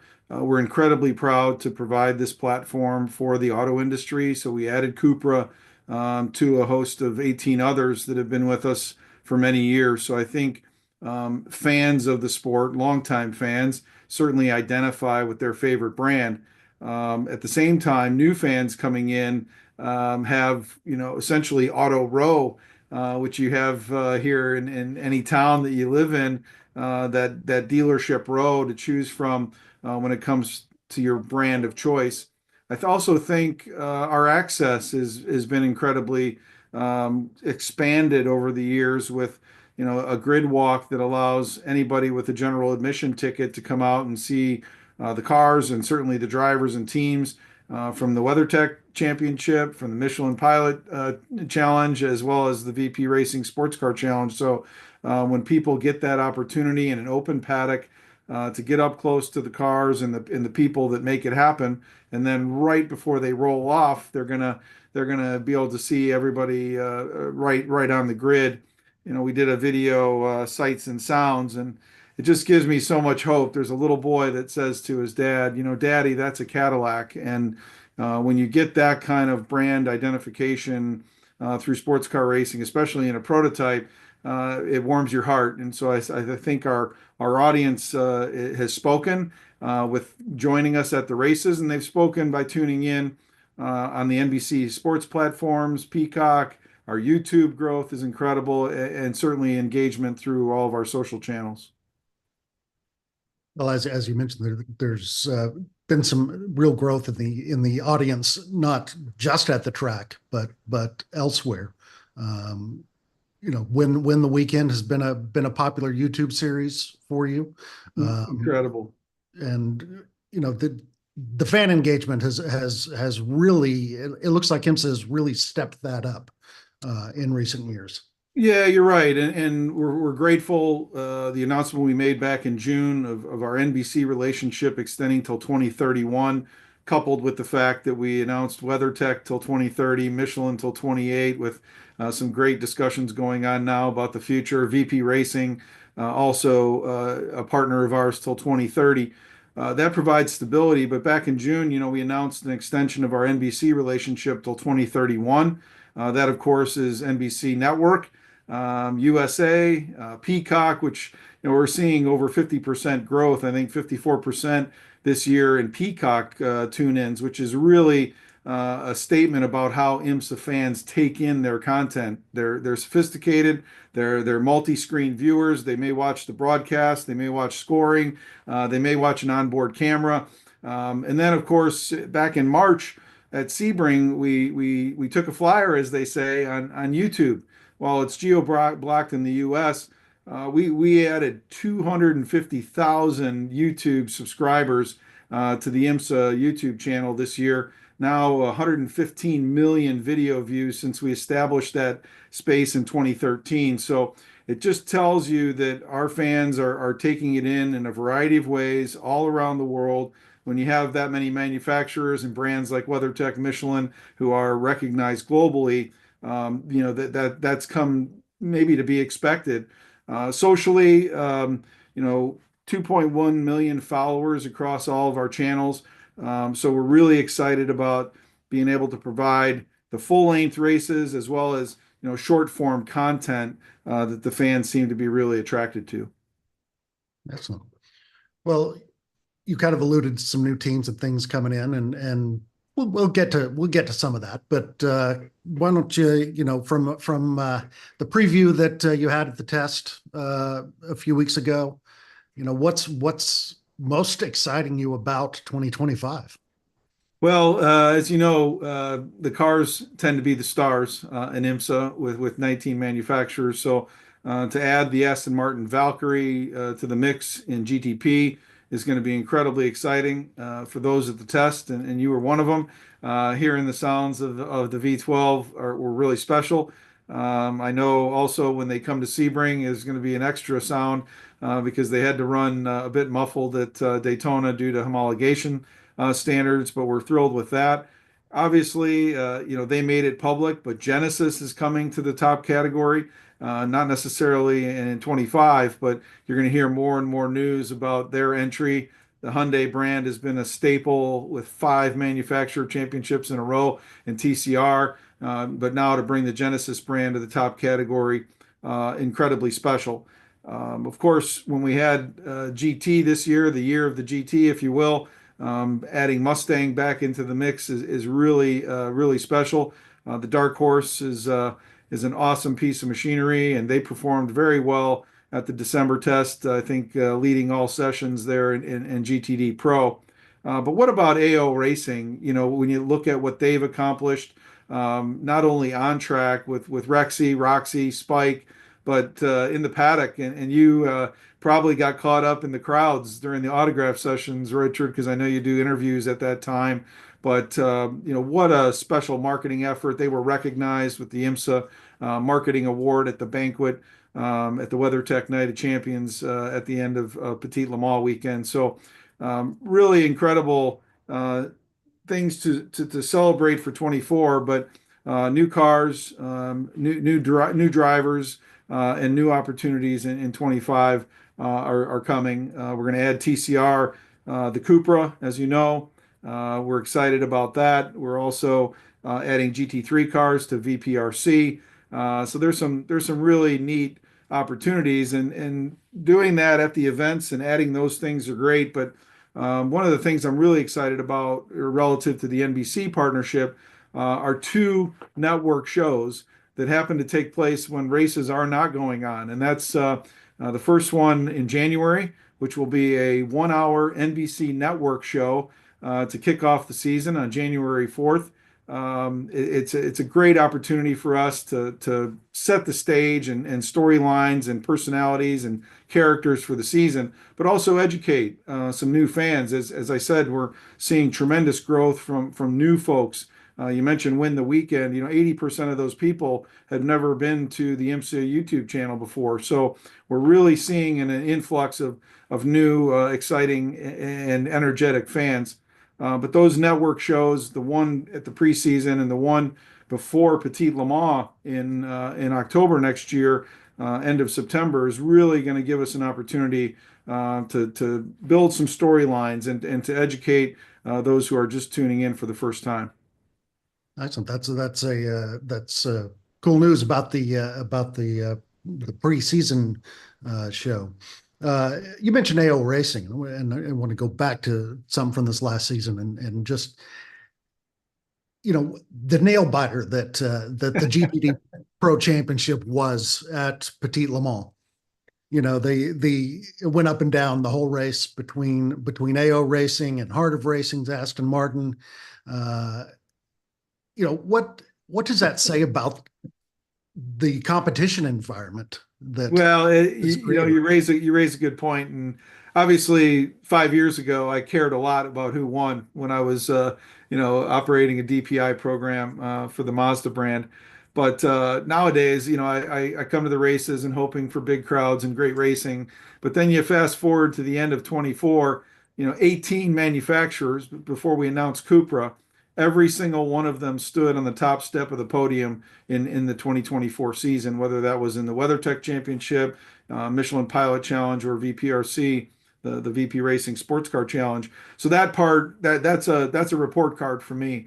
But I got to tell you, that race at Motul Petit Le Mans for GTD Pro had me on the edge of my seat, and the racer in me inside was churning, and I was just feeling so much for PJ Hyatt, for Gunnar Jeanette, the entire AO Racing family, certainly Lawrence Heinrich, who was separated from a teammate, so he's the sole champion. But there's a lot of drama there. The steering wheel malfunctioned for them. They figured out why. The driver behind the wheel at the time, I think Julian Andlauer was behind the wheel, realized that when he turned a certain way is when it would work, and so he's going down the straightaway with the wheel cocked and things like that. What a great storyline for essentially an independent team to take on the big programs of pro drivers and some of the top names like Corvette and Aston Martin and Ford and those types of folks. So what a great storyline. And I had the chance to visit PJ and Gunnar at the shop outside of Chicago a few weeks ago, and they're just thrilled to be seeing what they are from a fan standpoint, being able to compete and run up front. Excellent. Well, you said the cars tend to be the stars, and it tends to be, Corvette versus Mustang, Cadillac versus Acura versus Porsche. But there's drivers in those cars, and there was a pretty exciting announcement last week that Robbie Wickens was going to be joining the WeatherTech Championship. One, of course, that's good news for the series, for him, but it also talks about an opportunity that one, technology, but also that IMSA has provided him. Can you talk a little bit about that opportunity and what it means to you? Yeah, and this one's again. I have to be careful because I can't play favorites across the teams, the drivers, or the manufacturers. But this one means a lot to me. Anybody who's a fan of motorsport understands the challenges of the sport, just in general, putting programs together, running a race, running a team, and all the variables that face us. And you look at Robert's story and what he's accomplished. There's only one word that comes to mind for me, and that's perseverance. And he has a never give up attitude. He was determined to get himself physically back into a race car and in physical shape to do so. Clearly, that comes with support from his wife Carly and all the people around him. But when he reached out about the possibility of sports car racing, everybody at IMSA embraced that. When he did the first test at Mid-Ohio in a TCR car, we were there with him. Then to see what he's accomplished, race wins, a championship, helping Hyundai to several manufacturer championships is incredible. But he's not done yet. Okay, I think everybody needs to know that. And when he said, what's the next step? And it's the WeatherTech Sports Car Championship. The folks at GM Performance have worked incredibly hard getting the Corvette acclimated to the system. Bosch deserves a huge kudos here. They have developed a new hand control system for Robbie that's got less delays, if you will, in braking, and latency is so much better. The feel is better. And then, add in DXDT. They have been a tremendous sports car team, grown over the years, done a tremendous amount in the GT category and SRO. But when David Askew and Aaron Gehagen mentioned that they wanted to join the WeatherTech Championship, planets aligned, and I was able to introduce them to Robbie. They all put together a really exciting program. So I'm thrilled for him. I'm thrilled for the sport. I'm thrilled for DXDT, Corvette, Bosch, and everybody that's playing a role there. Excellent. The GTD and GTD Pro have produced some exciting action over the last couple of years. Minor change to the rules for 2025 in terms of keeping those a little bit more separate. In the past, they qualified together, and however they qualified, however the classes were mixed, that's how they started, and same in the race. But IMSA's made a change where they'll have separate qualifying. They will line up separately, on the grid for the start, and be separated in the class split after yellows. What's why the change? Well, first, when Mr. France, Ed Bennett, myself, our other board members decided to make that step into GT3, we kind of went early with GTD Pro and GTD itself, and the reason we did separate it is based on manufacturer feedback. They wanted programs like Corvette Racing, programs like Multimatic and Ford Performance with the Mustang, and others. You got Aston Martin in Pro, you got Lexus in Pro. You've got teams wanting to run, Porsches, Lamborghinis, and Ferraris in Pro. So we wanted to have that Pro category based on manufacturer feedback. The foundation of IMSA from day one has been, independent privateer teams as well. So having that mixture is key. The fact of the matter is they are different classes, and while the cars are all the same platform, the same balance of performance, we felt like this next step would provide even greater racing within the classes, and we're really excited about what it's going to prove.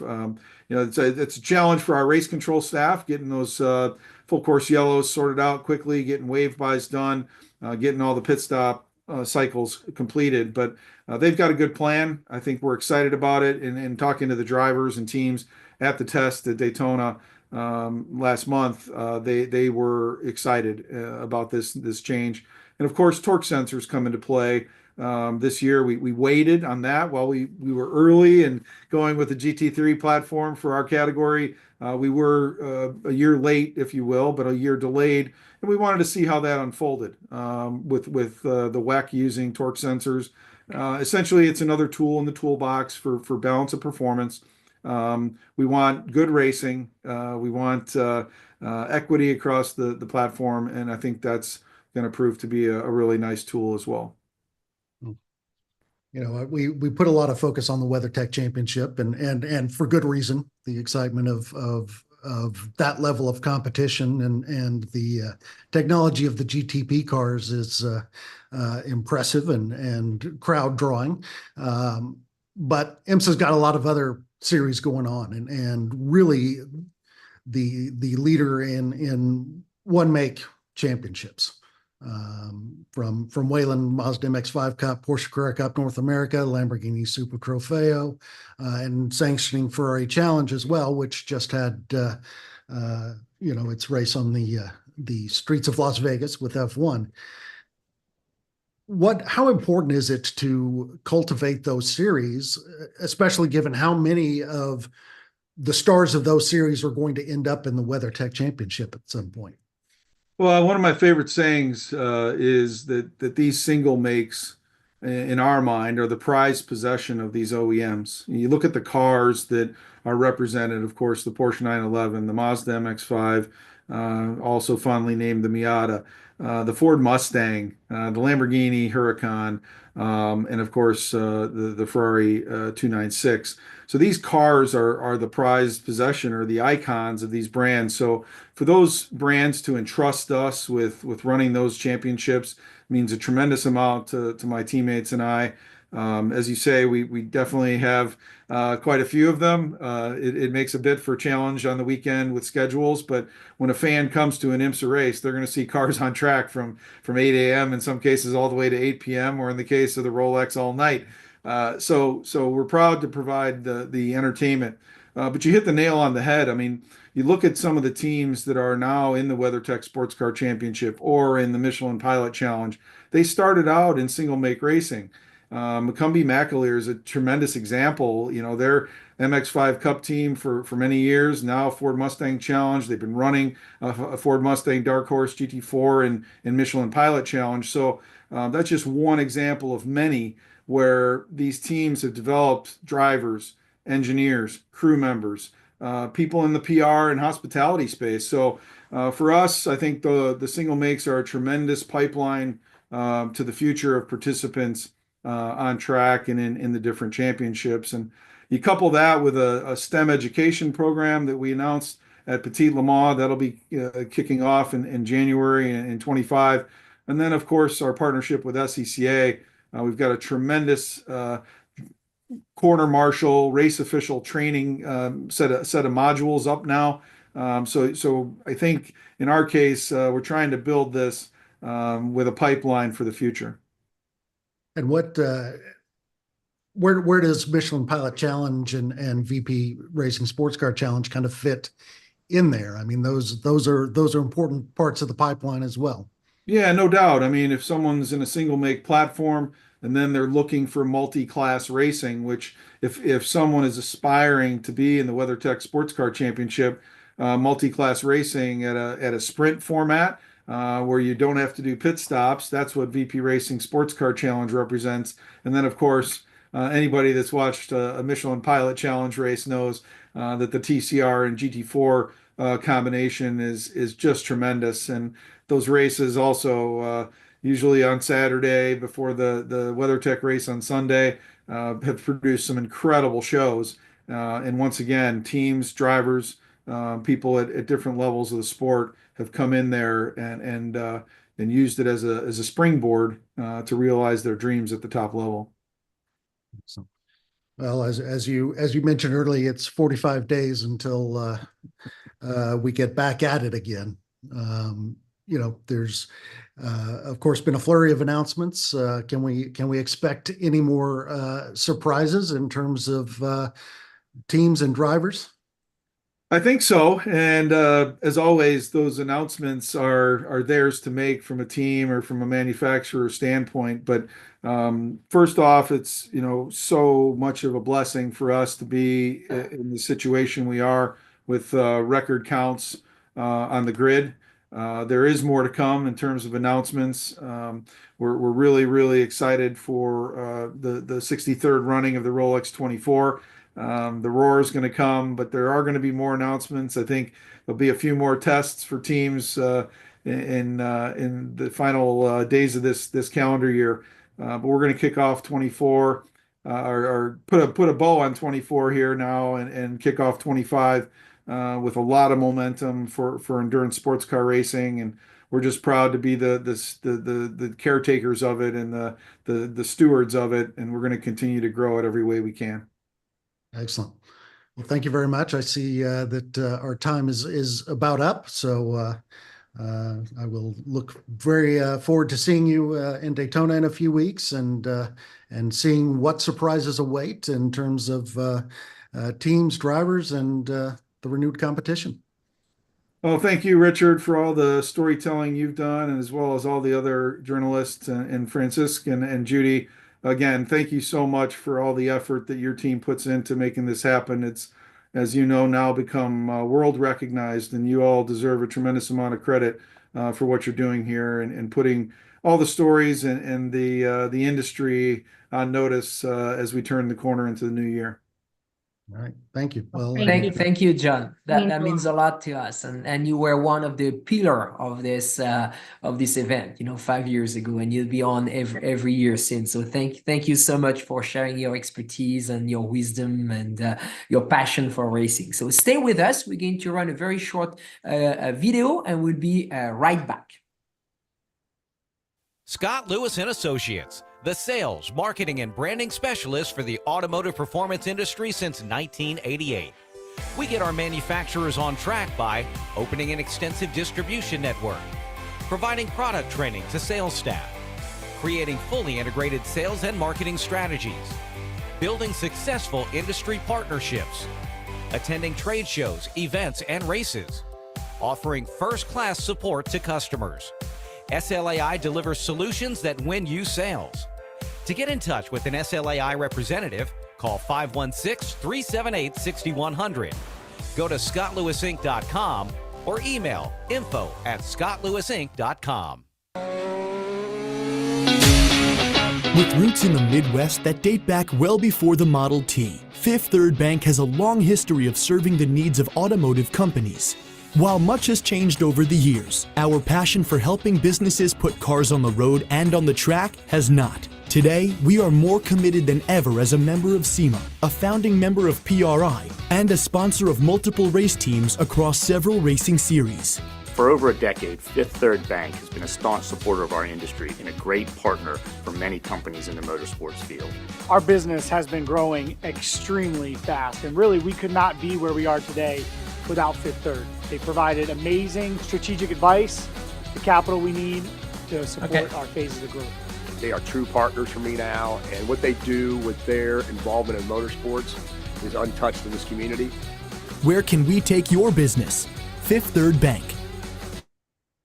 Thank you very much, and welcome back, Mr. Hammond. What a great session we had this morning with Jimmie, and I'm sure you enjoyed it very much. Yes, I did. I thought that Jimmie was, very insightful, and I think we all got understood a little bit better, especially myself, of what makes him, what drives him. He's a very competitive individual, and he's definitely got a lot of long-range plans for Legacy Motor Club and his future as far as the motorsports industry world is concerned. Just excited about having him on. And I think we've got our next guest on, Mr. Wilson from TRD. We're waiting for David to start his video, and there we go. There we go. And congratulations, David, for the big award you received at the NASCAR banquet. That's a big deal. Deserving. Are you on mute, David? We have you on mute. Okay. There we go. There we go. Are we good? We're good now, David. Yeah, very good. Happy to see y'all. Awesome. Good morning, sir. Now Good that we morning, got that Jeff. little communication problem kind of took down. How you doing today? I'm doing great. Doing great. Beautiful morning here in Southern California. Well, I've got to go ahead and do a follow-up on that. Congratulations on the Bill France Award of Excellence. For those who maybe do not understand the meaning of that award, let me quantify it by saying, to me, NASCAR and the NASCAR world, they have knighted you as far as I'm concerned. I mean, it's just like being, you're now Sir David Wilson when it comes to our world, because you have done so much for the industry as a whole, but most notably in our world of NASCAR, you have done so many wonderful things, David, and you have been such a gentleman. And I don't know, I can't say enough really positive things about you. We're going to be sad to see you, throttling back and stepping away. And we know that you need to pass the torch on, but you've done an outstanding job. And I think that award, I mean, to me, the pictures I saw was not there, but I saw the pictures afterwards. I think you were a little bit surprised, weren't you? And I think that, has it really sunk in what they have bestowed upon you? Well, first of all, thank you, Jeff, for the kind words. I don't think it honestly has sunk in because I'm still trying to wrap my head around the significance of it. And I can rest assure you in the audience that there are awards that are presented live on television that are in fact surprises. Because I was joking earlier in that evening that, well, I might as well have a cold drink or two, because I know I'm not getting up on stage because we weren't collecting any hardware that night. But somehow I ended up sitting right next to Steve Phelps, and right behind me was Mike Helton, and when I saw cameras started camping out, I was like, oh boy, what can this be? And sure enough, I still had this out of body experience as Jim France was talking about it and ultimately introduced me. But I I was stunned. I really didn't have words to truly express how special it was, and how much it means to me. But I tend to come from a very humble place, and the only way that I can wrap my head around it is by looking at it as a recognition, not just of me, but the team that I helped to build and brought into the sport. And yeah, and so that for me, like I can be super proud of that. But deep down inside, make no mistake, this is just such a wonderful, generous honor, and it kind of comes back full circle, Jeff, because a lot of people these days are asking me about my tenure, my legacy, and one, I don't think you define your own legacy. I think it's defined for you. But if I had to pick, kind of one of the things that I'm most proud of, it was being a part of the team that brought this company into the sport of NASCAR. Because Jeff, you were around back then, and you well remember that not everybody, fans certainly are polarized, but even inside our own industry, I think it was a bit polarizing as to whether or not Toyota belonged. And so having a having a hand in building, it was one of the biggest building business cases that I've ever put together. Sold it all the way back to Japan because we all knew just how significant this was going to be culturally for our company. And if not done the right way, it could actually do more damage than good. And so fast forward, some 20 plus years later, I'd like to believe that today, while you still have, again, you have Ford fans, you have Chevy fans, you have Toyota fans, I'd like to believe that today, whether whomever you root for, you do believe that our sport, the sport of NASCAR, is better for having Toyota a part of it. And for me, that goes straight to my heart, and that is again something that I will take with me. Well said. And just to add a little bit more to my perspective of the prestige of the award, this is not something that's given out every year. I mean, this right here is something that NASCAR takes very serious, because that they consider the fact that Bill France, the man who started NASCAR, he had a way about him, and a way that he wanted this organization to be perceived, I think, throughout all of other racing competitors, you might say. And I think the family has done an outstanding job of naming the award correctly and giving it out when it was justified. And there again, going back to what you're saying, and from the competitor side of it, yes, I was on the other side of the fence. I was the enemy, and you were trying to get in. And yeah, there were a lot of things that came out of that. But to your point, and I will echo your point, because yes, our industry is better because Toyota is in it. And it's in it for the right reasons. And that's one thing that I respect about you, is everybody wanted to get a piece of the pie. Okay, especially when Dodge bailed out and some people were looking for a place to call home. You guys came in with a game plan. You said, hey, we're going to do this, we're going to do this, we're going to do this. We're not going to grow too fast. We're not going to expand just because we can. We're going to do everything. You came in with a battle plan, you might say, to go up against the competition of Chevrolet and Ford. You executed it well. You have definitely proved that you belong in NASCAR. And I think, I want to finish this comment. You're right, 100%, sir. You did it the right way. I am so happy to have known you. I am so happy to have competed against you and your company.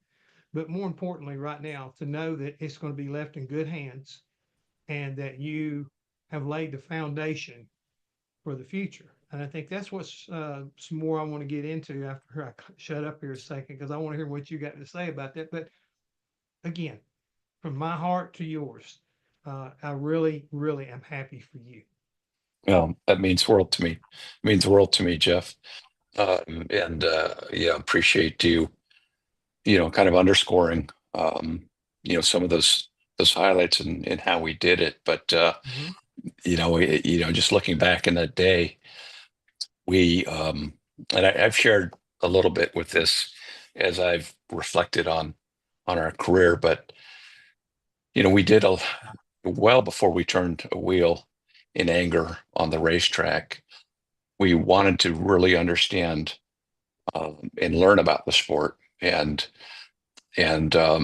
make sure, again, that we did it the right way, make sure that we earned our way in. And I had a lovely visit with a good friend, Wayne Otten, who is also calling it a day. And I gave him a big hug, because Wayne is one of those guys. Back in those days, most fans probably don't realize it, but we didn't, come in through the truck series. We actually came in through a regional touring series that doesn't exist anymore, but it's called the Goody Stash series. And the Huffman family, I got to see Robert and some of his family last week in Charlotte. And yeah, it's people like Wayne Otten who kind of put their arm around us and helped guide us and helped, minimize the mistakes that we might make. But it really was, having a respect for the fans and listening to some of their concerns.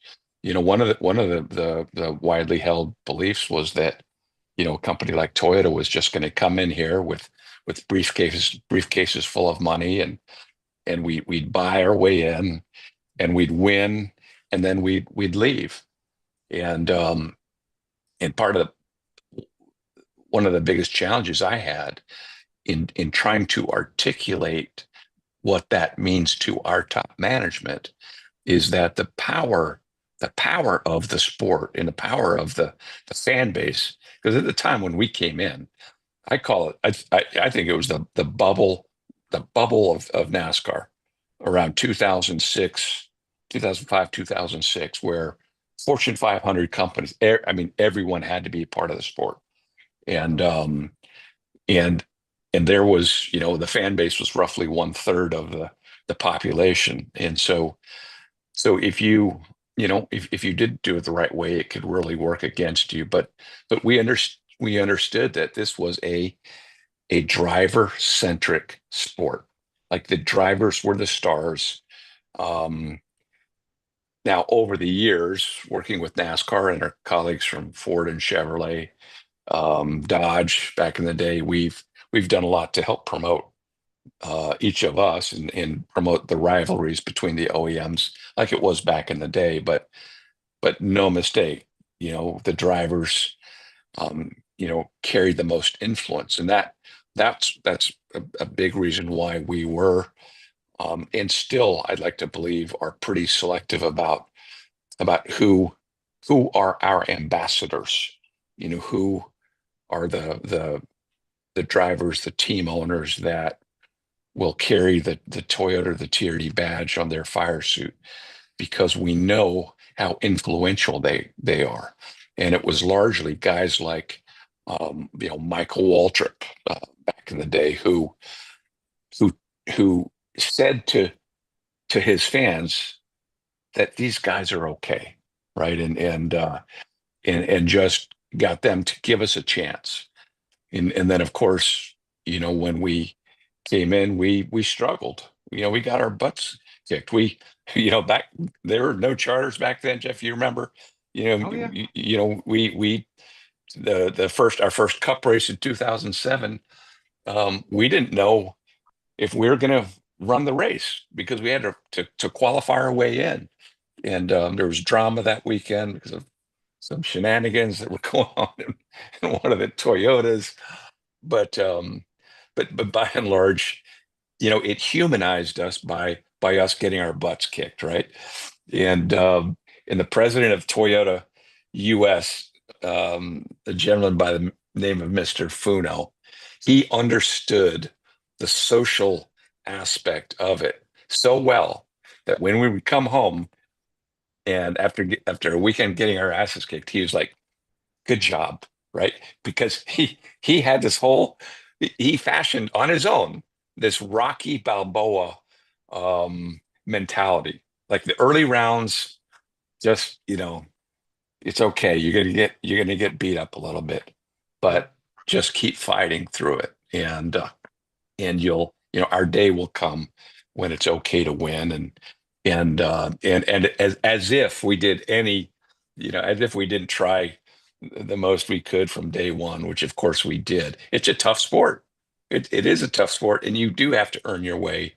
But I have so many fond memories of the teams that took a chance on us, Right. and so much respect and love for guys like Coach Gibbs and his family, who had already won 3 championships with their affiliation with General Motors and Chevrolet and Pontiac. And on paper, it absolutely made no sense for what they did, but so many people, just contributed to helping us along the way. And in the end, as I look to step back, what I will miss most of all are the people, and that will keep me coming back to the track on occasion, just to see these wonderful people and friends that I've made along the way. Just to make sure we don't get away from that thought process. Address the friendship, but the driver development program that you guys initiated, and really, not to say it wasn't going on, but I think Toyota did it in a different way than the other manufacturers. And I think producing the results have turned out to be, head turning. Least of all, when you think about, Kyle Busch's and the Christopher Bells of the world that have been around now and helped through Toyota. Any of that moments there, as far as in the last 20 years of bringing people into the sport and getting them up through the ranks, that they stand out to you, or memories stand out to you?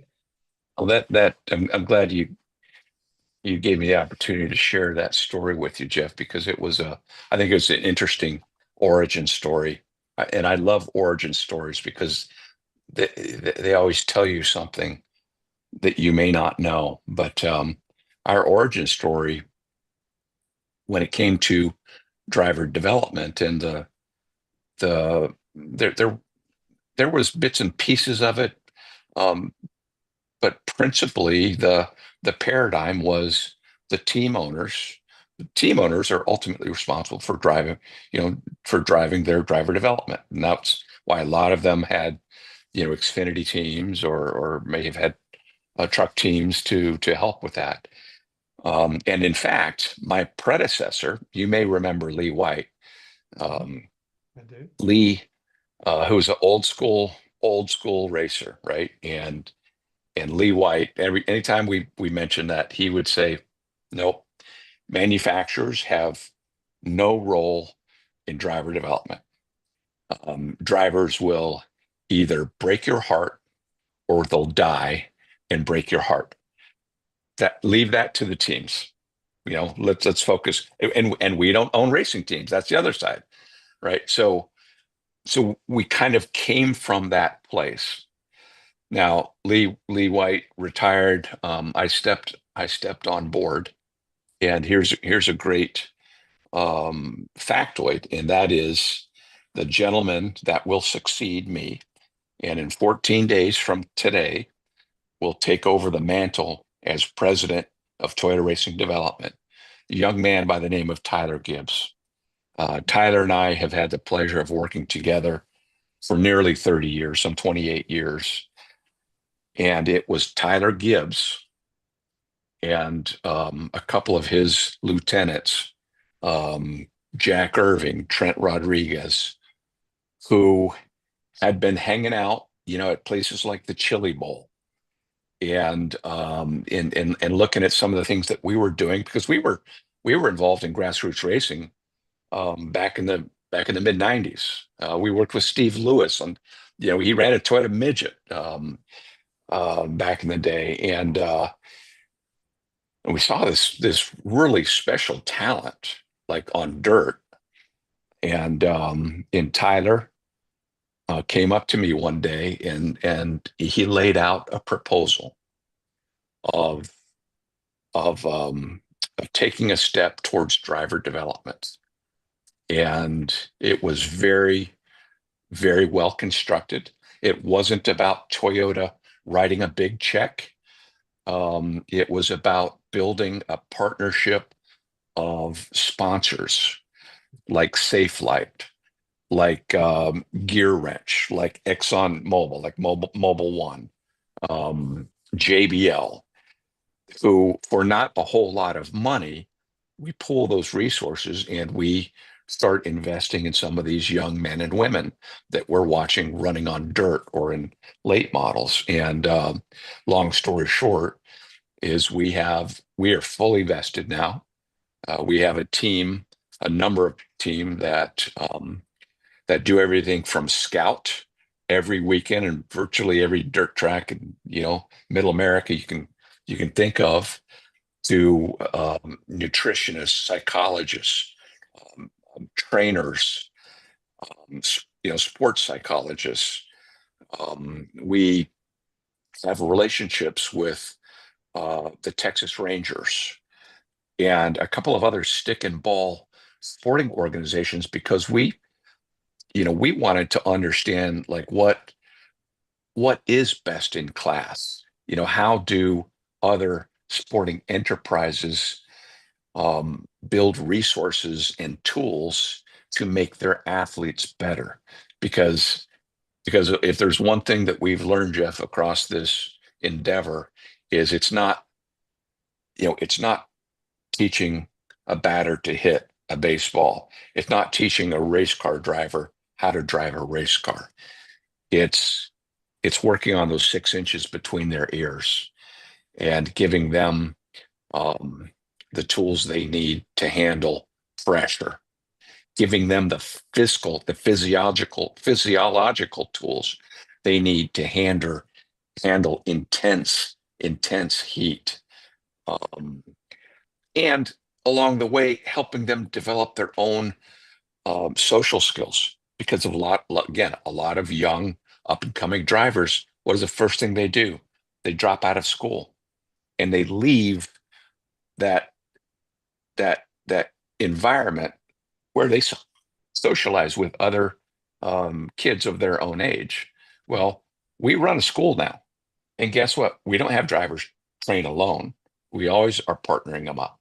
And they're in there shooting hoops, they're throwing baseballs, things that a lot of them never even had the chance to do. So to get to the competition side of it, because at the root of it was we wanted to grow our own, and we understood the pitfalls. First one, we don't own racing teams. That's the biggest one. And that's why, again, organizations like Kyle Busch Motorsports, Joe Gibbs Racing and their Xfinity team, the Venturini family, Bill McAnally, the key is to align yourself with organizations who share your vision and have the right mentality to coach up these young drivers. Because again, you can't just throw a young talented driver into a race car. You have to, it's coaching and treating everyone with respect, because the other challenge in developing athletes is each one of them needs different things. Each one of them is going to grow up and excel at their own pace. There are a few unicorns like Kyle Larson, like Christopher Bell, like put them in anything and they kind of find their way. And of course, Christopher would be what we would call our star alumnus. He's the guy that really proved our business case. And here's the other thing I say, because I get, on occasion some hate, which I don't understand, but what about William Byron? What about Alex Bowman? What about Austin Hill? What about Jesse Love? Here's what I'll say.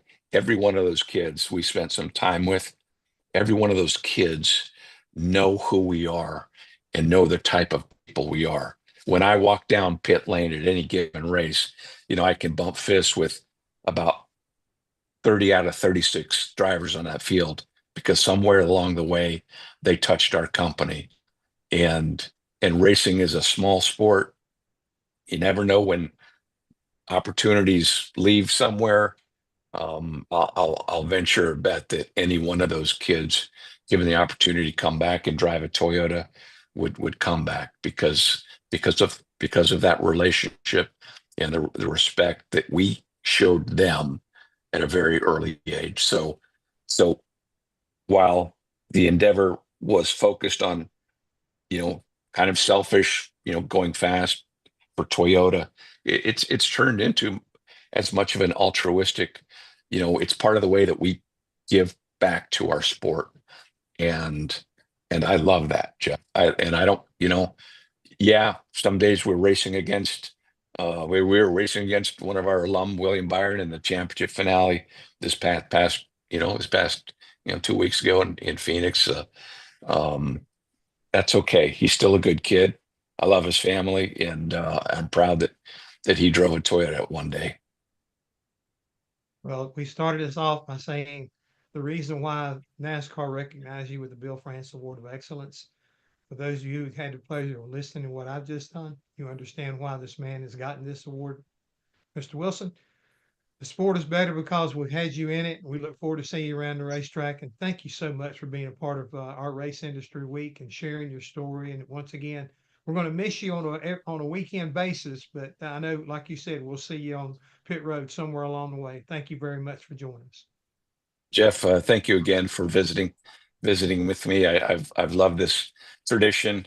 I'd ask you to take care of Tyler next year when he's on. He's actually on a plane to Japan right now, or he was actually going to join me, but I'm sure you guys will catch him next year. And again, I appreciate just the consideration and respect that you've shown me and your team there at Racer. Thank you so much. Thank you, sir. Thank you very much. You have a lot to be proud of, David. Thank you, Judy, Francois. Again, thanks for inviting me so many years ago. I love the tradition, and say hello to my friends. I'm assuming Mark Rushbrook and Jim Campbell will carry Yes. their OEM flags. Yes. All right. Mark is next. So All thank right. you, David. Thank you Give very my much. best. Thank you. Okay, Thank you, guys. absolutely. Thank you, Jeff. So we'll take a little video. We'll watch a little video from our sponsor. We'll be right back with you with Mark Rushbrook. When it comes to pushing the limits of performance, the pros know there's no room for compromise. At Crowder Cams, we don't just engineer camshafts and valve train components, we redefine what power means. Since 1955, Crowder Cams has been the name trusted by racers, engine builders, and gearheads around the globe. Whether you're building a street machine, a dragster, or a track car, Crowder Cams provides the muscle you need to dominate. And with Crowder, victory is within your reach.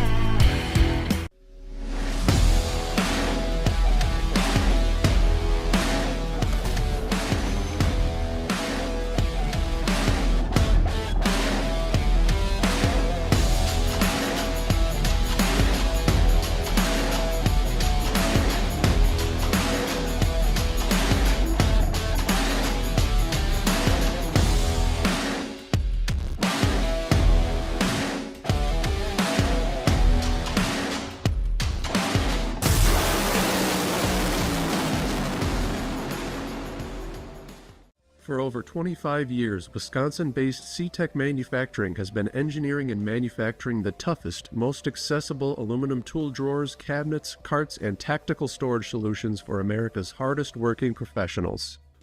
Whatever you need to store and however you need to store it, put your trust in C-Tech Manufacturing. We build it better.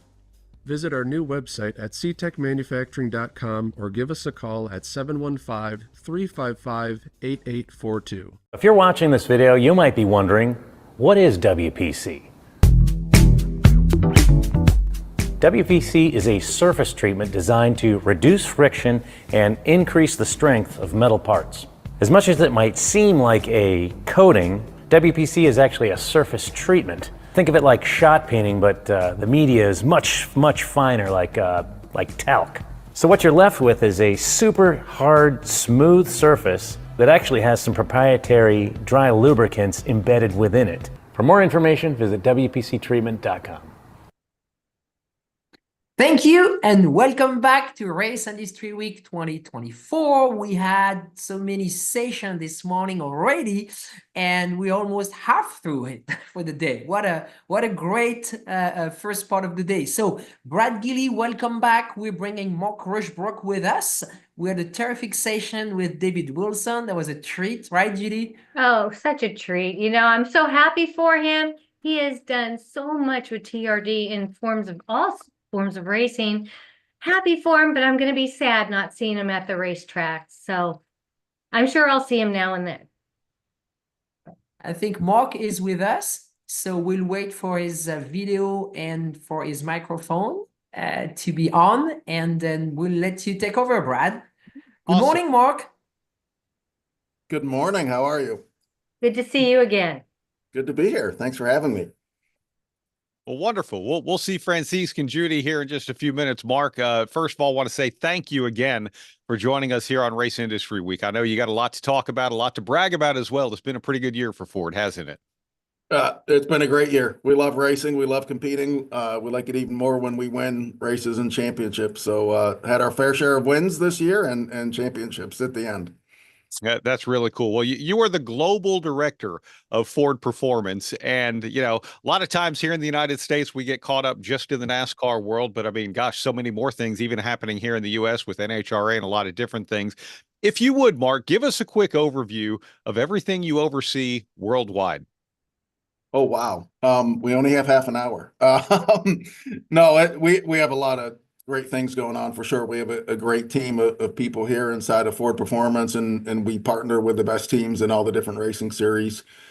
And I'd say we got a lot more serious in these last 2 or 3 years about our motorsports programs and really trying to take everything to the next level to make sure we have a good, deep strategy. And the way we break it down is into 4 quadrants that we talk about. And it's all about winning races and championships that matter. It is about innovation and tech transfer two-way from road to race and back to road, and just keep that endless cycle going. And then marketing to tell customers, fans about our company, our products, and our people, and where we compete or how we choose to compete. A lot of it is around our icon Mustang. That is one of the 4 quadrants, and that includes racing Mustang globally, whether it's in NASCAR, Cup and Xfinity, NHRA, Australia Supercars, Formula Drift. And then in the sports car world, we've got Mustang GT3, Mustang GT4, Dark Horse R with our own Mustang Challenge Spec Series. So Mustang is the best-selling sports car globally. Is something that we need to be competing and winning globally. So that's the first quadrant. Second quadrant is own off-road. And what we've done going back to 2019, I mean, we used to race off-road in Baja in 1969 with Rod Hall and Strop and everybody, and great success, but we were out for a little bit.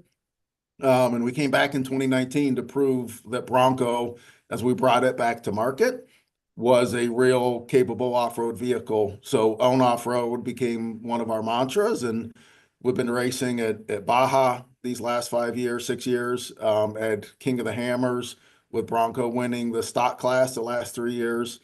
We race at Fink in Australia, and we race our Raptor T1 Plus is going to Dakar next month in January, and we can't wait for that. So that's the second quadrant, own off-road globally.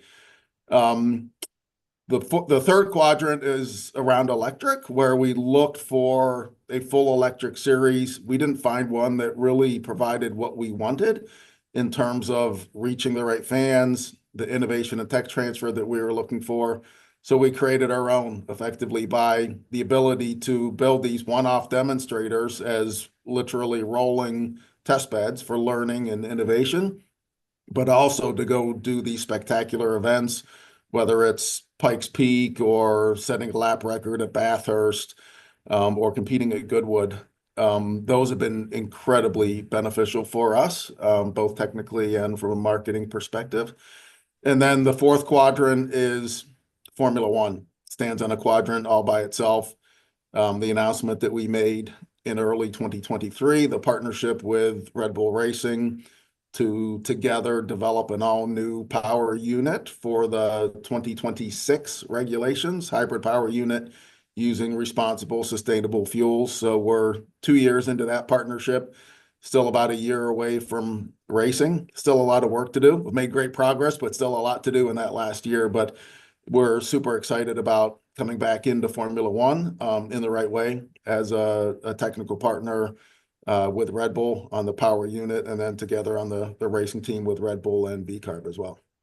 That's wonderful. And I know that was such a big, broad question for everything that you do, but I really wanted to kind of set the tone for our conversation in that you are the, global director of Ford Performance, and it truly is around the globe with everything you do. While we're talking about Formula One, wow, what a great partner to have in Red Bull. Can you give us an idea of what happens behind the scenes? Obviously, the things you can tell us, but how development happens and everything, because, you look at that and go, man, 2023, and you guys aren't even going to race until 2026. What has to happen to get Ford back on the track in F1?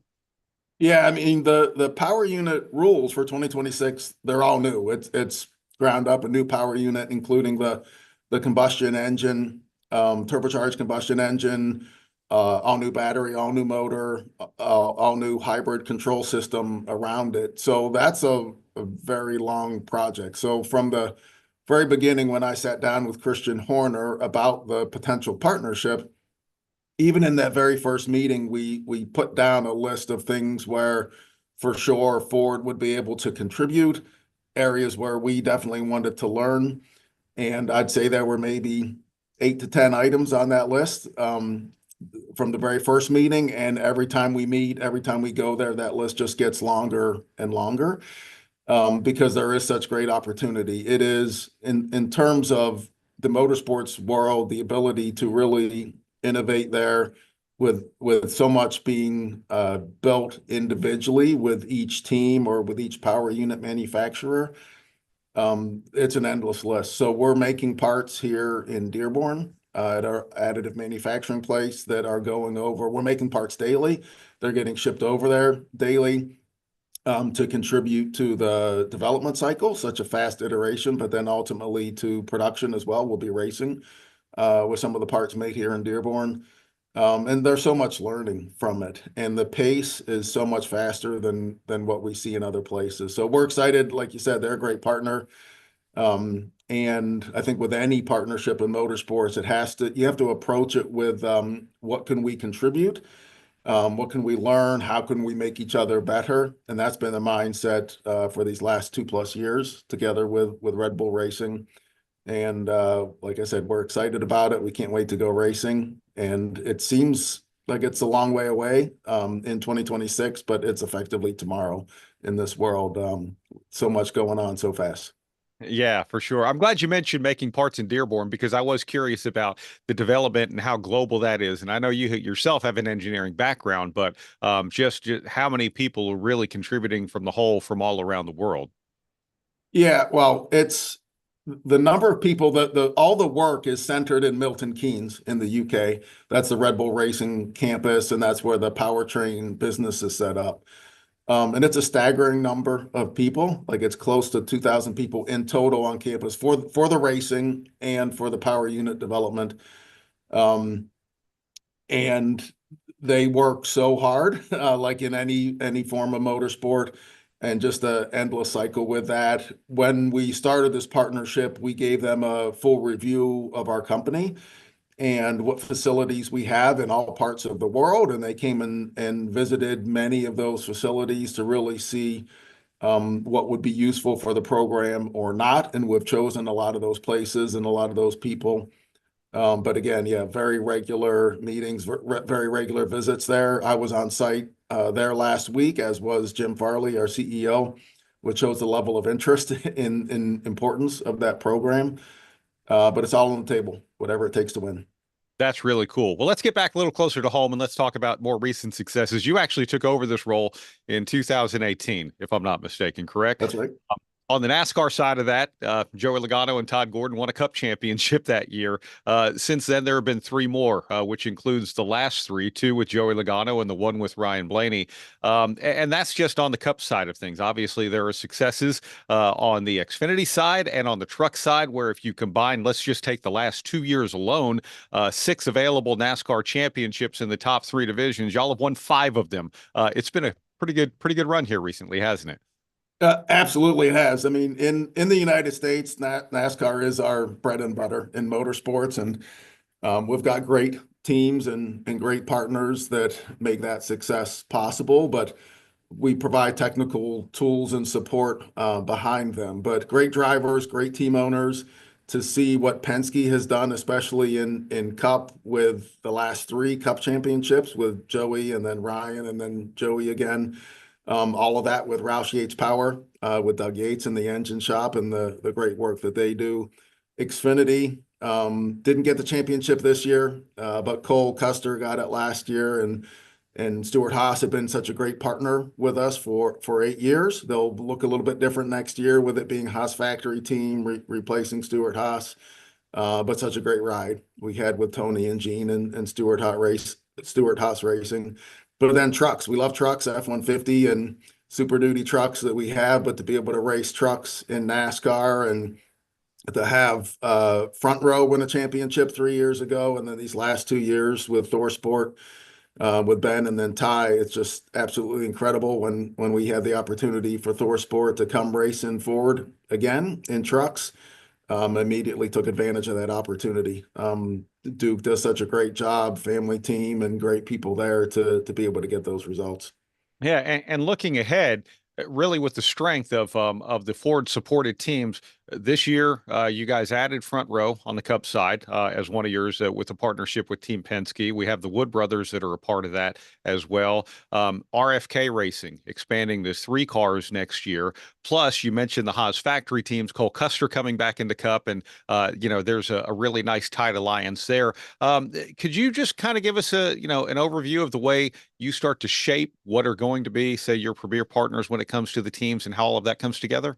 Yeah, there's definitely been some shifts, as you mentioned, in these last couple of years, and we're always trying to optimize the results on track, and but also a balance, of course, with the interest of the teams. And from the time that Penske came back to Ford in 2013, they've just continued building their program. And initially, there were only two cars, and then they grew to three, and effectively with Wood Brothers and such a tight alliance with them, we consider that four Penske Wood Brother cars. And they've done a great job for us, obviously, with great results. For Front Row, for the 10 plus years that have been in motorsports, and like you said, since 2018 as the director, what we've seen with Bob Jenkins and Jerry Freeze at Front Row is they've tried to get incrementally a little bit better every year. And I've got complete respect for that approach, because they knew they wanted to get better. They knew it wasn't going to be one switch, flipping it overnight and suddenly having success. But every year they've added something to get better, whether it's hiring the right people or right drivers or the right tools, or in this case, the right alliance with Penske, we felt was the right way to bring Front Row up to the very top level. So they've got full access to all the aero data, all the simulator tools, tire models, like any other tier one team. So we're excited to see Front Row and some of the success that they've had. And then the resurgence of Roush Fenway into RFK, and now going to three cars. So we weren't sure where they were going to go a few years ago, but certainly with Brad coming in, and again, it's about the people. They had a lot of great people there that were able to untap their potential and brought in some additional people, and great success that they've had these last 2 years. And now to be adding a third car to be able to take that same goodness that we had in the 6 and 17 to get it into the 60 car, we're really excited about that. And then we're happy for the Haas factory team, because given what's happened at Stewart Haas and the change in their future or plans that are coming for 2025, to have the Haas factory team there, it's only one cup car, but there's great people inside that building still. Their alliance with RFK, I think, will bring some results as well. And same thing, they'll have full access to our resources at our tech center down there. So those are all great teams. Also appreciate Rick Ware Racing and what they've done for us through the years, and continue racing a Ford. So a lot of great teams across our cup lineup. And like I said before, all powered by Doug Yates and Roush Yates Power. And that's an endless battle inside a Doug shop, that you're scrapping for every half horsepower that you can get, and it never ends. But Doug never quits. So happy to be partners with him. Yeah, and what a great way to sort of transition this as well, because what happens there at Roush Yates Engines and with Doug Yates goes well beyond NASCAR with Ford as well, correct? Yeah, I mean, they've been great partners with us. They worked with us on the Ford GT program from 2016 through 2019. They built the engines for the Ford GT Mark IV, which is a track day only vehicle, non-street legal, that they built a special version of that V6 EcoBoost engine that we raced, that we put in these track day cars now, making over 800 horsepower. So he's a great partner for us in the engine business beyond NASCAR, but also in the parts business as well with the work that he does. Mm-hmm. And Mark, you also mentioned the Ford Performance Center, which is there in Concord, North Carolina, just a little north of Charlotte. But that gets used for more than NASCAR as well, correct? Yeah, when we opened that in June of 2014, which seems like just yesterday, but would leverage that facility in so many different ways. And in June of 2014, we had literally just installed a full driving 6-degree of freedom simulator there.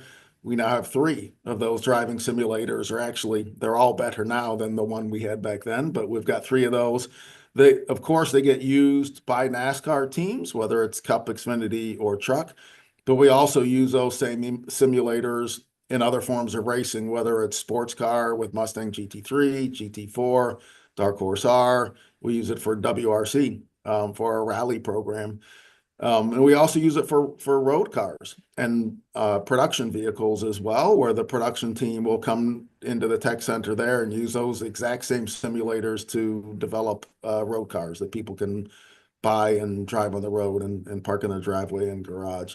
And we've got more than just the simulators there. We've got a full aerodynamics development program there, whether it's CFD, computational fluid dynamics for designing everything in the computer, whether it's a scale tunnel model running at 50% scale at the Penske Technology Group tunnel in Mooresville, or running full-scale aero at Windshear, or even in our own wind tunnel here in Dearborn. So a lot of great people that we have in there. Again, when I first went into that building, when it was first opening, there was one engineer sitting in the corner with ceiling tiles falling on top of them, and now we've got, I would guess, about 35, 40 people in there to complement the work that we do here in Dearborn. But those 35 to 40 people in the tech center there in North Carolina, they do great work in interfacing directly with our teams. Yeah, I think it's great. I love hearing about how Ford global performance all can come together, as well as what people see on the passenger side of things too. I was fascinated when, to learn from you a few weeks ago that how passenger car technology even gets benefited from that. Let's move on to a little bit of a different one. Rally car, another big thing that you guys are a part of. Just wrapped up a season there. What can you tell us about that? Yeah, it was an interesting season.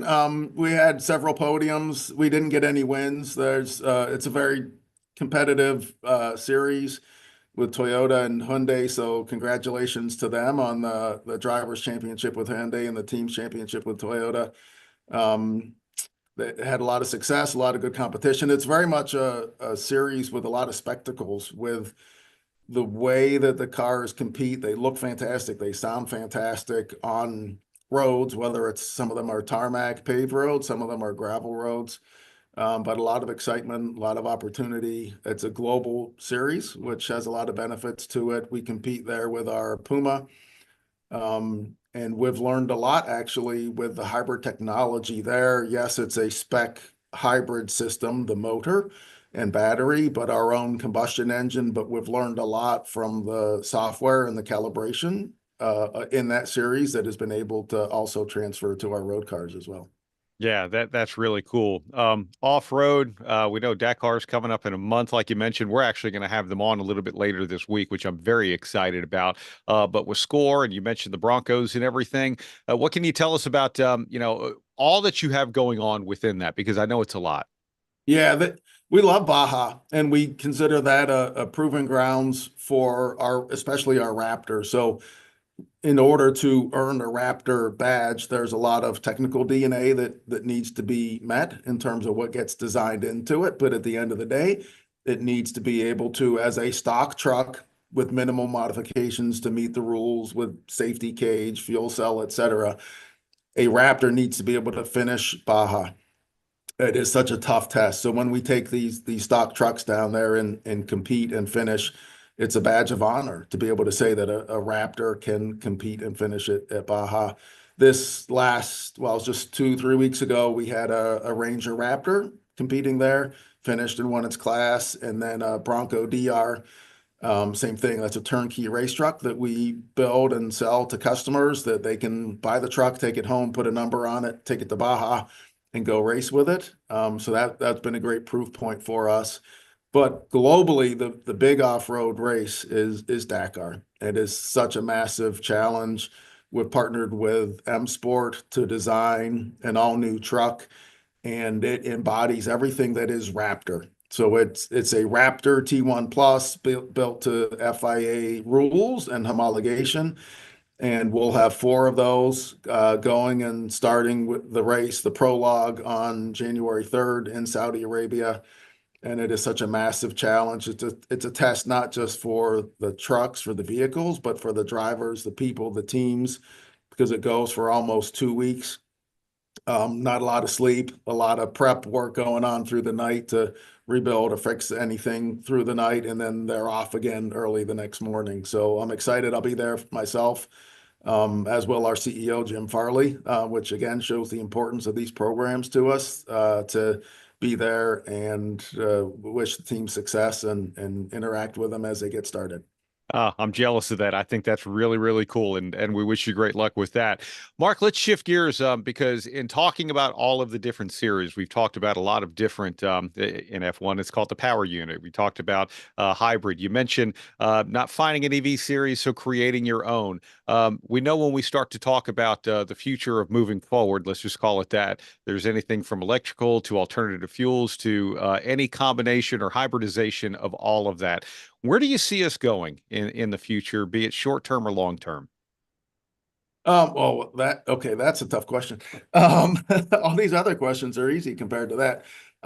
For us, like I said, we didn't see the right electric series. That's why we've done these demonstrators, so we can truly learn about that technology and how it can transfer that learning, how it can transfer into our road cars. And that's worked very well for us. And we can tell exactly what story and we can learn exactly what we want. But the fact that we didn't find the right full electric series, and kudos to Formula E, right? They've been in existence since 2015, I think, so 10 years now. They've had success for sure, to still be running, and they put on a good race or show. And there's a lot of manufacturers involved there and a lot of fans. It just wasn't right for us in terms of what we wanted to be able to learn. But the fact that we don't see a lot more series switching to full electric, I think is a signal that that's not what the fans want to watch as a technology. Now, it still can be a great road car. We have a Mustang Mach-E in our family, and actually I drove it to work today. I've got combustion engine Mustangs in my garage, and we have a Mustang Mach-E as well. But the full electric technology is actually very good on the road with a right use case. But in racing, it hasn't provided the spectacle per se that the fans want to see. It doesn't have the same sound or the smells or the feel and the vibration. So we do believe that ICE still has a long time to play in the motorsports world. Hybrid is also very good because you get the sound of the combustion engine, you get the technology, the opportunity for learning from the electric part of the hybrid. And then especially like in Formula One or many of the other series, when you combine that with a responsible fuel, you can race a combustion engine cleanly and tell a great story about it. So I honestly don't know what the future holds. I think that we need to continue working together as stakeholders of the sport with the other manufacturers and with the different racing series to look for those opportunities to make changes when appropriate. But I wish I knew all the answers right now. I certainly don't.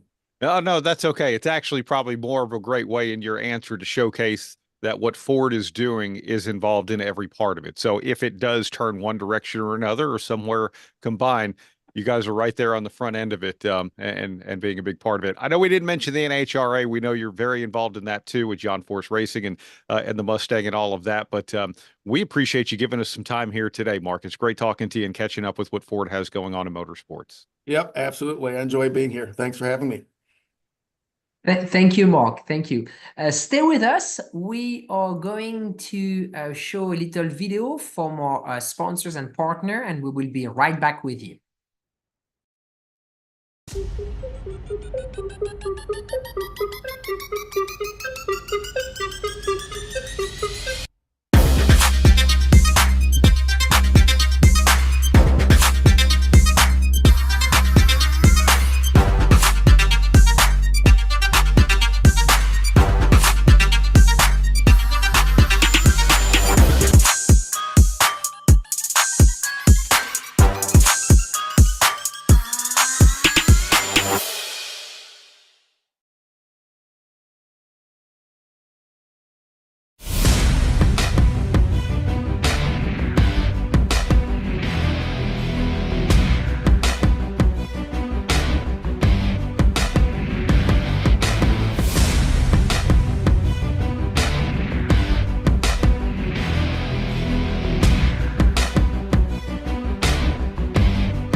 Land speed record holder George Poteet's Speed Demon rocketed 481 miles per hour at the Bonneville Salt Flats. You don't go that fast without ARP fasteners. There is no way that we could go the speed that we've gone, the number of times we've gone, with a lesser quality bolt than ARP supplies to us. And we absolutely wouldn't be where we were today if it weren't for ARP. When failure is not an option, it's ARP-bolts.com. We're Performance Plus Global Logistics. Our team of dedicated performance industry and logistics experts get valuable cars and components to the track on time in top condition. We provide expedited logistics solutions for the performance industry using direct routes instead of deferred options, and communicate all necessary information to the appropriate resources to meet regulations and ensure a smooth transit and secure delivery, both domestically and internationally. And we exceed customer expectations by providing best-in-class service with an efficient and cost-effective system in place. Contact us today to book your next shipment. Thank you, and welcome back to Race Industry Week 2024. We're going to be bringing our next host, George Tamayo from Racer, who should be with us any second. And then we're going to be talking with Chris Stewart from Grid Life. So I am waiting for George to join us. And I'm pretty sure that Grid Life, Chris has been with us for 5 years now. So absolutely. So this is the 5th time we're going to be hosting Chris, which is a little tradition. And my understanding is we have a little video also from Grid Life. So George is with us. Good morning, George. We're waiting for George to start his video and his microphone. Good morning, George. Welcome back to the program. How are you? Very good. Thank you. Good. So we should have Chris Stewart with us. Give me 1 second. I'm getting a signal from our producer. And when Chris is with us, we will show a little video from Grid Live that Chris and his team prepared for us. So good morning, Chris. Good morning. All right, unmute and share my video. How's it going? Excellent. So let's roll the video.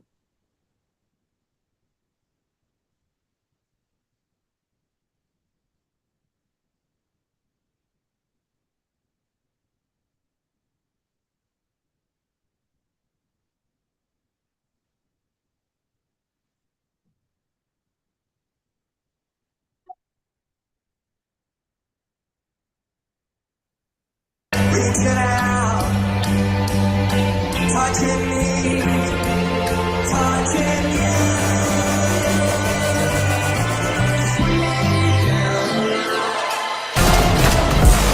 Bang your head. You're barely alive.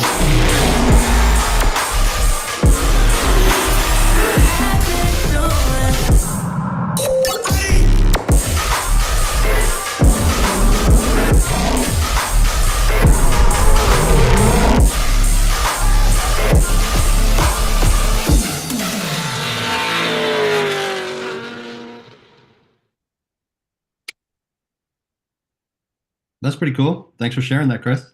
Yeah, that was our 30 seconds Grid Life in 30-second video. So like all the things that we do kind of encapsulated into really bite-sized moment. Yeah, nice. Hey, congrats on a great 2024 season.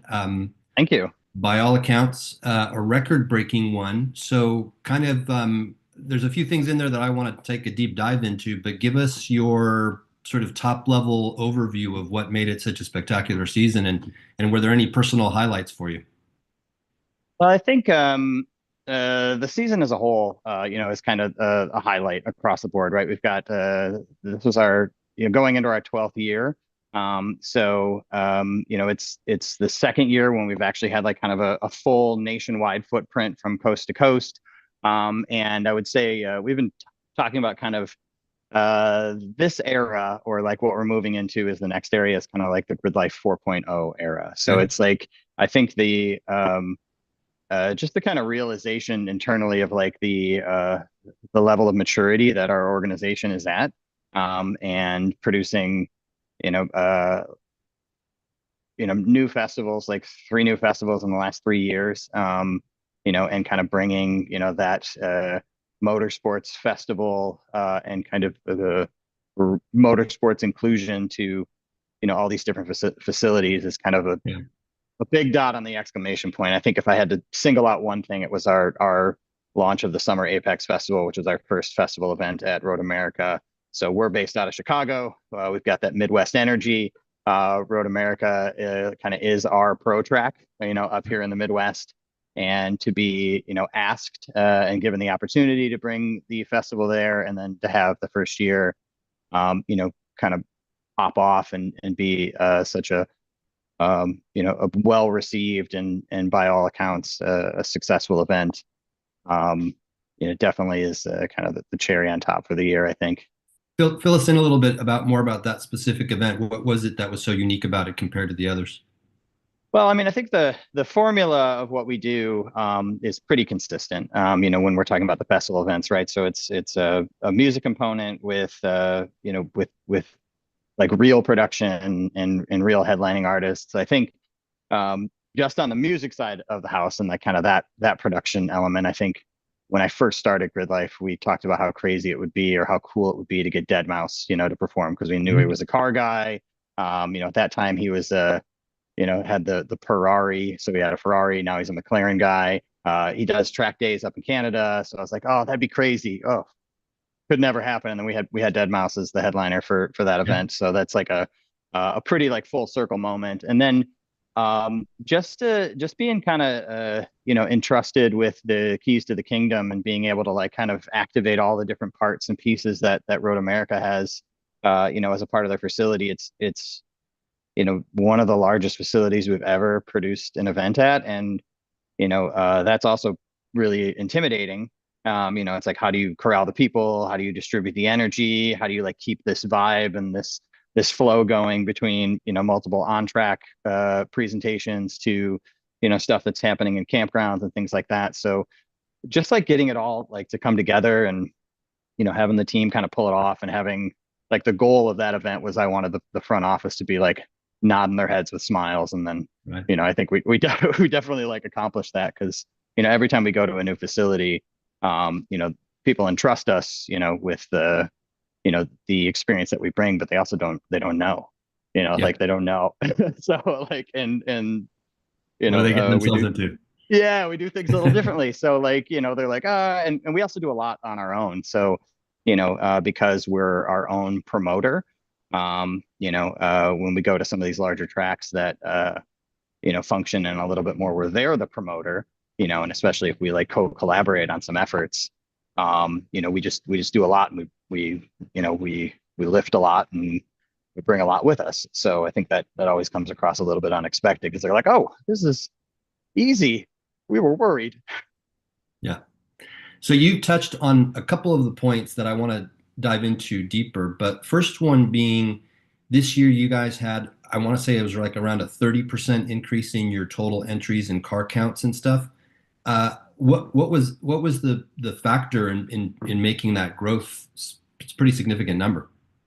Well, I mean, I think it's a lot of it is like expansion in region, right? So we did 3 events in California, so we opened up kind of a whole new community there. We also went all in with the Roush series, so added like a whole new motorsports program into the mix, which brought a different clientele, a different group of individuals like into our paddock, and then just kind of volume of events, right? So the ability for more events means more participants, and the majority of we kind of have like an inventory issue in some cases, because our most popular events sell out in minutes from a driver's perspective, so it's really been kind of trying to manage that control, and then also kind of keep it grassroots and make sure that the longtime fans get access and all that type of stuff. But when it comes to kind of the growth of the attendees and the amount of registrants, it's really starting to open up more new motorsports products and new opportunities for people to get on track. Yeah, so perfect segue into the next question, which is, you mentioned the Roush component, the Rush Series as an addition to it, some other things that were new this year, the events and things like that. Give us a little bit of an insight into your internal conversation about growth and how you guys think about managing it, and do you set guardrails for yourself, or how does that whole internal discussion go in terms of how you guys manage the growth of the series and the brand?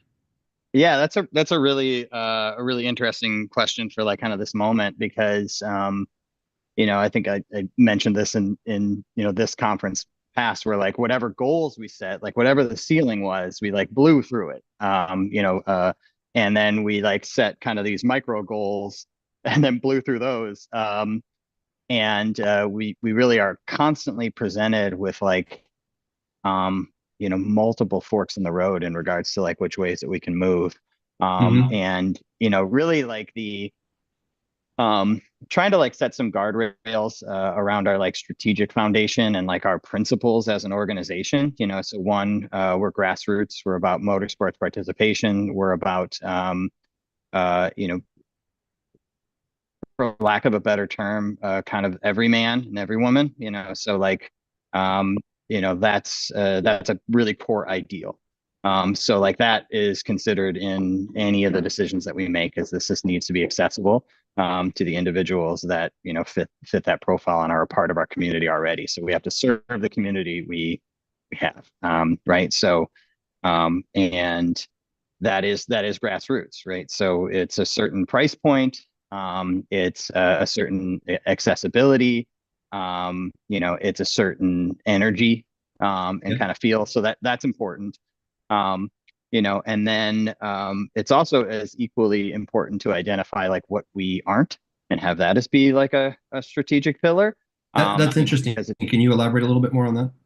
Yeah, it's really easy. I mean, there's a lot of like different models, and I don't know if like I'm a creative, as the founder, and then Adam, my co-founder, is just he's a tradesman, right? We're just kind of regular folks. We're not necessarily businessmen. Like obviously we're running a business, but that's not the primary goal. So it's easy to kind of look across the aisle and look at other motorsports models and like look at business structures and things of that nature, especially as we like mature as an organization and creep like right up on the edge of what I would consider like a pro series. So we're kind of this grassroots series with like these pro ideals and this pro functionality. We've got this really elaborate live stream that we're committed to. We've got a really large staff that we travel with too, and like all this these different types of touch points that we try to like make best in class. So it's easy to like look at the struggles of like keeping that up, and then look over to like other models and I don't know, get a little bit enticed about how like the business of motorsports is structured on on the pro side of the world. So I think just identifying like where we want to stay, and it's kind of like hand in hand. It's like we service these types of individuals, we service this community. It's those are the ideals of our community, right? And it's not that those ideals don't exist, on a different type of model, but there's definitely things that like potentially are in conflict, to that accessibility or that comfort or that inclusiveness and all those types of things. So it's a very interesting moment, because there's like the business side of things is somewhat at odds at times, with the community side of things. So there's like a back and forth. So internally, we recently brought on a CEO. So I hired my own boss, which is proving to be a good idea thus far. But just to have a little bit of a different perspective. So Michael Hershen, who we worked with for a long time from FCP Euro, and he's a racer himself, and so he's kind of in the mix now to kind of providing that counterbalance as we like think about strategically what we're doing as we move forward, and what the next year looks like, 3 years, 5 years, 10 years. And what we want the events to be, the community to be, and then the brand also. So it is like a lot. Yeah, I can imagine. And so as part of that, and again, you referenced it a little bit when you were talking about, your event at Road America, but I think that there's certain things in any series, it doesn't matter whether you're talking NASCAR, Formula One, or grid life, that there are certain fundamentals, right? You need a schedule, you need classes, you need venues, you need rule books, you need all of these sort of basic element framework things, right? But the big differentiator to me ultimately comes down to events is the experience. Yes. And experience is sort of, it seems to me, for grid life, perhaps the most crucial element, because the experience is not only, I would think, what brings in all of the array of competitors and participants and things like that, but also the experience is what brings the fans in to that. And one of the things that you guys have locked down is that sort of 18 to 34 age demo at, some almost 3/4 of your demo fits into that age bracket. So tell me a little bit about how you guys view the experience there and how you continue to sort of massage it and cultivate it, and where experience fits into those internal discussions about expansion and where you take the series next. Yeah, I mean, I think experience kind of layers across all of it, right? So, and my background and kind of the way that I think about things is, I'm a creative, was a creative director on kind of the design side of stuff, and so I'm always like ideating first and kind of working backwards sometimes from what I want that feeling or that experience or that end result to be. And like you said, there's kind of all this brass tacks that like has to fit in and like, lend itself to that experience, or, the experience can't exist if the other bits and pieces, aren't into play. So it's been, as we've like scaled, that's been probably one of the bigger struggles, is like, how do you create, consistency and how you operate that framework, and how you like build your base operations, and then where is the room for like new experiences and like plus ups and all those types of things. But I think like we constantly like reference terms like vibe or things of that nature, which are like, they're almost like a measurable points of data.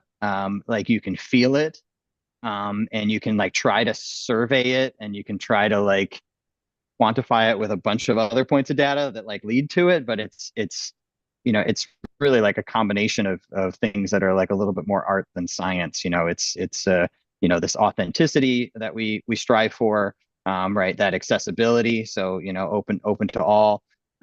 Bringing the right people and the right programming. We use music, rely pretty heavily on that as like a hook. So we have like an audience that we call the car curious. So, and that's individuals that are like adjacent, to, like us as like enthusiasts or motorsports fans or motorsports participants, right? We know a bunch of people, right? We have friends outside of this world too.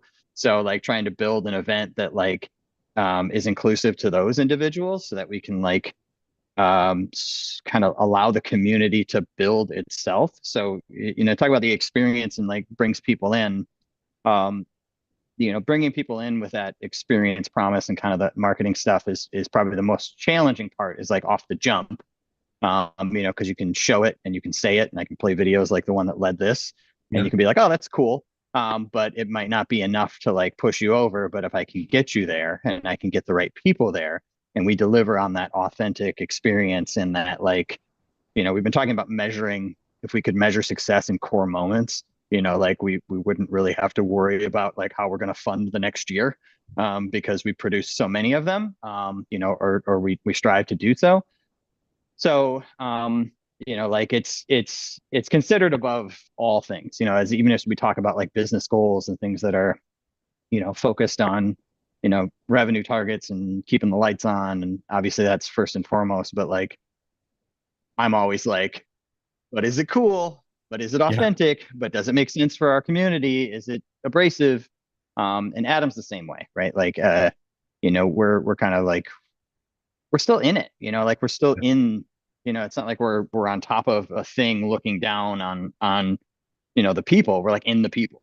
You know, like we've been building the event that we wanted to attend and the community that we wanted to be a part of, like since the beginning, and that still like kind of reigns true. Like we want to be comfortable in our own skin. So like, you know, all those decisions like go through that filter, you know, Right. and the experience is at the front. Why do you think that music and car culture are so synchronized and so much of an attractor from one to the other? Because it's kind of been that way all along, right? If you go back to the 50s and the whole, you know, that era of hot rods and things that were, you know, you go to the diner and there was rockabilly playing, and rockabilly is associated with a certain kind of car, and whatever the case may be, it's obviously different now. But why is music such an attractor and so a part of car culture, do you think? I think music as a whole is as universal as a communicator as you can get, right? There's obviously like different genres and you know, different preferences and all those types of things, just like there is in car culture. You know, but like music has a universal appeal as a whole, right? So you know, you put a band, you know, you put a band in a bar and the bar becomes more lively, you know, in most cases.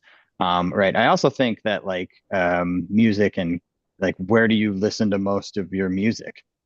In the car too, right? So there's like those two things that are, you know, kind of quantified together. And then, you know, just like with action sports or anything else, when you're presenting something that is high adrenaline or high action and you have music or a soundtrack that matches it, you know, it's all just kind of a different part of the story and the fabric, you know. So there's a lot of different like ties and associations to it. I think when, you know, like I used music and kind of this festivalization of grid life came from, you know, my own hobbies and my own preferences of going to a lot of concerts and a lot of you know, different music festivals, and I'm a big Deadhead, a big Fish head, so like just these cult like music communities. So there's a lot of parallels too, you know, when you're in like a particular music community, just like you're in a car community, you know, like the parallels to like how that feels and how those groups interact is pretty similar. So, you know, I think there's a lot of like different touch points that like bring, you know, music and car culture, you know, together. And you can almost like look at a particular type of build, like you mentioned, like, you know, rockabilly is this type of car, you know, like metal is this car or this truck, you know, and like dance music looks like that car. You know, so you know, it's all things that people have passion and opinions about, you know, both cars and music. So that stuff like kind of intertwines as well, just from how individuals identify themselves and what makes up the fabric of who they are. Yeah, definitely. Sticking on sort of this theme about experience and the age group, I wonder in any of your conversations, do you guys, is it a stated mission? Is it maybe an implied mission to sort of bring in youth and expose them and make them passionate about car culture? Does that ever enter the conversation? Yeah. It's not like again, when we go back to the authenticity of it, right? So it's not, we don't try to do those types of things heavy-handed. You know, we really try to do it through like authentic experience or authentic connection. But it's, you know, with music festivals, we kind of have two different tones when we talk about some of our events, especially if they have a larger music like music festival component, where, you know, one of the marketing threads or one of the communication threads is come to this music festival with an automotive theme, right? And then some of the other communications are like, come to this race event with a dope concert, right? You know, so you're like you're kind of talking, you know, you're saying the same thing, but you've got these like, you've got this like little bit of a skew, whether you're leading with the artist or you're leading with the motorsports, you know. And it's you know, like everything that we do at this point, you know, is now starting to move towards presented motorsport. You know, and we believe a lot in context and storytelling across the community. So like even when you look at the variances of the motorsports stuff that we do, right? On the same track, we've got, you know, GLTC, which is, you know, sports car racing. And then we've got the rush cars, which is, you know, spec racing. Then we've got time attack, which is, you know, build your weapon and go as fast as you can. And then we've got drifting, right? And those groups are like, you know, one of them, you know, like drifting, you know, is probably punk, you know, and then spec racing could be, you know, as far off as country. So like you've kind of got, you know, like, because you're presenting all that stuff together, you have the opportunity to like build context between them. And we do the same thing with like with the attendees, right? So it's like, the more that they can understand what they're looking at, you know, the better. And because everybody and the majority of the individuals that are on the track, you know, are also attending the concerts, and because the paddock is open and because the cars are relatable, and it's like, I drove here in a Civic, look at that Civic, you know, or I like 350Zs, look at that 350Z. There's one drifting, there's one road racing, you know, and I think in most cases, if we do our jobs well of presenting, you know, those motorsports, you know, the grassroots motorsports in like an exciting way, I don't think anyone's going to look at it from the sidelines and be like, that's dumb. And some of them are going to be like, that's cool. And then that's the hook. That's all we need to like kind of bring them into it. So it's not forceful. It's all intended to be kind of authentic by like offering enough context and nuggets of exposure across a wide variety of different things so that somebody can move from one genre of music to the other, or one genre of car culture to the other, or like, or come from the outside and be like, you know, come with a friend who's super into cars and be like, hey, I get it. I understand, you know, I understand your community. Yep. Switching gears a little bit and looking forward, you guys have not yet revealed your 2025 schedule, but any nuggets you can drop, anything you can tease us about what might be coming next year? Yeah, I mean, so we're going to be revealing the schedule at PRI coming up on the 13th. So we have for anyone who's attending that in-person trade show at 11 o'clock. And I forget the rooms that we're in, but we've got our annual State of the Grid, which is kind of our driver summit. So the schedule will be coming out at that time. So kind of our strategic mission for this year. We had kind of two different types of events that we presented last year. One was called the Festival Tour, which has all the bits and pieces and music and all those things. And then we had what's called our club circuits, which is basically like a club race weekend. Yeah. But the new March is every grid life is a grid life. So everything matters. So, you know, starting to bring all that kind of stuff together in everything that we do. And we've also gotten to the point this year where we've got a lot of really good circuits on our schedule, right? We've got Lime Rock, we've got Road America, we've got Laguna, you know, we've got mainstays like Gingerman. So it's gonna be pretty similar. You know, we're getting into the point of you know, kind of repeatable expectation, which is great, right? We're not having to like bounce around or like, you know, talk to the tracks and be like, please, sir, can I have a date?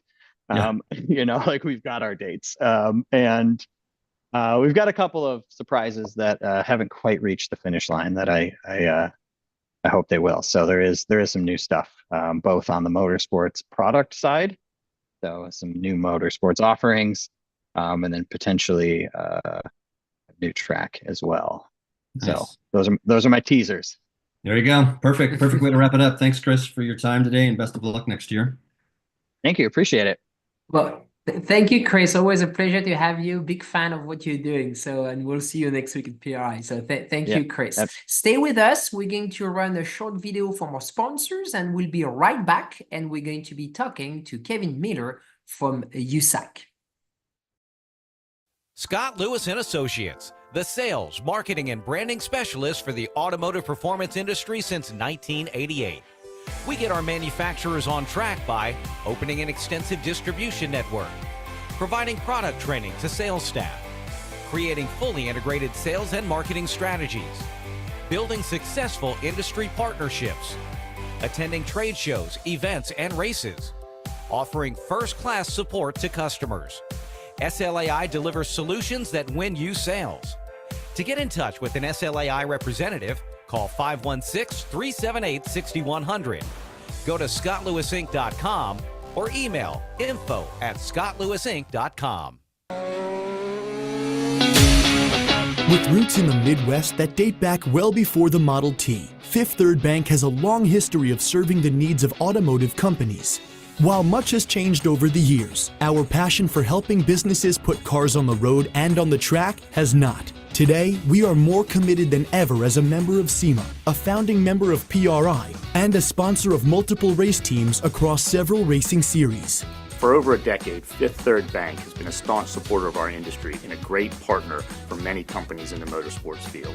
Our business has been growing extremely fast, and really we could not be where we are today without Fifth Third. They provided amazing strategic advice, the capital we need to support our phases of growth. They are true partners for me now, and what they do with their involvement in motorsports is untouched in this community. Where can we take your business? Fifth Third Bank. You work as hard as your truck, and you have no time for downtime.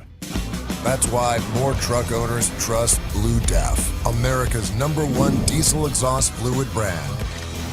Each batch is guaranteed pure, so you can avoid costly repairs caused by inferior DEF. Demand America's best for your truck with Blue Def and Blue Def Platinum. Put trust in your truck. Thank you and welcome back to the program.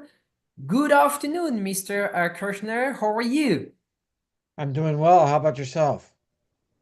Great, great. Thank you for joining us and to represent Speed Sport, which, by the way, we are live on speedsport.com as well as on racer.com, on YouTube, on social media, and we were broadcasted this morning on Speed Sport 1, the new TV channel from Speed Sport. So that was very exciting. Mike, we are going to be bringing on Kevin Miller from USAC. He should be with us any second. And Francie, I want to step in here and say we have such wonderful sponsors. They are hardcore racing brands. And we have some that have been with us for 5 years. We have new ones, and it's so fun to watch their videos. And they love what we're doing here. Yeah, absolutely right. We could not make this week without their support. So thank you. While we wait for Kevin, a big thank you to ETS Racing Fuel, Penske Racing Sharks, Peak, Fifth Third Bank Motorsports, Scott Lewis Associate, Quarer, and of course ARP, C-Tech Manufacturing, Performance Plus Global Logistics, and 3P FP Transers. Good afternoon, Kevin. Hey guys, how are you? Good. Good to see you again, Kevin. Thank you for joining. No problem. Great to be here. Mike? All right, I'll take it away. Hi, Kevin. Welcome. Mike, how you doing? I'm doing well. Another season is behind us, getting ready for next year already. But let's ease into this. And how was 2024, both on and off the racetrack for USAC? It's been a tremendous year. A lot of exciting things happened at USAC. Obviously, we just finished our end of our circle track season was just last Saturday night at Turkey Night, which was a phenomenal event. Great new winner there, great crowd. Always great to end our season in Ventura, California. But as we look back at 24, we saw a lot of growth across all of our platforms. USAC has really diversified in the last 10 years. With the circle track division as our core sprint car, midget, silver crown, or quarter midget program. But our road racing program, which opened up a few years back, partnership with SRO, as well as our new Porsche series. We announced a new Mustang Cup series that will be coming in 2025. Our rally series with American Rally Association, and all of our off-road partnerships. So across the board, it was a great year of growth, both on the track and in the office as well. We saw great momentum in car counts. The fan engagement has been growing every year. I think that's alluding to a lot of more social interaction with fans that we do. And then looking forward to 25, we're excited about a lot of the opportunities that we're presenting. We're really pushing the envelope as much as we can in technology. We've held that term for several years as we as a small organization have grown with pretty big numbers, but the backbone of all that is being efficient with technology and seeing where things are going in the future. Let's expand on that a little bit. How exactly are you using technology to help your organization grow? It seems like through the history of motorsports, at least I've been around 30 some years now in motorsports, and that's something that hasn't really, it's the old way a lot of times still, with a briefcase and a notebook. Yeah, I think that's really what set USAC apart and allowed us to grow.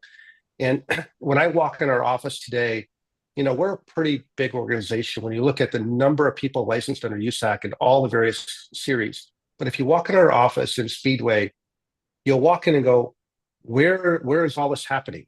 Because there's very few people. In fact, generally you'll find 2 to 3 people in the office. The USAC has become a very broad organization. I wouldn't call it remote, but what's driving USAC is the powerhouse behind what we put in place in 2015-16, an architecture that allows us to do scale with very few people.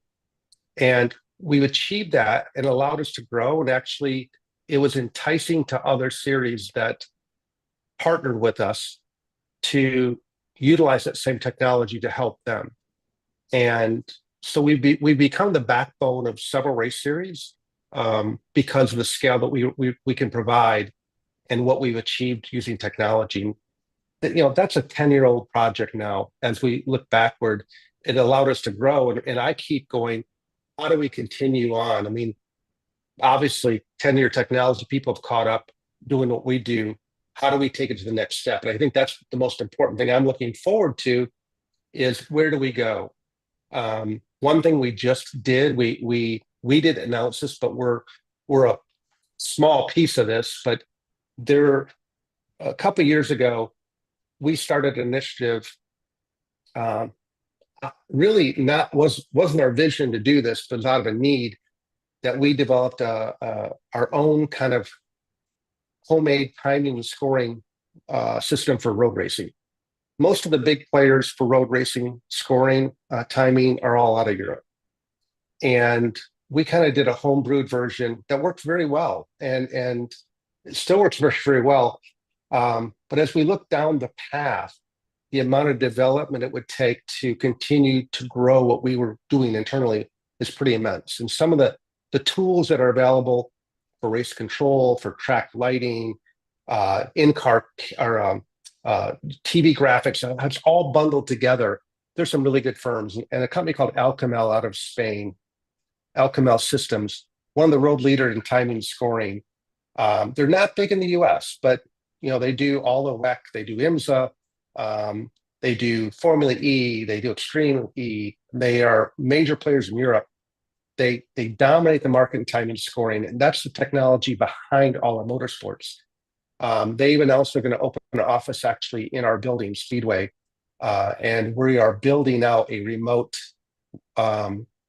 race control, timing, scoring, and production for broadcast in Speedway over the next 6 months. So that would be a technology play that we put in place during 2025 that will actually, again, looking down the road, I don't know if we'll get there in 25, but looking down the road, we could actually run a race remotely out of Speedway, just like the NHL does for I hope I don't see this day where we're reviewing this. We're going back to Speedway to review the finish. But I mean, that's where things are going. I actually know that Alcamel, they do a lot of remote timing of major races out of Spain.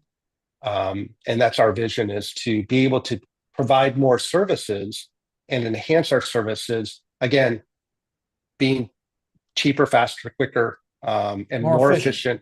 Yeah, with what we do. And so everything we're doing right now is built around that model. In fact, we were just at COTA, Circle of the Americas, just 2 weeks ago, and we did a 6-hour Porsche endurance race. And part of that was a 6-hour broadcast on Flow Sports, all live. And that's a challenge, 6 hours of live broadcast on a road course race at COTA, which is vastly spread out.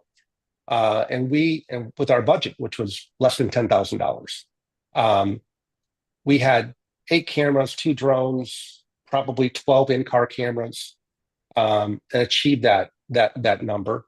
We were very happy with that direction. But again, we start with project with our technology, all of our initiatives. We don't usually start with hey, we started 100,000 to try and get it down. We go, we only have 10 grand. How can we get this done? So that has been our motto of, in fact, for many years, streaming. If you go back in time, we streamed a race in 2008. It was the Turkey Night Grand Prix.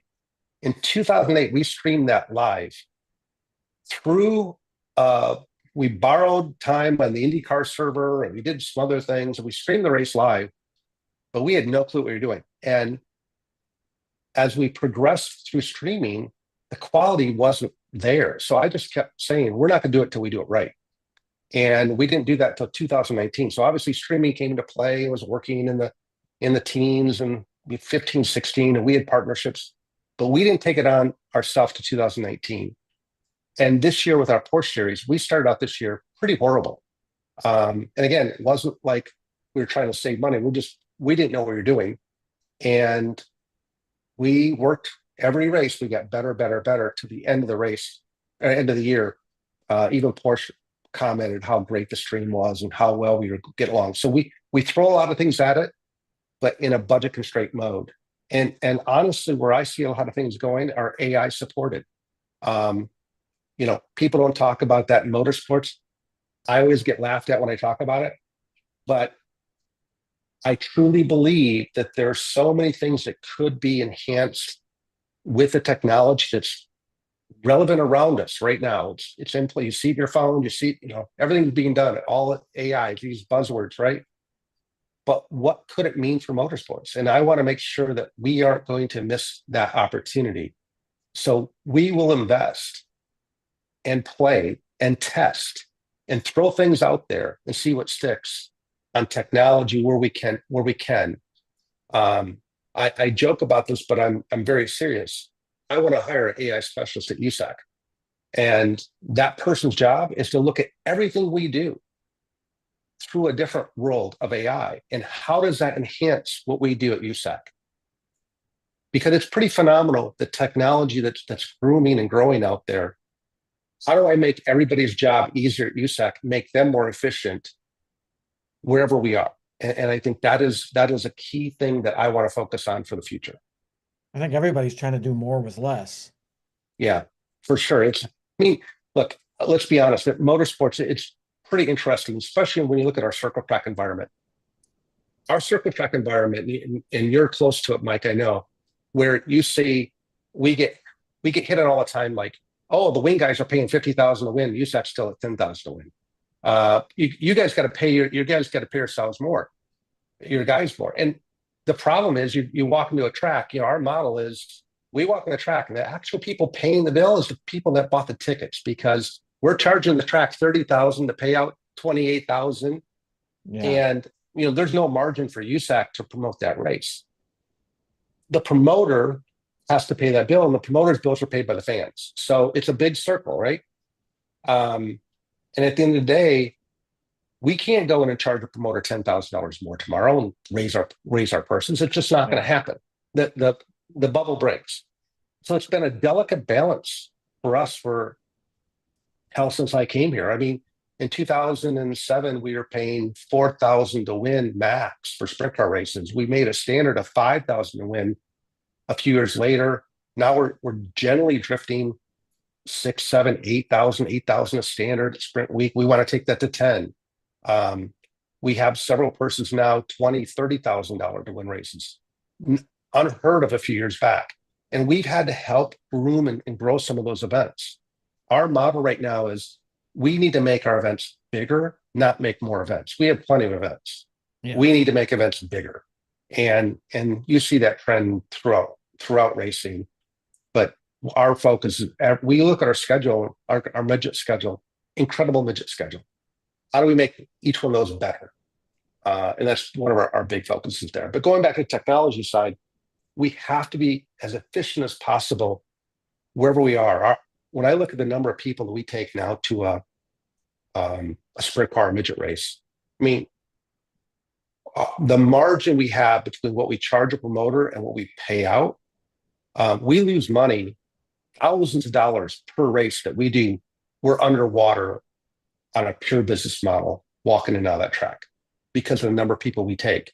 We do our own production for Flow Sports. We have, camera people, announcers, pit reporters, all things, and more guys for the banner crew, more people we've ever taken before, and we're getting more paid. vehicles and trailers and so on and so forth. Hotel rooms and flights and all that stuff has doubled in price in recent years, but we're not getting paid any more money for that. So we've got to figure out how to do things better. And that, honestly, going back to why we're building a remote studio in Speedway, is if we could figure that out, and I know other people do it, but we want to get there, but we want to do it in a quality way. And so our intent is to get there sooner. So we're producing things in a stable environment, not hauling equipment back and forth up the stairs to the rickety old, tower and putting high dollar equipment up and blowing something up and then carrying it down and dropping it every night. Repeated that way. We're laying fiber right now at tracks, and those fiber reels are thousands of dollars a piece. So I mean, the more we can get away from that, and again, go back to the word efficient, using technology, that's what we're doing. And my guys know that I push the envelope on technology. That's one area where if we can find a tool, we'll invest in that. We'll experiment with that. And we're doing that constantly, experimenting and finding what works. A good example of that is wireless technology. Wireless video transfer at a track where there's so much interference, and it's come a long way. And we were at Sebring International Raceway 2 years ago. We couldn't get a wireless signal 50 feet down pit lane for a remote pit reporter camera. Like, why can't we can get it 400 feet at a sprint car race? Why can't I get it 50 feet? Well, there's so much concrete, so much steel, and so many radios from the teams in those environments. It's vastly different. And again, through trial and error, we found one unit, one brand that we were able to go around the entire track and get a video signal.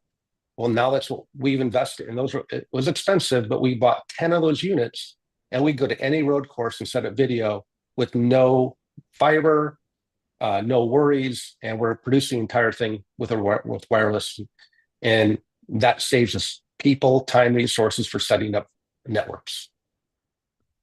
Fascinating how we used to always talk about technology under the hood and in the race car, and now it's all aspects of motorsports. It's really changed over the years. Another example. One more example of that. We had 2 weeks ago at COTA, working with a partner company we've been working with all year. We had 18 in-car cameras. We didn't pay a dime for them. Whereas, the old school way, you're paying thousands and thousands of dollars per in-car camera. We had our choice of all 18 cars in car for our broadcast. And again, we didn't pay a dime. So it's changing so fast. And if you're not in front of it, you won't take advantage of that. And we were the group that never could afford an in-car camera. So we just went without. And now we have the luxury of, we figured it out. We can have them. Let's change gears a little bit. How important has the youth racing component been to USAC's all-around business model? It's huge. I go back to 2008. I was sitting in my office, and I'm a motorsport guy from when I was a kid, when I was 7 years old. grew up around it, went to college for it, involved at Chrysler Motorsports. I thought I knew motorsports. Yeah, I had a go-kart when I was a kid. Sit in my office, a guy walks in, wants to talk about quarter midget racing. And I'm looking at him kind of dumbfoundedly, like, what are you talking about? And he's talking about his youth. I had no clue what he's talking about. Here I'm running USAC and don't know what a quarter midget is. And I think that was the hidden gem of what was out there. Obviously, QMA had been around for a long, long time. They'd been partnered with USAC before.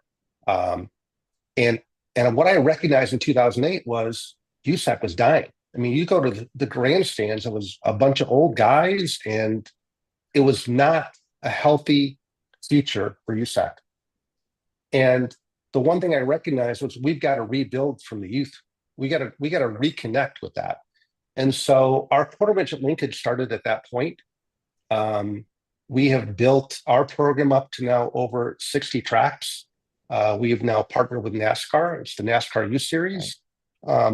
And working directly with Jim France, Mike Helton, and Chip, all the guys at NASCAR, we've really all endorsed that program, because when you look at the throughput and look at some of the kids that have graduated from quarter midgets and where they are today in Cup, in Xfinity, in trucks, in sprint cars and midgets. I mean, throughout those, it really, really has exploded. There's always been a past, there's always a Jeff Gordon, right? He was a quarter midget kid, and there's always one or two of those guys. But today, the numbers are unbelievable. The impact that sport is bringing to the forefront across motorsports. And so I think it's a huge investment we're making in quarter midget racing. And there's a balance. I mean, we are constantly, these tracks, the health of the club is extremely important. And we've been holding national events at NASCAR races, or we've had them at Disney, we've had them all over the places. Part of the balance is we want the kids to have this great experience at a NASCAR weekend.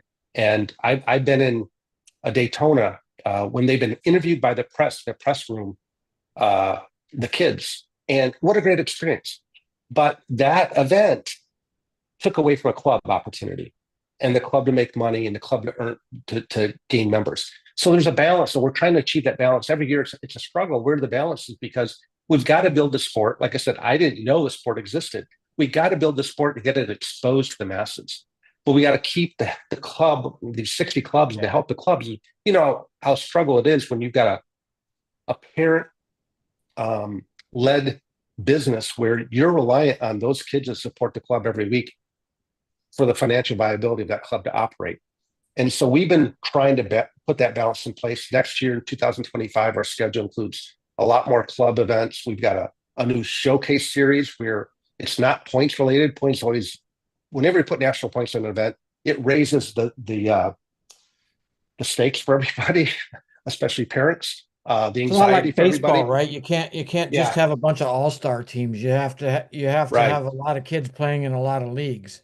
Right. So we put together, I think there's 6 to 8 races next year called our showcase series, where it's a non-points event, but we're going to showcase those clubs on Flow Racing, and we're going to show people, try and build up the marketing side of that. So for us, the most important thing for the NASCAR U Series is exposing the sport and bringing new talent in and grooming what we have. It's just a cycle, and we've got to expand our network. So we're doing a lot of things. Though we've actually hired a full-time marketing person that will be putting in place templates for clubs, for drivers, so that you could pull a template, throw your picture in there and say, hey, I'm racing at New Smyrna this weekend, and then put it on your social. We want to build the social network of our drivers, our kids, and our clubs. And so we're going to really help them this year with a toolbox to do that with social help, so they can promote themselves. That leads to another question. I can't imagine if Jack Hewitt would have had a social media account. How much emphasis? Let's hope not. Yeah. How much emphasis does USAC put on social media, and how does it help? Well, I think there's 2 views of this. Number one is what USAC does we actually measure our social media through a third-party group called Meltwater. Meltwater is it's a very costly service, but annually we have to present to our sponsors, right, the feedback, and we've always said it's hard to, in the past, how do you measure your success in motorsports as a sponsor? And now that you have digital tools, and they pretty much measure digital footprints, impressions, reach. What I'm very impressed about is that our social reach and impressions are a massive amount. And I'm not just comparing it to we have a sponsor that in 2017, they changed their management of marketing, and they wanted to know how we measured. We didn't know how to measure back then, to be honest. And we went to Meltwater, got these big numbers, but we didn't know what to compare those numbers to. I mean, if you have a billion impressions, is that good or bad? I can't tell you. So what we did is we took that sponsors, the rest of their relations in motorsports, and we got their numbers too. And we found out that, and this is a sponsor who was involved in pretty big series, like Supercross. We got the numbers back, and our relationship with that one sponsor outdid everything they did in motorsports combined. And I honestly had to go, whoa, I was just, so I gave them our login and said, you guys go check, because this doesn't make sense to me. But after I thought about it, they were a major sponsor, a title sponsor with us. And on our Circle Track side, we race 100 races a year. Well, they're getting play at 100 races a year, where most series race 7 to 8. And you start measuring that digital footprint of how much you're talking about your title sponsor 100 times a year. And then in 2019, we added Flow. Well, Flow's now talking about that relationship. So you've doubled everything. Yeah. So when you look at that measurement, it's so critical that you do that and measure and relay that to people. On our side, I would say that our volume drives that measurement. It's not strategy. We talk about all the time that I just had a conversation this morning with Levi Jones. He's on Eldora Speedway and talking about strategy. We don't have strategy. We have a lot of volume and a lot of basically viral type marketing that people take on themselves that makes it work for us. If we added strategy to that, it'd be pretty damn powerful. So that's one side of the equation. The other side of the equation is the driver's side. And I think that that's where we would like to figure out how to get more active with our drivers. We're not NASCAR, and NASCAR obviously has this network of drivers, and they're promoting, and NASCAR, I'm sure, helps them. And we've seen some of those templates. And we would love to get our drivers much more involved in cohesive marketing. But sometimes the best message they send are the ones that they're not happy with us. And those messages honestly grow the sport just as much as positive ones. So the combination of everything we're doing with volume, I think, is what makes us successful in that arena. I think we're about out of time here. I had a couple other things I wanted to get into. 30 seconds, if you can. How has gambling impacted you, Sax, since you introduced it this summer? Interesting conversation. It took us 2 years and $200,000 to get to the point where we could actively get USAC Circle Track into a world of gambling. Our first races that was Indiana Midget Week was the first race, and our flow viewership went up 25% that week. So we did it. Look, it costs us money. We don't make money on gambling. It costs us money. What we do see is it builds the future of our sport. It builds a fan base. We know that the NFL fan attendance went up 21% from 2019 due to gambling. Our whole mission there is to expose our sport to a new crowd base that can come support us. And in fact, I think Turkey Night was a great example of, we had gambling, we had Larson, we had Kyle Busch, we had Gibbs. I'm missing somebody. Had four guys from NASCAR racing. And that exposes our sport to a different base of people, as well as gambling. So we're looking at the big picture holistically long term.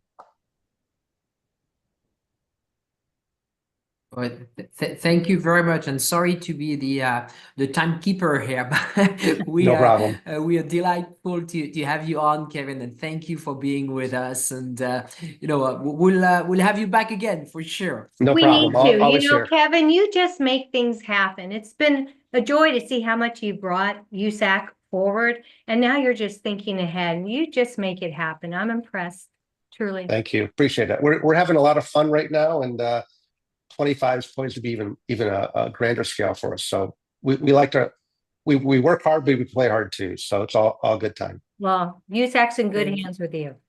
Thanks, guys. Thank you very much. Thanks. Thank you so much.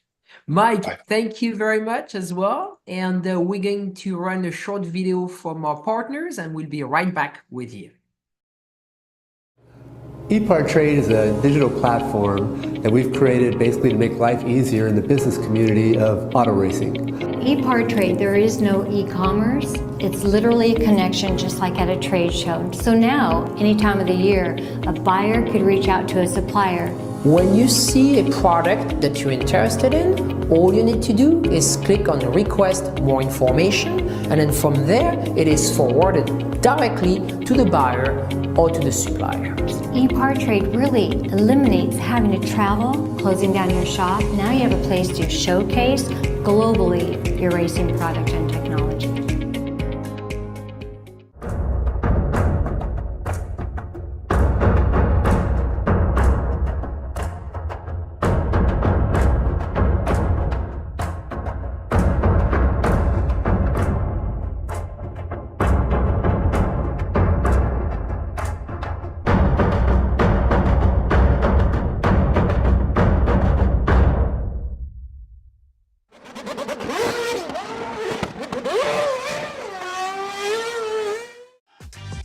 Looking for a quick fix of motorsports news? The Speed Sport Daily is what you need.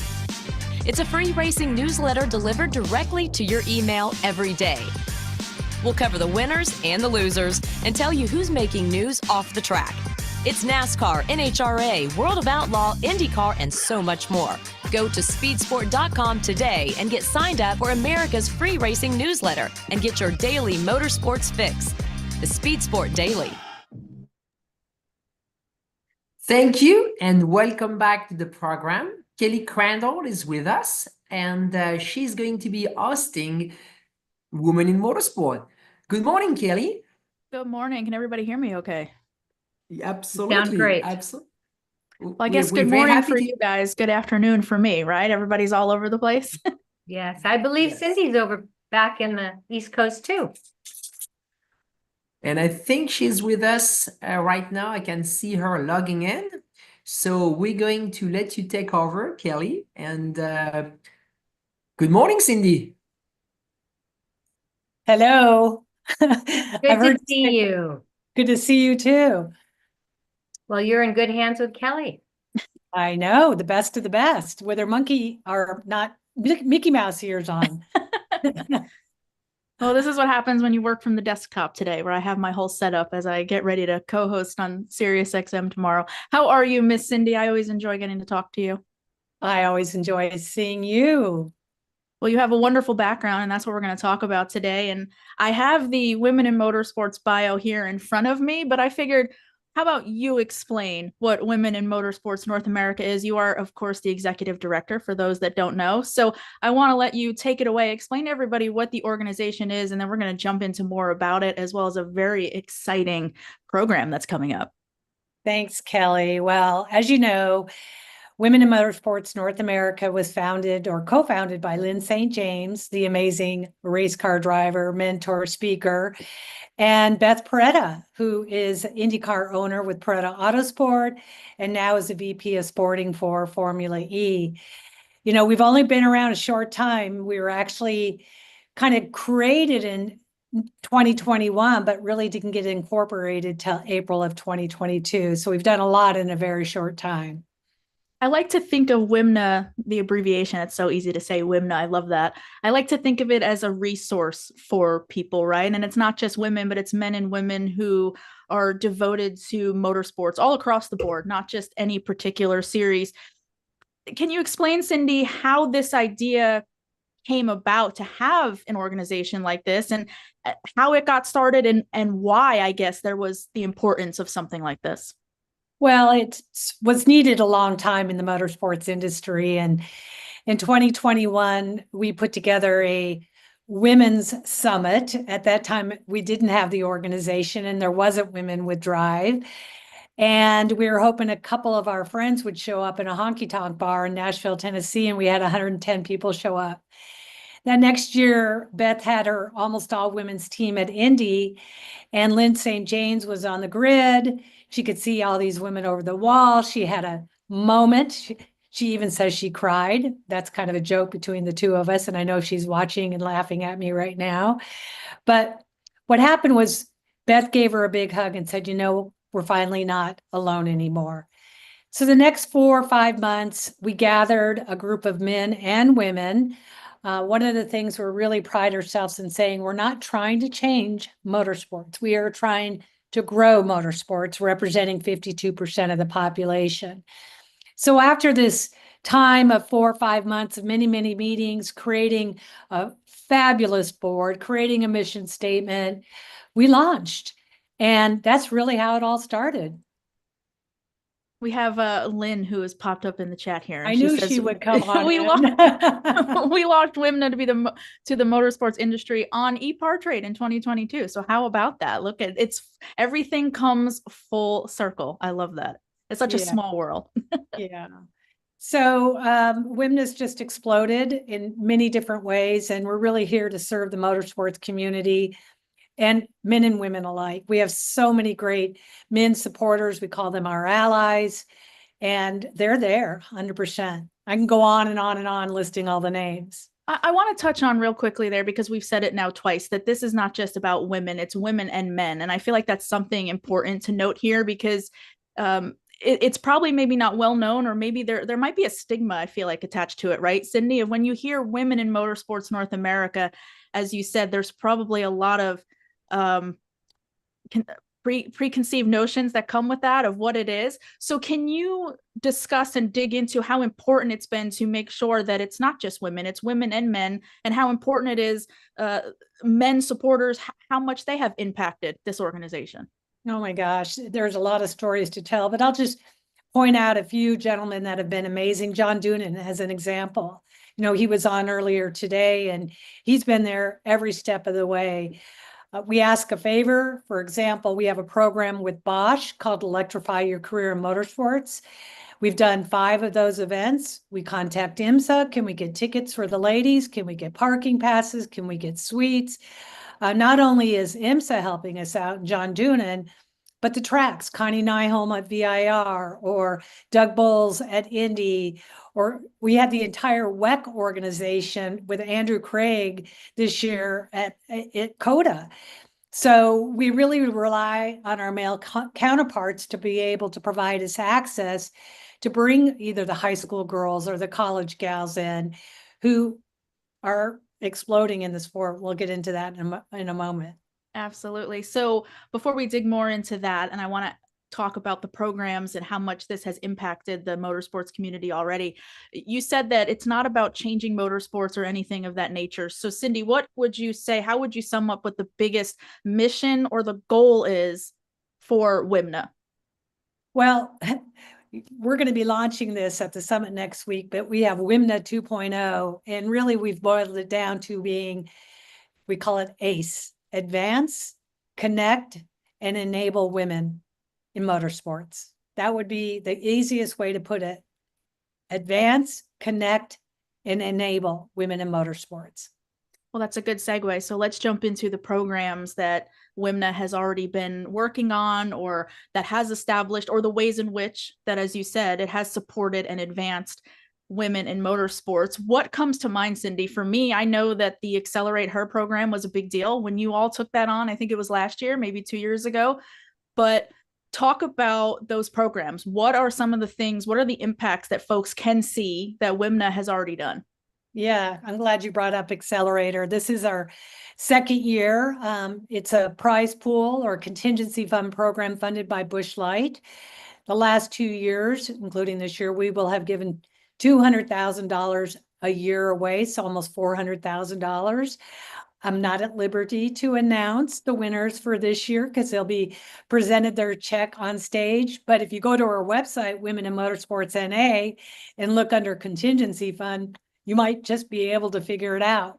So 3 incredible women will receive $200,000, $125 for first, $50 for second, and $25 for third. We don't know if we're going to renew that for next year. We are looking for a partner, so I've been throwing that into the universe. The challenge with Accelerator for us was it was limited to 21 years and older, and only NASCAR. We'd love to create a contingency fund program for all women, all series, and all ages. This has always been a dream of Lynn's. We've got the formula. We know how to do it. We've had 2 years of proving grounds, and we're really to unleash this amazing contingency fund program. Go ahead. No, go ahead, because I was going to say I want to talk about the summit, but I know there's probably so much more that you can talk about other programs.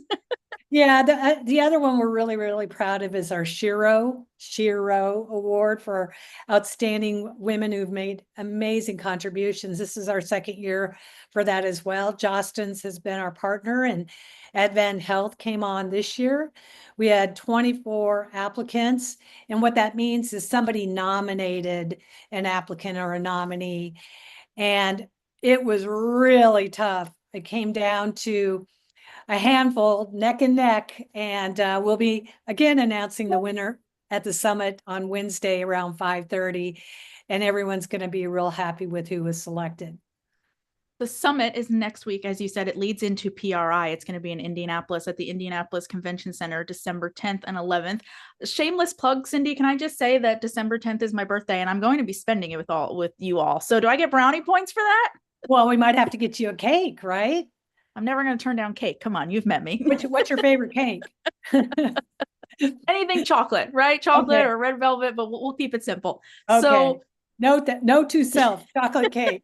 Add it to the list of things to do. Right. I'm sure you have a ton still to do. Here we are a week away. So on that note, as we get closer, this is going to be the 4th year. First off, just how exciting is it to see that here we are in the final 7 days. It's all coming together in such a great city like Indianapolis. So first off, just preview it from that aspect.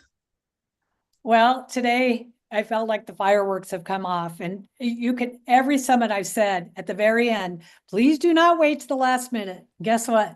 Everybody's waiting to the last minute, which happens to be today. But Kelly, we've been really blessed. As I shared, the first summit, we had 110. The second year was in Charlotte Motor Speedway. Thanks to Jessica and Marcus and the entire team, we had 330. Last year, thanks to the entire team at Phoenix Motor Raceway, I think it is, we had 450. So last week we get these registrations, and I always wanted to have 600 for this year's summit. So I've been very vocal about that.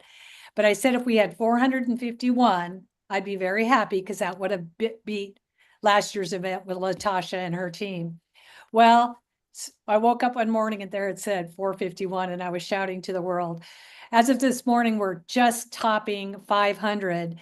And I was doing some database researching, comparing the 3 summits and who's come 3 times, 2 times, and 4 times. Kelly, you're one of them that's come every single time. We've had over 1,073 men and women, roughly 20% men, 30% men, attend our summit.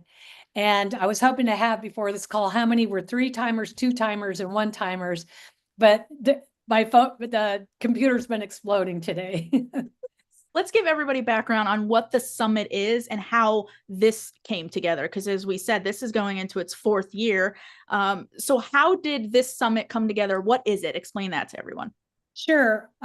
It's again not about change, but growing the industry. And just a short little background. In 1991, I was with the Ladies Professional Golf Association and created a women's golf summit. It was Summit 91, teaching the economic value of the women golfer. And this woman named Lynn St. James and another woman, Tina Barnes-Budd, who was also with the LPGA, we put on our first summit. We probably had 400 people at that summit and did two more bi-yearly, and it totally changed the way the golf industry marketed women. In 91, right coming out of COVID, I was approached by Matt Cruz, who was just starting the Music City Grand Prix, and he said, Cindy, we're doing our first year Indy event. Nobody does anything for women, think big. And I called Lynn and I said, Lynn, we're bringing the band back. Tina, we're bringing the band back. And we did the summit there in Indy, and like I said, sold it out. And we said, well, we're going to have to do this again next year. And really, it is about connecting, engaging. We have an average of 70 to 80 speakers, an average of 50 to 60 sponsors. We could not do this without our amazing partners. We call them partners because they're our partners, they're not our sponsors. But every year, we've had Mobile One as so it's Women with Drive driven by Mobile One. PRI this year came on board hosting it right before the convention. Gamebridge, I mean, the list goes on and on of the partners that are supporting us right now. So we do have some really cool things coming this year. I don't know if you all saw or you saw, Kelly, the promotion we did with Taylor Swift and the helmets. Yes, Hugely yes. successful, garnered about 2.3 billion in media impressions, raised about 25,000 auctioning of 12 of her helmets, actually 11, and we have one running right now, the 13th helmet, which is actually number 12. That's part of a sweepstakes. So that helmet will be on display at the summit along with the INDYCAR, the Taylor Swift Air INDYCAR. And then those two, the helmet will go to the Bell Helmet Racing booth during PRI, and the car will go to the MAV TV booth. Speaking of MAV TV, second year in a row, they'll be there filming, and then we'll have 3 30-minute episodes coming out in June, and then a ton of showings in the month of March for Women's History Month. The speakers, as you said, are I feel like the highlight and obviously so beneficial. What goes into trying to pick and find the right people who can deliver either inspirational messages or connect with the attendees at the summit? You know, that takes a lot of work. And Lynn and I really take that very seriously into heart. And we sit down and first we have to map out what are going to be the questions, the panels or the breakouts. And then you try to fit in the people into the panels and the breakout topics. So we will send an invitation out to folks. They'll respond.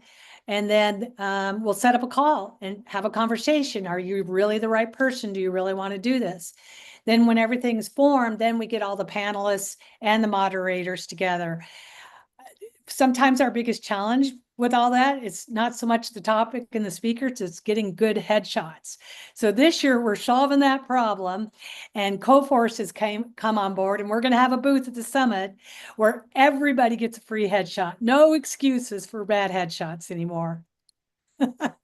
I saw the social media post about that the other day, and it made me chuckle, as I'm chuckling right now, because again, it's either going to solve a lot of problems or there's going to be folks like me who say, you know what, I'm a lost cause anyway. I don't need to be going anywhere near in front of a camera. No, everybody needs a professional headshot. It's really important. You never know, like Kelly, you speaking today, you know, you have to be promoted. You got to have the proper headshot. We actually had one person submit a headshot with their head, the back of their head in a ponytail. I'm like, that is your head, but that is not the proper headshot. We've seen it all. Trust me. What are some success stories or the impacts, and do you feel like the summit in these 3 years already has had, either on attendees or as I said, success stories that you've heard? Just what has this summit meant to people? I think the biggest thing is people finding jobs or internships or mentorships. when we do an event at the track, like I was talking about with Bosch earlier, I can tell you how many emails we get that somebody connected with somebody else and got a job opportunity or internship. In fact, we have had 2 interns, both of them came from events that we've done. That's probably the greatest glory, is when you hear a woman getting an opportunity to work in motorsports, to chase her dream. It's amazing every year too, when we go to the racetrack, you see more and more and more women, not PR or hospitality, but engineers and mechanics and tire changers. You know, one of the things a lot of people think we're just about promoting the drivers. We love the drivers. If you recall, Lynn used to have her Women in the Winner Circle driver development program, and many drivers, probably 300 plus, have come from her program. But we've broadened Women in Motorsports North America to be every career, from, let's say, volunteer all the way to the drivers. And it's working. You kind of teased it a minute ago, and I should follow up and ask. You said about some exciting things that we can expect for next week's summit. What can you share? What can you tell us, Cindy? What can I expect next week? I'm excited as it is, but give me some more. Lots of goosebumps. It starts out Tuesday morning, thanks to our friends at IMS, a bus ride from the Westin Hotel to breakfast at the Brickyard, hosted by Doug Bowles. We have also got our wonderful honorary chair, Allison Melangton, who's been incredibly engaged. So we get back, we start the summit. We have a lot of surprises. So I can't tell everything. So if you want to see the surprises, you can still sign up at womenwithdrivesummit.com. I told you I want 600. We're at 500. So we have a few seats left, and we'd love to see anybody listening on the show today to join us at the summit. I will have to do a little shout out to Judy. I haven't seen you registered yet, but Francois, you have. So I'm going to give them a hard time about that. There's still plenty of time to get people to sign up. So just pound the pavement, right? Cindy, I know you're good at that. Work that phone, girl. I know you're good at that. Oh yeah, I'm trying. Some other things we have going on is Williams Formula One, in partnership with Racing Prodigy, the first e-sport to live racing. We'll have a booth there. We're going to be giving away a gold ticket to a qualified female, and I'll be announcing that this time, sometime this week. We have Sound Gear there. I don't know if anybody's ever heard of Sound Gear, but they're the hottest product out on the market right now. We need to protect our ears at the racetrack. So we're going to be doing form fitting right there at the summit. I have a really special coloring book coming out that I'm really, really excited about. We have a scholarship for a 17-year-old girl who invented that. We'll be announcing that. I talked about MAV TV. We also have a program called Speed Networking. First time we've ever done that. A fast track your career. We have 37 women from universities signed up in 20 colleges or universities. The last 3 years, we've had about 3 universities. That's been a very heavy emphasis to get the next generation out there. 7 ladies were selected that are going to be interviewed by 7 industry professionals for 7 minutes, and we'll be giving a scholarship award to those, the 3 winners of that Speed Networking interview program as well. I want to go to the chat. I've had a few questions pop up, and I think they're really good. So Cindy, one question from Mary wants to know, are you doing any collaborative work with international women's groups? Oh, yes, of course. In fact, we are really excited to have, I'm going to bastardize her name, but Burcu, B-R-U-C-U, Burcu, I hope you're not watching. She is the head of the FIA Women in Motorsport. She's flying all the way in from Turkey, and then has to immediately turn around to go to the FIA meetings. We have women from the Ireland Women organization. We have a number of women coming from Formula E, thanks to Beth Peretta. This will be our biggest year of European followers. And, you know, maybe one day there's a Women in Motorsports around the world. That would be a dream. Another question, we mentioned this, the summit leads into PRI next week in Indianapolis. So the question is, will WIMNA have a booth at PRI? We will actually have a hospitality area in Wabash 1, Wednesday, Thursday, and Friday. It's a very nice area. Anybody's welcome to come and say hello. We'll have some snacks, and we have these really cool water stations this year. We're into sustainability that McLaren has sponsored. So they're branded coolers, and bring your water bottle, or if you're really nice, mobile ones providing water bottles for everybody. We want to keep the plastic bottles out of the landfill. So yes, Wabash 1 will be there Thursday, Friday, and Saturday. We'll also again be at the booth, Bell Racing or Force Racing 1913, and the MAV TV booth, which is 4601. So we'll have a presence all around the show. Nashville, Charlotte, Phoenix, and now Indianapolis. Cindy, what goes into deciding where to take the summit and why move it around each year? Well, we might not be moving it around after the success of this year's summit. And when Lynn and I and Tina originally designed this, the theory we go into new markets. But as we keep growing and the needs keep growing, like hotels and transportation, Indy, you can't beat it. It's all right there. All the hotels are right there. The transportation is easy. And while we haven't announced we'll be back, there's probably a good shot that we will be. It's just been a joy to work with PRI, the Convention Center, IMS, and all the vendors in the organization. A special shout out to Michael Good, the president of PRI, and his leadership, Jim Lau, Erica Stafford. She's been our day-to-day point person. They've been amazing to work with. I know we're coming up on our time, so a personal question for you, Cindy. What has all of this meant to you and being involved and playing such a big part in WIMNA? I get asked that a lot, and I think God put me on the planet to do what I'm doing right now. I'm known as the super connector, and what I love to do is make a difference in people's lives. And that's where I get great joy. I'm so blessed to have Lynn St. James and Beth Peretta and our entire board put the trust in me to grow WIMNA.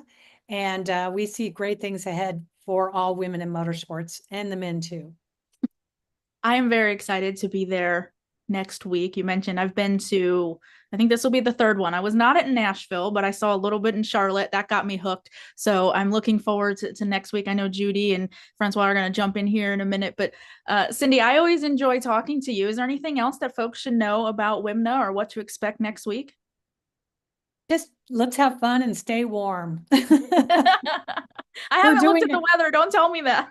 Yeah, we're doing our big annual photo op at the Yard of Bricks. And the biggest concern is, are we going to be warm enough? Because we always have all the drivers in front in their uniforms and then everybody else behind. So we're working on contingency plans right now. Oh, gosh. Cindy, I'm going to jump in here. I've been to a few of your events and they are awesome. You and Lynn know how to produce events. I'm in awe of what you do. And every year is just grown. Not just the people, men, women, but your sponsors. People asking me how to be in touch with you, and they just want to support what you guys are doing. So I just want to give you the kudos because you've gone far in such a short amount of time. Yeah. Well, again, Tina Budd, who's our show producer, we go way back 30 years. We worked at the LPGA. I mean, she and I are now every 5 minutes on the phone. We're not sleeping at night, but we love what we're doing so much. It's a joy. And thank you, Judy. I appreciate you saying that. Thank you, Cindy. Great pleasure to have you on. Thank you, Kelly. It was great to have you back on the program. Stay with us. We're going to run a short video from our partners, and we will be back with you shortly. When it comes to pushing the limits of performance, the pros know there's no room for compromise. At Crowder Cams, we don't just engineer camshafts and valve train components, we redefine what power means. Since 1955, Crowder Cams has been the name trusted by racers, engine builders, and gearheads around the globe. Whether you're building a street machine, a dragster, or a track car, Crowder Cams provides the muscle you need to dominate. And with Crowder, victory is within your reach.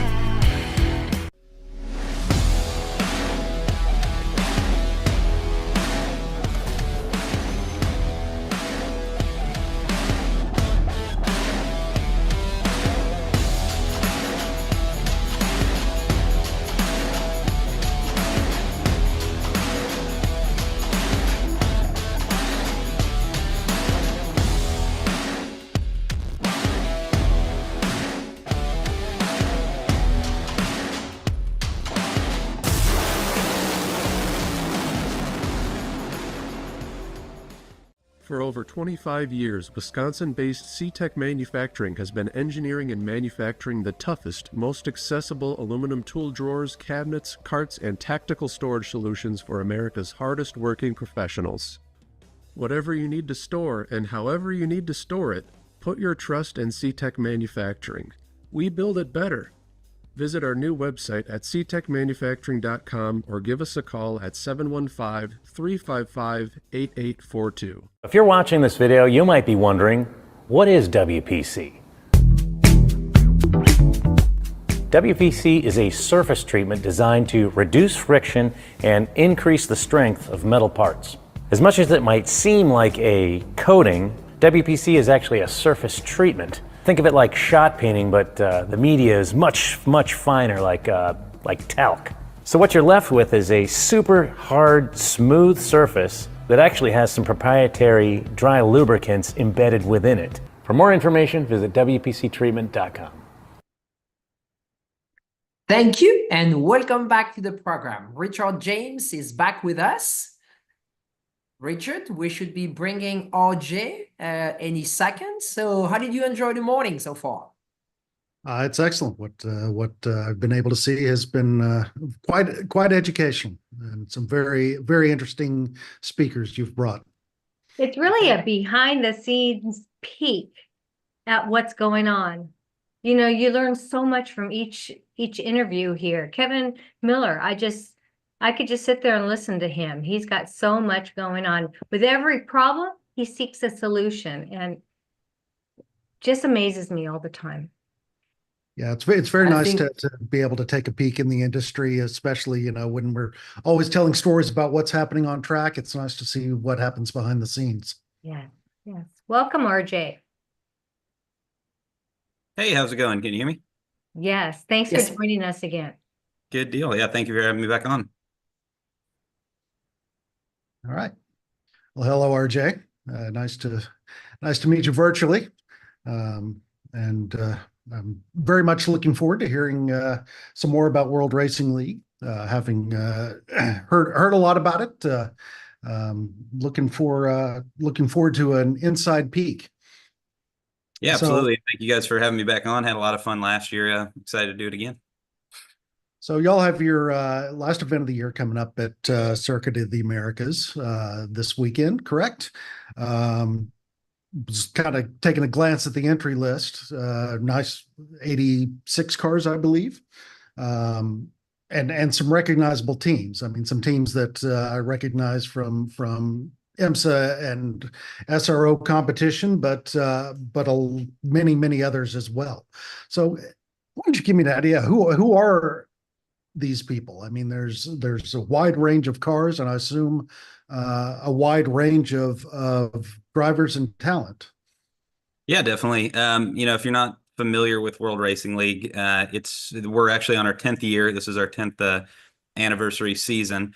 It was kind of created from the beginning to provide a space for experienced drivers of all backgrounds, ranging from people with significant HPDE experience. We have an entire process to bring those people in and vet them and check on them and make sure that you see how they're doing and make sure they're ready for WRL, to people with IMSA FIA licenses that you're used to seeing on all your favorite professional race series.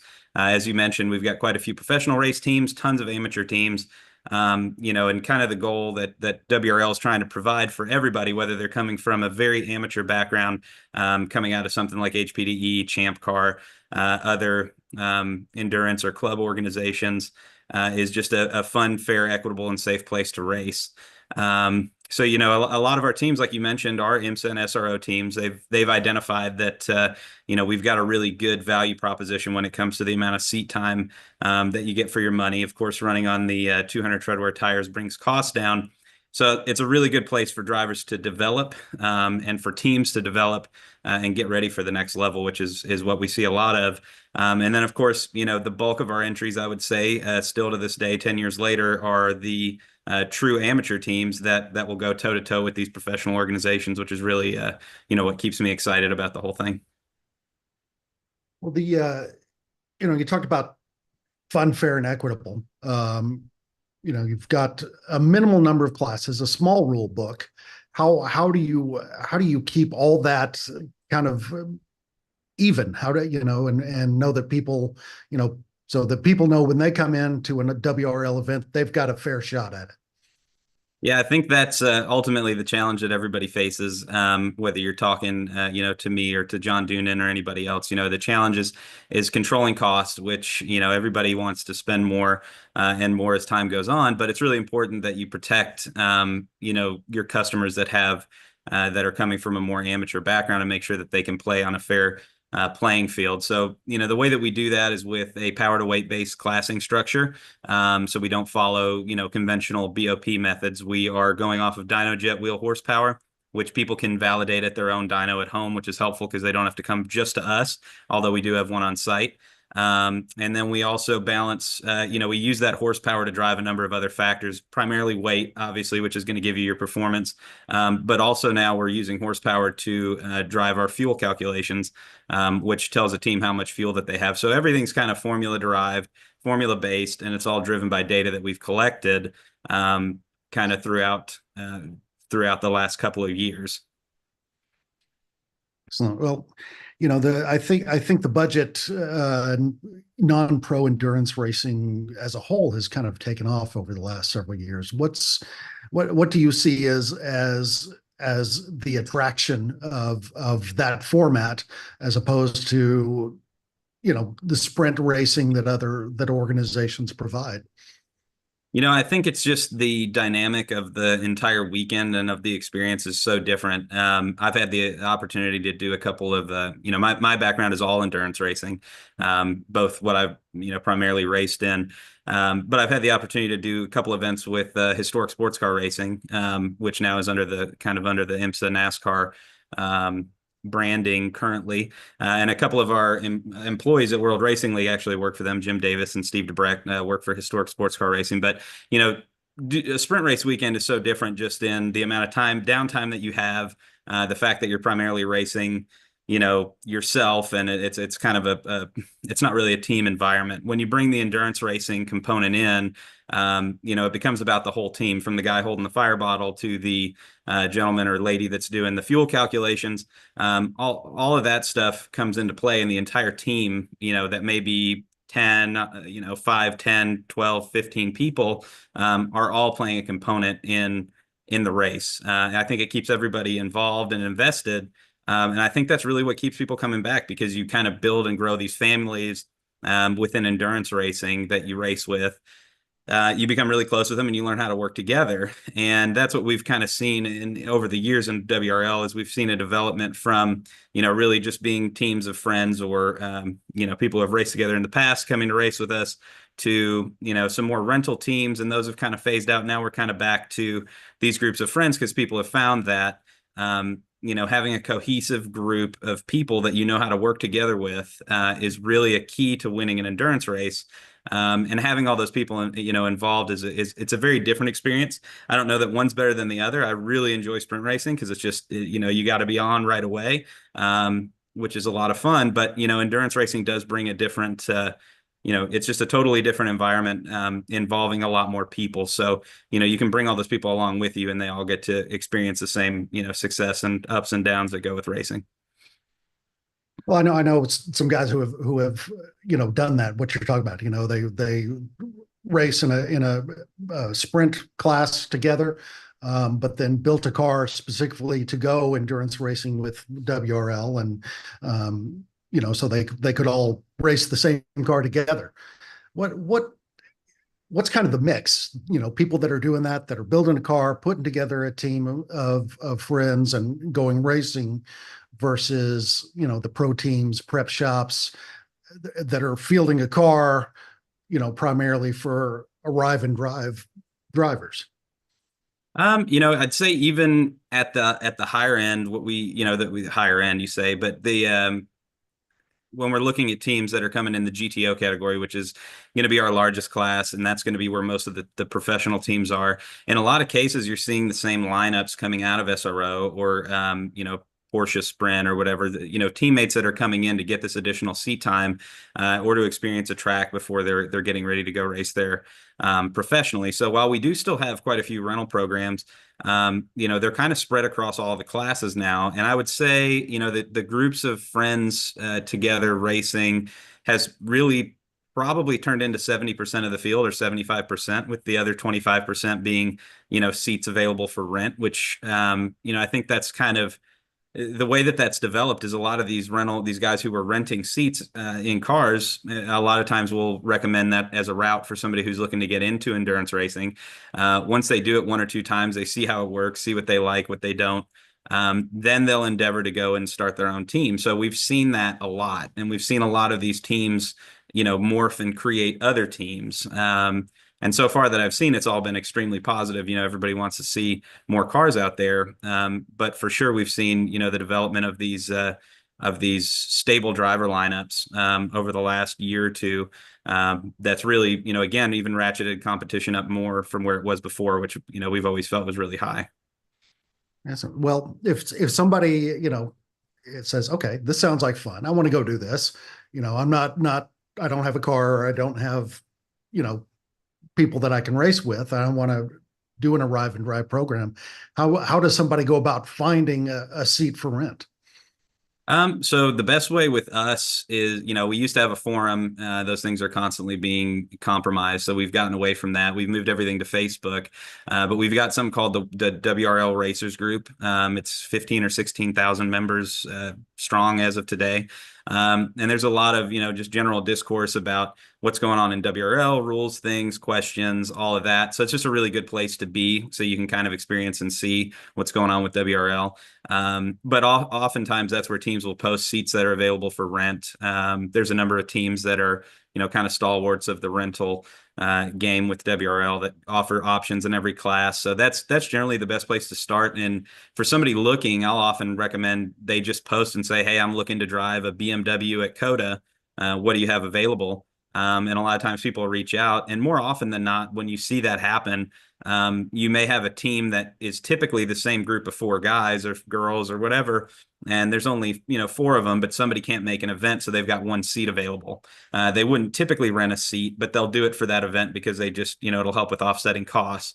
But that's another really good way to get in. And then a lot of times those guys will wind up with 2 cars because they've done that a couple times, and then they realize, hey, we like all these people we've brought on. And we'll expand what we're doing. So we see that kind of development and growth from these teams. And then of course, a lot of these teams spawn off and go do professional racing as well, which is exactly what we want to do from the position that we're in, kind of sitting between club and professional racing. We want to enable people to move up to the next level. Well, talk about that positioning. I mean, that's kind of an interesting way of putting it, kind of as maybe a stepping stone between club and professional racing. Is that one of the things that kind of sets you apart in the endurance racing spectrum, or is there are there some other things that you say would make someone choose WRL over some of the other options? Well, I think, first and foremost, I think the thing that's wonderful right now is that you're spoiled for choice with endurance racing. There's an organization for just about everybody and every budget. So, I recommend anybody go and research and look into all the different options, see what fits your car, see what fits your team, your geography. There's plenty of great options out there. As far as World Racing League goes, from the beginning, we've kind of positioned ourselves as this, as a higher level endurance series. And it's kind of progressed on from that. And a big part of that comes down to our compliance, and how we manage, rules and driver standards and things like that. A lot of the other, organizations, which is where I started, will let you come in with no experience. We do require a base level of experience, which you can gain through those entry-level endurance series, which, again, from my position, which is biased, coming in through something, getting started with something like Lemons or Champ Car or organizations like that. I think SCCA now has added endurance format that doesn't require formal licensing. I just think it's great because it removes a barrier to entry that is scary to a lot of people. But those people, have all the potential to become really good race car drivers. It's just, if you can reduce these barriers of entry, get more people into the sport, a lot of times you find those people going back to the racing schools anyway to get the licenses they want to compete at the next, wherever they want to go. But leaving that door open is awesome. So, we kind of position ourselves as the next step after that. And, again, what we've seen is it's kind of just come to fruition that we have a lot of these teams moving in both directions. They're either coming up from these entry-level series and coming down from the professional series, and they're all racing together. And that's what really, again, is the thing that excites me the most about WRL, and what keeps me excited about pushing the thing forward is just the ability for these really good amateur drivers to go toe-to-toe with and oftentimes beat, recognizable professionals. Yeah. Well, I think one of the things that I think people would find striking is the fact that, yeah, your largest class is made up of, GT4 cars, Porsche Cup cars, that sort of thing, along with some other creations. How do you kind of balance that idea with the idea that, okay, this is not high dollar racing, but when you look at the biggest class, it's made of some pretty high dollar cars. Yeah. And I think that's kind of where, within motorsports, everything is kind of relative. We have 5 classes. So we've got the general production classes where, a GP2 car, GP3 car are going to be, an E36, E46, Miatas, stuff like that. And then at the higher end, you've got the GTO class, which, initially was created as a catch-all when the series founder, Joey Todd, was just trying to get more cars out to the event. And he had people reaching out saying, hey, I want to race this or that. And he was like, well, just come out. We need to grow this series.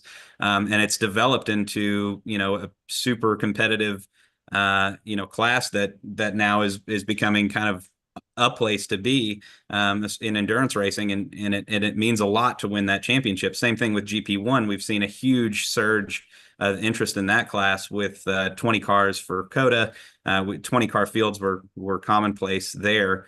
But when you look at the GTO class, the biggest thing is you start looking at the weekend budget versus running in a professional series. And then you do that math again against the number of hours that the car is on track, where we're offering, with our base entry fee is 20 hours that the car is going to be on track across 3 days. For another usually $500 or $600, you can add another 4 hours on Friday. So you can do 24 hours in 3 days pretty easily, and then running on the street tires is another huge thing. The cost of slicks obviously is high. Oftentimes, if you look at other endurance series that run slicks, you're changing tires every hour, every 2 hours. So we've taken that down. And in the GTO category, the tire is still open, but we are investigating options for a spec tire there, with the goal being that a tire should last 8 or 10 hours. And that's what we want to see. That helps reduce the cost of crew. It helps reduce the cost, obviously, of tires. And it just kind of keeps everything, again, on a level playing field in a way that reduces costs, and then also forces people to drive the cars a little bit more, because, you've taken away some of the grip that the car has, and you're having to fight it a little bit more, which has always kind of been the basis of all these endurance series. But you start putting these GT4 cars, as you mentioned, a Carrera Cup car. We've actually are going to have 2 at COTA, and we have more people inquiring about them. But because of the way that the power to weight balancing works, it allows something like a Carrera Cup car, ex-NASCAR chassis. We've had Cup chassis out there. Richard Childress had been out with us, Richard Childress Racing, the last 2 years with some of his pro guys and then up-and-comers.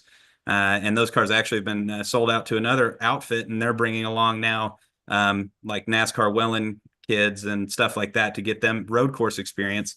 But, back to your question, as far as controlling the budgets, when you compare especially by the hour, a lot of times we're 4 or 5 times less expensive than, what you're going to be spending at a pro weekend for the same amount of seat time. And then you take into account the fact that you can put 4, 5, 6 guys, have them work together, and again, just develop your team.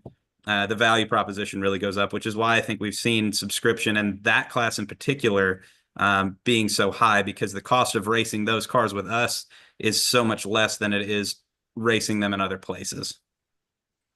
Okay, but at the other end of the spectrum, you can show up with a spec Miata, for example, and go have as much fun and get the same track time, right? Yep. Yeah. And then, on the focus of tires. So Continental Tire is came on as a sponsor with us this year, and they're the spec tire of the GP category, with their EC Force tire. And that's kind of been a game changer in the industry, because there's been this focus on 200 treadwear tires, making them stickier and making them work faster, because their biggest market is autocross. And those tires need to work from cold immediately. And those, when you look at an autocross, a national event may have 500 or 600 entrants, and they may be going through 3 or 4 sets of tires a day. So they're the biggest consumer of tires in this category. So to see Continental come on and say, hey, we're going to make a tire that can last on these GP cars 20 plus hours. So you're talking a full weekend. We have quite a few teams who are running an entire weekend on one set of tires. So we probably won't be getting 20 hours on a GT4 Mustang or Mercedes, I would guess, on a spec tire. But the goal would be to get at least a full day, which will cut that tire budget in half or more from where we are today. So I'm curious. You mentioned ex NASCAR stock cars. What's the wildest thing you've seen? The wildest thing that we've seen, actually, I think it was a Saturn Sky that somebody had put a Chevy Colorado truck bed on the back of. But these guys are like stock car fabricators as well. So it was like the most beautiful thing. It looked like something that had rolled out of General Motors. And it was an ex-Lemons car, but it was just really, really nice. And those guys raced with us at Road America last year. It was just kind of crazy to see, and it was relatively quick. And now that car, I think is they're moving on from that car and building a dedicated BMW or something for WRL. But that, or the NASCARs that we've had show up. Richard Childress, RCR, built a kind of dedicated WRL chassis out of their chassis shop that was built around our rule set. That was something that just for me was cool. Growing up with my grandfather watching NASCAR. As a kid, to have somebody show up with something like that was personally for me really neat. So we've had a lot of cool stuff over the years. Yeah, excellent. So what's a typical weekend like? I mean, it's you mentioned as much as 24 hours of track time. Kind of break that down for me. Yeah. So, and actually it could be quite a bit more than that. So we have a testing partner, Max Track Time, Charlie Stryker. And so he'll host a Thursday test for us, which is hugely helpful for us logistically, because it lets us get in on Wednesday. So I'm actually grateful for you guys having me on today, because in the morning I'll be headed down to Dakota, so we can help them load in on Wednesday. So they'll load in on Wednesday. Then he's got 8 hours of open track on Thursday. Because of that agreement that we have with him, that allows our load in to be at 2 or 3 p.m. typically on Thursday, which helps with logistics for the event. So usually around 2 or 3 p.m. on Thursday, we'll load everybody in, get everybody set up, track walk if we can accommodate it. Then on Friday morning, we'll do a driver's meeting really quick. Then we've got a warm-up session, which is 40 minutes. It's untimed. And then an interesting thing about World Racing League and the way that we function, because we have 500 members that come in and out of WRL throughout a year, more than 500. So what we want to see is we want to get everybody out on track on Friday together in a semi-competitive environment, so they can see each other, be aware of each other, and get used to that multi-class traffic on this track in these conditions. So all of our qualifying is combined. So for example, at COTA, we could have 85 cars, 86 cars trying to qualify at the same time. But that's intentional. We want to get all these cars out there. And so what'll happen is we got that first warm up, and then we've got 5 additional 40-minute qualifying sessions. We make them 40 minutes so you can do driver changes or fueling practice or whatever you want to do on pit lane. It's just treated like an open pit lane for those 40 minutes. And then in between those sessions, we've got 40-minute HPDE sessions where you can take out, your street car or your IMSA car or whatever you want to do. So we have a lot of teams that'll come and bring those cars out for testing as well, and then they can participate with those cars on the Thursday. So it kind of becomes this really good driver development thing where you can bring multiple cars out that are either eligible or not eligible for WRL and run those on Thursday and Friday. And then moving into the rest of the weekend for at COTA, we'll be doing 8 hours on Saturday, starting at 8 a.m. We'll also have all that broadcast live on our YouTube channel. So if you guys are looking for some racing, it's kind of the period of the year where you don't get a lot of it. So check us out there. But we'll run for 8 hours from 8 a.m. till 4 on Saturday. And then on Sunday, we do 7 hours. So we'll start at 8 a.m. and run till 3. That's something that we've just kind of done to help with travel and getting everybody back on the road. The other big thing that we've seen is if you run endurance races of odd or even lengths, it helps with cars that are on different fuel strategies or have different tank sizes or things like that. So running an odd and an even hour race on the same weekend, they're almost always 2 race weekends. We'll do a 14-hour every year at Daytona.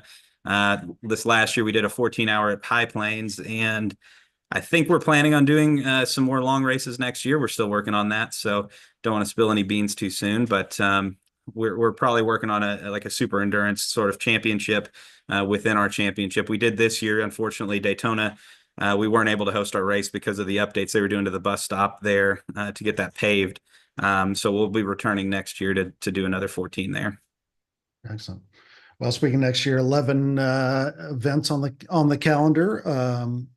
What's next for WRL? Is are you looking at expanding the number of events, or maybe perhaps pushing all the way to the West Coast?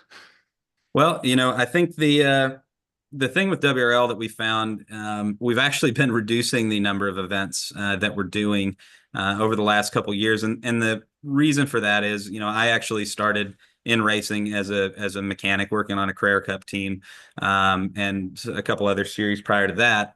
So I really understand what it takes to get a car ready for an event. And when we're giving teams 3 weeks between events, or we've got 3 events in a 9-week period, it's really challenging for teams to get their cars back together and make it to the next event. So, we've been trying to allow at least 4 weeks between events, especially for more of the amateur teams. It makes it a lot easier for them to attend more events.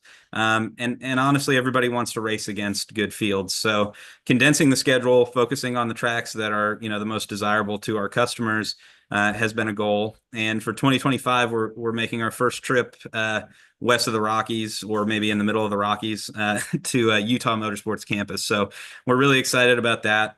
We have a lot of, I actually just saw Rob Henretta pop up down there with HQ Autosport, be joining us at COTA. They're out there on the West Coast. Palomar Racing, HM Road and Race, Toyota and Honda development programs are both out there. So these teams are traveling predominantly to the East Coast to race with us. And we keep seeing more and more of these teams pop up. It seems like there's a hunger for what we're doing out there. So, Utah is going to be the first step. And if we get good numbers for that one, we're looking to expand hopefully into the West Coast further in 2026 and beyond. All right. Well, our hosts are coming back into the picture, but before we let you go, is there anything else you'd like to add about the future of WRL? We just keep pushing forward. We're adding technology. We've got the Flagtronics units now we're using for compliance and a bunch of other stuff. Just anything that we can do to add to the experience for our customers. And we've been super excited to have almost all of our events this year sold out, and we're excited for a big 2025. And thank you to everybody who supported us. All right. Well, thank you very much. Thank you. Thank you, RJ. Thank you very much. Richard, thank you. We are going to run a short video from our sponsors, and we will be right back with you.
Land speed record holder George Poteet's Speed Demon rocketed 481 miles per hour at the Bonneville Salt Flats. You don't go that fast without ARP fasteners. There is no way that we could go the speed that we've gone, the number of times we've gone, with a lesser quality bolt than ARP supplies to us. And we absolutely wouldn't be where we were today if it weren't for ARP. When failure is not an option, it's ARP-bolts.com. We're Performance Plus Global Logistics. Our team of dedicated performance industry and logistics experts get valuable cars and components to the track on time in top condition. We provide expedited logistics solutions for the performance industry using direct routes instead of deferred options, and communicate all necessary information to the appropriate resources to meet regulations and ensure a smooth transit and secure delivery, both domestically and internationally. And we exceed customer expectations by providing best-in-class service with an efficient and cost-effective system in place. Contact us today to book your next shipment. Thank you, and welcome back to Race Industry Week 2024. This is day one. David Macho Lopez is joining us. Hello, David. How are you? Greetings. I'm good. How are you? Great to have you back. You are lined up with some great sessions this week, right? Yeah, I got lucky.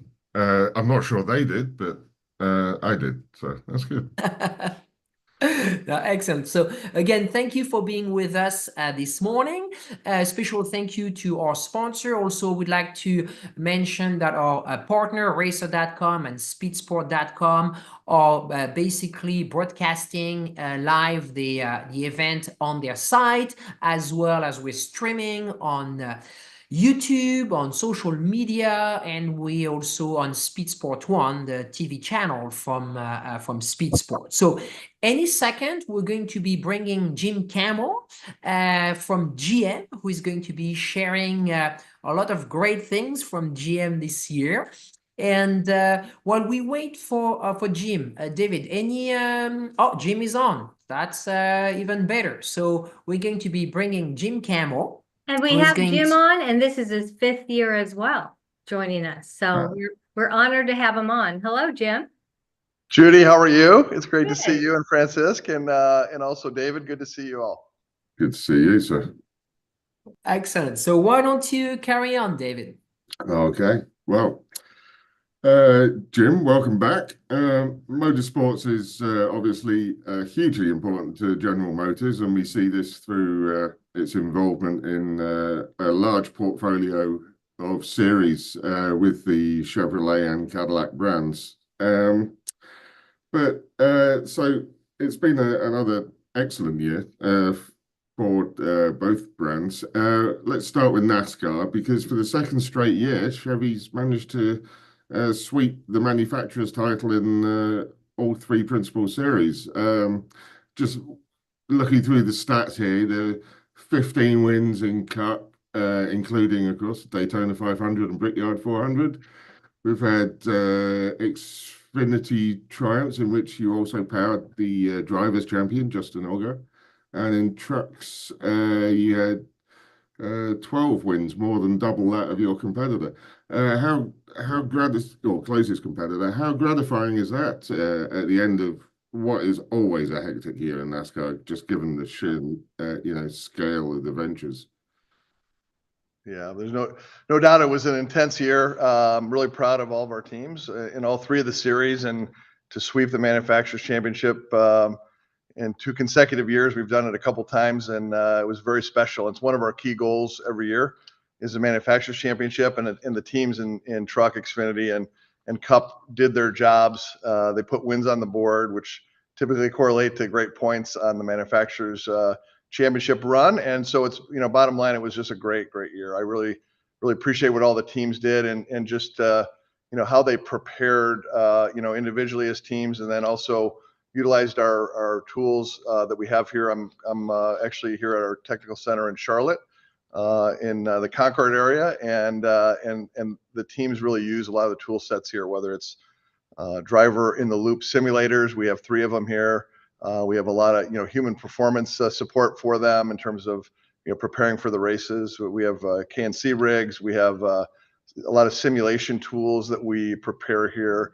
a lot of data analytics. The list kind of goes on and on. But the teams from the competition leaders combined with our drivers and crew chiefs, they really leveraged this facility and all the preparation they do at their own shops to prepare for every one of these races this season. So it was a great year. Super proud of them. Hyper competitive. We didn't get the drivers' championship in the Cup side. Obviously, Justin Allgaier, super proud of him. 7 years in that championship run, and he finally delivered one. It was awesome for him and JR Motorsports, for Kelly, for Junior, and the whole team. Awesome job. Yeah. And there's a picture of our technical center here, and we call it the GM Charlotte Technical Center, and you can see the driver in a loop example in the bottom right, which is fairly commonplace. We've had, I think it was 8 or 9 years ago, we put our first one in. Now we have a second generation of DILs, and we got 3 of them here in the facility here in Charlotte, and then we've got a couple more up in our Warren Technical Center. And on that topic, how many different series can that cover, the driver in loop simulator? Can you simulate like a truck team? It covers most of them, David. Certainly NASCAR for sure, as we just talked about. INDYCAR, the drivers get here and use it to prepare for INDYCAR, both road courses, street courses, and even the ovals. Sports car with Cadillac in both IMSA and the WEC. Obviously, the drivers that are here in the U.S. use it a little bit more, but certainly the drivers that are in WEC get over here and prepare as well. We also use it for production vehicles from time to time as well. So there's a lot of use in these simulators, and it's a tool. There's less testing in a normal race weekend than less testing and less practice in a normal race weekend. And so utilization of simulation and tools like driver in a loop, super important to prepare to get to the track with speed. Absolutely. And kind of you mentioned that it's the Cup champion didn't come from the GM's stables, but and how frustrating is that for you as a manufacturer to kind of like win the majority of the battles and not win the war that at least has the greatest prominence, for example? Yeah, no doubt. I mean, it's certainly at the beginning of the year, and you can put up the slide there, Sam. It has NASCAR on it. Certainly, manufacturers, as I said, is a top priority for us, but also doing whatever we can to support our teams and drivers to win races and generate enough points to get to the playoffs, to get to the final race in Phoenix in this case. Yes. And so when you get there, super proud. When you win it, it's special. When you don't, it's motivation for the next year. So you can see in the shot here, you got William Byron winning the Daytona 500, first points race out of the gate in the season in 24, and then Justin Allgaier getting his win there, and it looks like Nick Sanchez with his I think first win as well in the truck series. So yeah, it's frustrating when you don't win, but I'll tell you what, motorsports, when you win, you celebrate and figure out how do you keep the momentum going. When you don't win, it's a special and important moment because it's all about how do you react for the following race, for the following season. And that's motorsports. You don't win them all. It's about what you do when you don't win is as important as a moment of celebration when you do win. Absolutely. Well, I don't want this to sound bad, but obviously sticking on this subject of slight frustrations, I definitely felt the Cadillac V Series R was often the fastest in the IMSA WeatherTech Sports Car Championship this year. I mean, it's not just a case of me thinking it. The evidence was there. I think you got 6 poles between the Cadillac Racing Ganassi entry and also the Whelen Engineering entry, and yet just 2 wins. Is that just the nature of endurance racing and you just have to suck it up in that regard? Yeah, it's a great question, and you were reminding me of some moments that were very special and some moments that we're going to focus on doing better in. Obviously, you mentioned the 6 poles and 9 races. That's pretty cool. 2 wins. Came second in the championship, But when you don't win the championship overall, it's definitely something that we think a lot about, and as we prepare for the following season. And so you can't rest a minute in what used to be called the off season. There is no such thing anymore, and we're preparing for next season as well.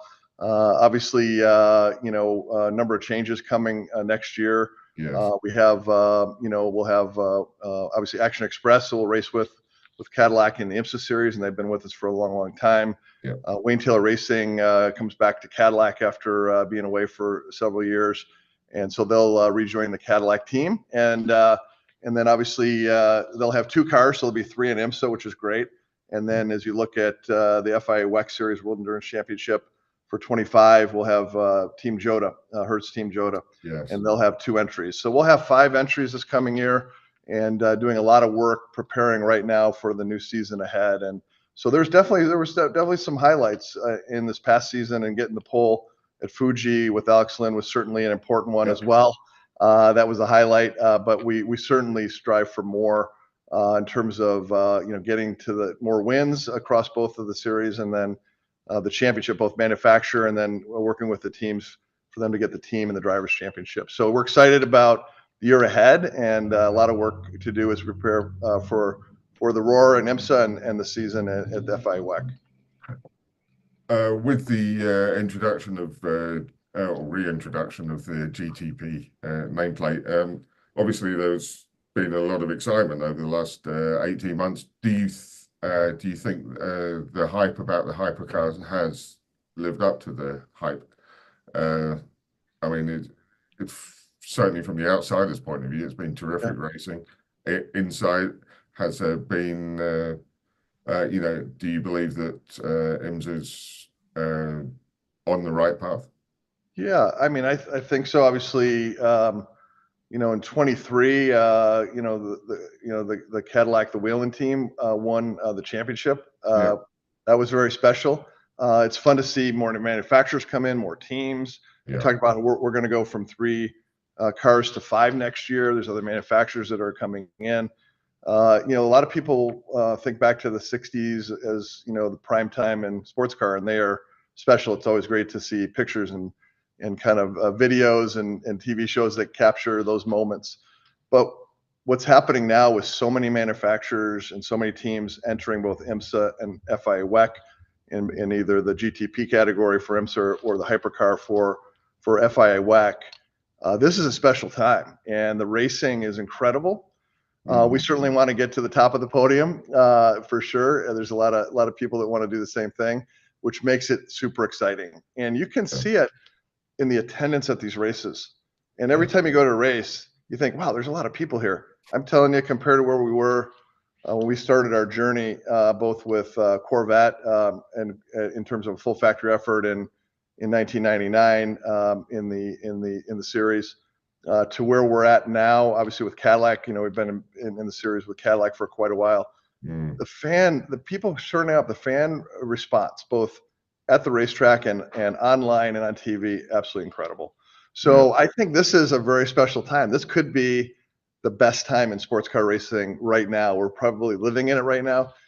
We want to do better in the coming year, and that's our focus. But we're super excited about it, and it's great to see those stats that are about fans watching, social media engagement, as well as people showing up at the racetracks globally.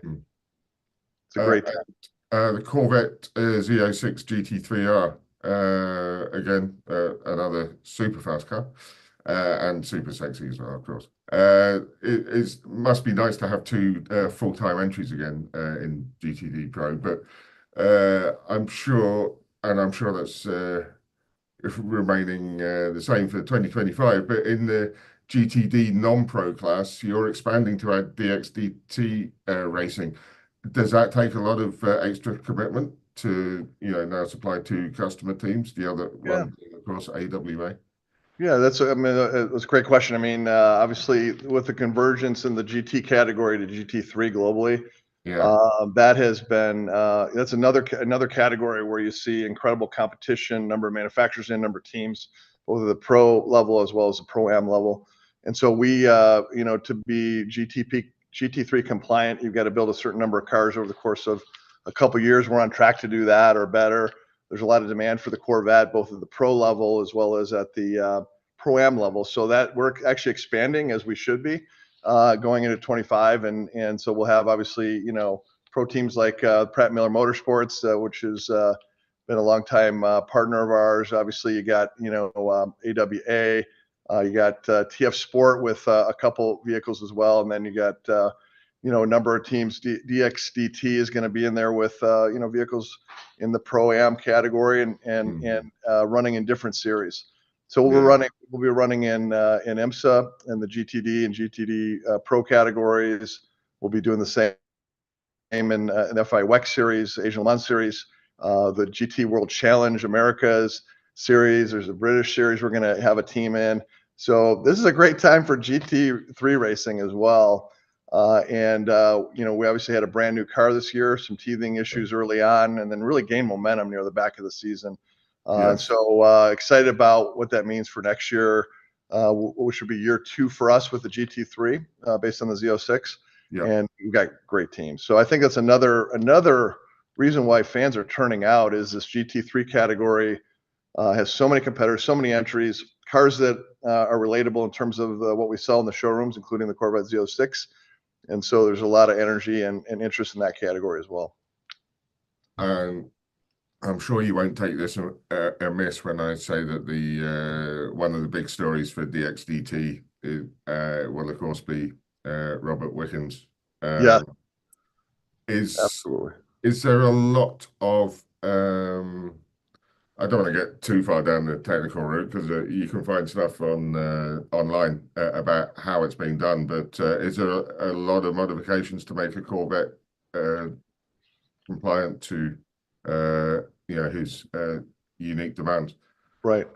Yeah, I mean, first of all, this is very exciting. Known Robert a long time from, you know, his INDYCAR days and his affiliation with Air McLaren for many years. And bottom line is that this was, you know, he had contacted us and said he was interested. John Doonan, Dr. Eric Warren, who runs our technical center here with the team, and our team that runs our GT3 program, you know, found a way to put the program together, and super proud of that along with the other drivers. And so there are modifications we do to the car for sure. And so Robert is super excited about it. We are as well. And it's going to be fun to see these guys debut this coming year in 25. Yeah, absolutely. Regarding this, your overall ambitions for the Z06, are you expecting to be able to compete for any of the GT3 titles in 2025? Yeah, that is definitely a goal. Obviously, I think back to you know, 1997, 98 when we were in 96 when we were preparing for you know, our Corvette entry to sports car racing as you know, kind of a full factory effort. We debuted in 1999 at the Rolex 24 Hours of Daytona. Had a podium finish with one of the cars, and you never know on race car programs, are they going to go, you know, 1 year, 2 years, 3 years, and here we are from 1999 to 2024 going into 25, and Corvette is still going strong. And one of the expectations we have is that we do compete for obviously the team and the drivers championships with our partner teams, and we're now more of a factory support effort versus a full factory effort, but and then also manufacturers championships. So those are definitely both priorities in the pro categories, both in IMSA as well as in FIA WEC. There is no doubt. And so year 2 of the car, I think we finished stronger at the end of the season. Yeah. That bodes well for coming out of the gates stronger in the coming years. Yeah, definitely a goal for sure in 25. Okay. Right. To pivot to the NHRA Mission Foods Drag Racing Series, magnificent year for Chevrolet. Austin Prock wins the Funny Car Championship, and Greg Anderson wins Pro Stock. But let's start with Austin. Have you ever seen a debut season in a category like that? 8 wins. God knows how many times he reset the fastest speed time, but he ends up with 341.68 miles an hour. And Yeah, I mean, it was an emotional triumph too, obviously, because of what poor John Force went through this year as well. But I mean, just a magnificent, magnificent application of talent from Mr. Proctor. You must be so proud. Oh, so proud of him, and proud of John Force Racing overall, and all of the Greg Anderson as well, all the Yeah. racers that are running our Chevrolet products, our brands. And so, yeah, Austin obviously, was running the previous year in the Top Fuel when Robert Yeah. stepped out of the car. Austin went in it, absolutely focused, and had an incredible season. #1 qualifiers, 8 wins. Yeah. Brought the championship home in his rookie season. Like, it's incredible. It's absolutely incredible. And it was fun to talk with him after, a number of his race wins, and the energy and excitement in his voice, the focus of him and his crew, the John Force Racing crew and his family members that were there every step of the way to give him, kind of the car that he needed. And he executed so well. He is on his game. He's in prime time. He's got that racer's edge. He's got all those things that we've seen so many racers that went from kind of, earlier in their careers, in this case, his rookie season in funny car, and he made it happen. So proud of him. Couldn't be prouder of him. And also everybody at John Force Racing, John Force, Robert Height, the whole crew. And also it's special that Jack Beckman, stepped in for John Force, and it was great to see that John Force was back at the track at Las Vegas and Pomona. He's on his road to recovery. Jack stepped in, and obviously the way they set it up is all the races Jack was in, he was able to generate points for that car. He finishes second. So that's an incredible story as well. Yeah. And so proud of the job they did. And then Greg Anderson, what can you say? The guy has driven nothing but GM products his whole career. Yeah. He takes it to all the young kids, and he does it. He clinches another championship. I think it was his 6th. That's right. And proud to say it's all been with products from our company, and he is just a great guy on top of it. So it was a great year, and factory experimental class, a Chevrolet driver won that one as well. So wonderful season in NHRA for sure. Yeah. And speaking of Camaros, supercars. Supercars. 16 wins, I think. 16 wins compared with only 8 for Ford. And 1-2 in the championship for the Triple Eight drivers.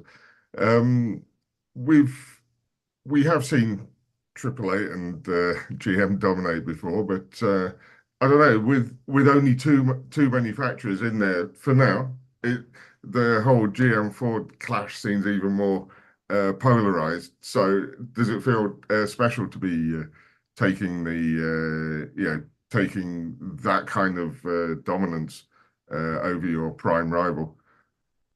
Yeah. Well, you know what? It's definitely over, whatever, how many decades, 5, 6 decades, 7 decades. The Chevrolet Ford kind of rivalry is there. It's a key storyline, particularly in supercars, as it is in other series. Triple Eight did an amazing job this year, finishing 1-2. It's been great preparation by the teams and our engineers that work together on homologation, submission, powertrain performance, which you got to give these drivers the power they need. You got to give them the durability to last, and then obviously the efficiency relative to the competition. And so they did that. So it was special. There's no doubt about it. Passionate fans there. Obviously, when we wound down Holden, we talked with the series, and they asked us if we would stay in some capacity. And at the time, we were ramping up a GM Specialty Vehicles group there that was featuring a number of Chevrolet products as well as others from GM. And so we decided to stay. Super happy we did it. It kept the series, gave them momentum, and it gave them that storyline between us and Ford. And obviously, Toyota's coming in 26. Yeah. So another, get multiple manufacturers in there. That's always a good sign. So it was a terrific season, both on the manufacturers kind of cup side and then the driver's side with a 1-2 finish with Chevy drivers.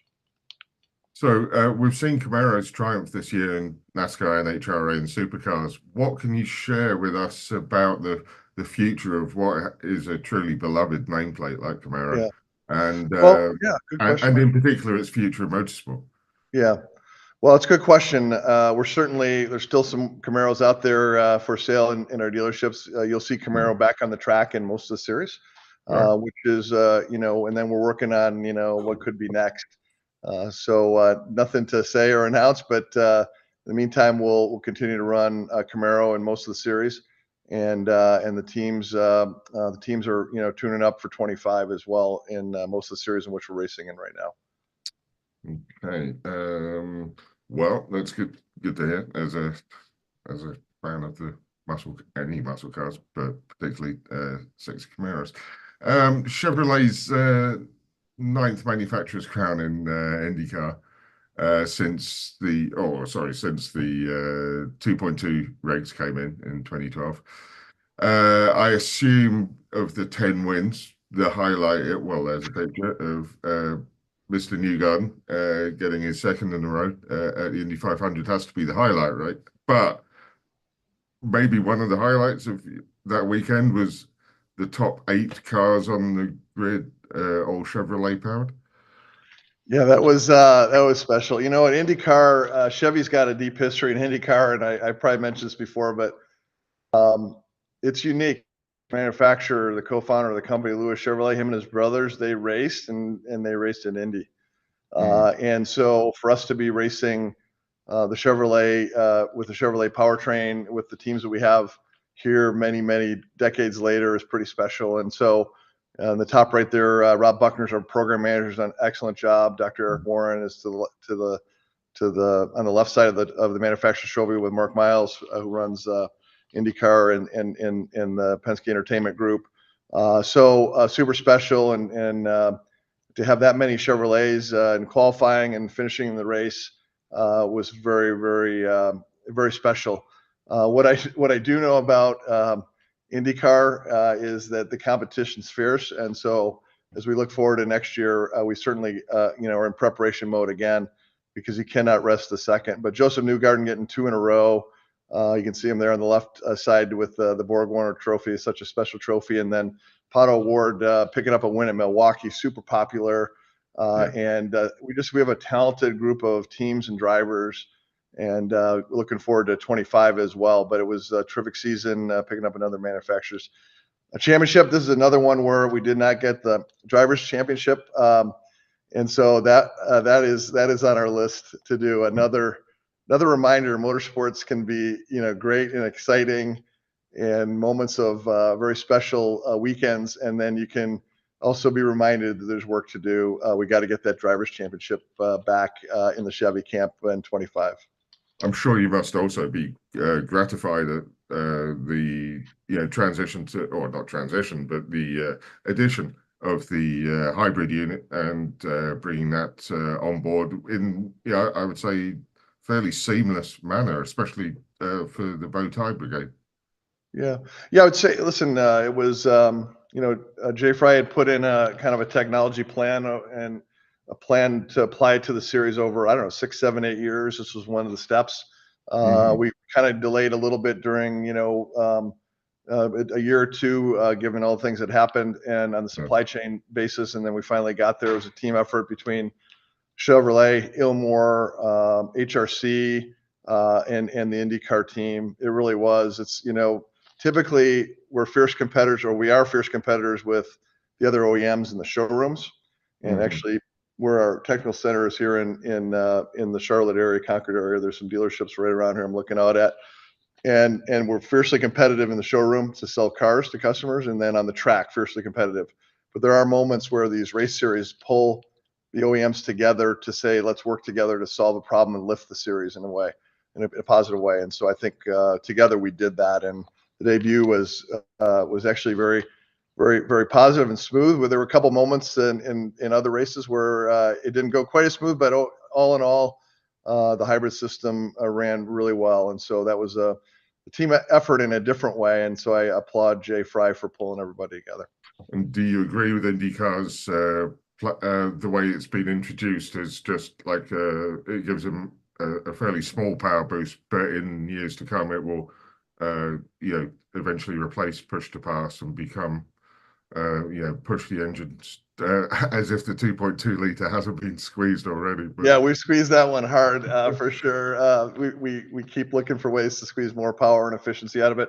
I think, listen, it's a great first step, and then obviously they've indicated, the series has, that they're looking for what the next step could be to provide the drivers a little bit more power. Obviously, the hybrids in the LMDH platform in IMSA and in the FIA WEC with Hypercar, and the Cadillac, is pretty unique. You can hear it run. You come in and do a pit stop, and the Cadillac with the hybrid system, and you leave your pit lane under electric power, and you get to about, I don't know, 20 miles an hour. We fire up the Cadillac V8, and there's not a better sound. That combination is unique and special. And so a number of the series have been looking at it and have implemented it and done it pretty well. So, but I think there'll be, potentially another step, I think, for IndyCar down the road. Excellent. Obviously, time is not our friend here, but quick word about Formula One. How satisfying is it to have been basically given the green light by your future rivals that the Cadillac brand will be most welcome from 2026? Well, clearly, F1 has had this amazing growth spurt. It's incredible around the world, actually, and particularly North America. It has not gone unnoticed. We've noticed it. We've seen it. We see it in the fan base. We do a lot of, just research, and also just being very, kind of aware of what's going on in different series. And so that caught our attention. And obviously, it's been a long journey to get to this point. And candidly, the process still goes on. The Formula One management team, which owns the commercial rights to F1, that's issued by the FIA, gave us the support. It goes back to the FIA with the president and his team to then make a final call. So we're in the process, but that was a key step here in the past week or so after a couple of years. It's exciting. There's much work to do. I will say in this technical center here, along with our partners, we have a similar location in Silverstone, and there's a unit going up in Fishers, Indiana. And we are basically have been preparing. We never stopped. And you have to, because the time is so short. So we're looking forward to 2026, and then, as you probably heard, we did commit to doing a power unit near the end of the decade, and so a lot of work ahead. But pinnacle of motorsports, and it's a chance for us to really demonstrate our engineering expertise and ability to innovate within the rule set, and it's going to be exciting. So a lot more to come. And still a couple steps in the process to formally get in, but key step in this past couple weeks. Absolutely. Well, congratulations, Jim. Magnificent year as usual for GM. Very best of luck in 2025, and look forward to speaking to you again this time next year. That's great, and this is certainly a team effort. I mentioned Dr. Eric Warren leads our motorsports competition team, and Josh Wilson does our aero, and Patrick Knupp leads our technology group. Mark Steele does all our program management. Matt Borland, just a super important leader in our team. Matt Dix and others. So definitely a team effort with the teams, the crew chiefs, the drivers, the technical leaders of the teams. It's the only way to roll in motorsports. You got to do it as a team. And so thanks for having us on here again for another year. So Judy, Francisco, thank you. Dave, thanks for doing the interview. Of course, Jim. Of course. Thank you very much for being with us. So stay with us. We're going to transition directly into our next sessions as we're running a little bit short in time. And so we're going to bring our next host. I believe it's Taro Koki, who's going to be with us. And Taro is bringing Jason from Global Time Attack, and they're both on. So we're going to dive directly in our next session. Hello, Taro. How are you? Hey, how's it going? How are you? Great. Good to see you. I think Jason is on. Excellent. So we'll let you carry on. Hi, Jason. How's it going? Good day. How are you? How you been? It's been a long time. Good. It's been a while. Yes. So I think we have half an hour to chat here. We'll dive right into it. But before we get into any of my boring questions, I would like to introduce you a little bit. Correct me if I'm wrong. Well, you've been in the industry for a long time, right? So Jason is a true. I feel you're an innovator because you did put time attack on the map here in the United States, in North America. You're a business development special and director of global time attack. You're also you have been leading Super Lap battle as well. Yes. And Jason's been putting together fast cars and unique content for the fans, teams, and sponsors for quite some time now. And you also come from the old school of hot import nights, so no stranger to events, working alongside some of the most talented people in our industry. So Jason, thank you for joining us on today's panel here. Yeah, you're welcome. It's great to be back. I love doing this this week. It's great. And of course, it's always good to have an opportunity to talk about time attack racing, here in North America. Mm-hmm. I don't want to solely take the credit for time attack here in the United States by any means at all. I'd have to hand that off to the old editors of Super Street Magazine and Sport Compact Car. It was back in 2004, John the Dairy, a mutual friend of ours. Yep. It was really his idea. I happened to be working at Super Street. I worked there from like the year 2000 to 2006. Mm-hmm. And it was, long story short, it was 2004. It was his idea. He was fresh off of a trip from Japan and saw it happening out there and wanted to introduce it here in the States. Yeah. So it was just a once a year get together at Buttonwillow in November. Clockwise 13 format, or circuit, I should say. Mm-hmm. And just a few weeks ago, we just had the 20th one in a row, it being 2024 right now. So it's kind of exchanged hands in a sense, you know what I mean? It was, myself and Elliot Moran and John the Dairy and a few other people that were operating the event as Super Street employees from 2004 up until about 2011. And then when we started Global Time Attack in 2010, I went back to the people at Super Street and just really, kind of told them what my plan was, is that I wanted to get back involved and have our series throughout the year end in November at Buttonwillow and do an event together. And throughout the years, we ended up just taking it over as things at Super Street have changed, obviously. And yeah, that kind of leads us to where we were today. So it was very cool. 20th year at Buttonwillow. A lot of ghosts to chase in terms of old lap times and things like that. So it was a lot of fun. Well, congratulations. Yeah, 20 years. I still remember that first event. We were, I don't even think we had started GT Channel at the time, but we were doing best motoring and hot version. And I believe, was it the first one where we brought the Spoon Accord Euro R? That was the first one, right? It was the first or second one. I think it was the first one. Yeah. Yeah. But I remember talking to John around that time, and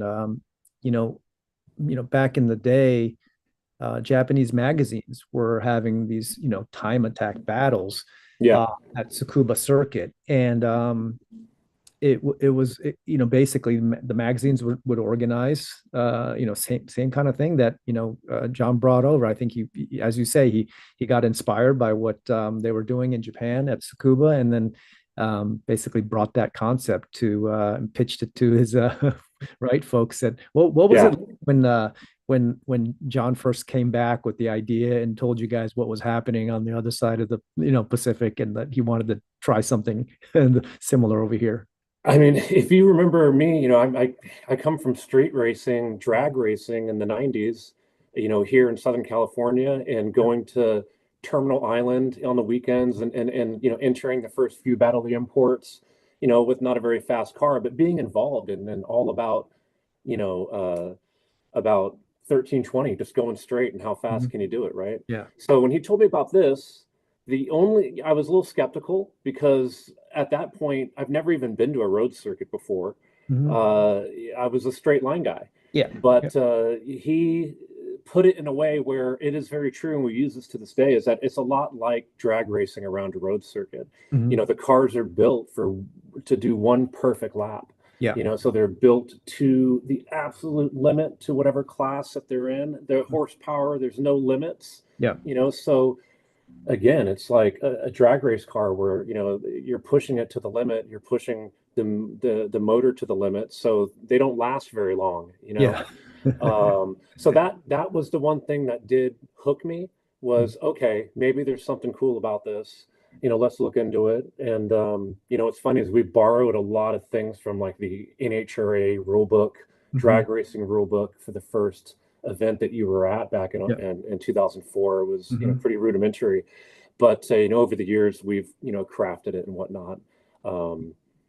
Yeah, that's a great way to think about it. You know, when you talk to traditional motorsports folks, they think of, you know, the initial think of time attack as okay, that's qualification, right? That's qualifying. That's a, you know, basically a time trial. And then the big difference is that you don't have a race following that one lap, right? So it's really like you get one shot, you know, a couple shots, but it's only one lap that needs to count, right? You don't correct. Car doesn't need to last for 6 hours or 3 hours or even an hour. It's just like it just needs to do one fast lap and you can win the whole thing.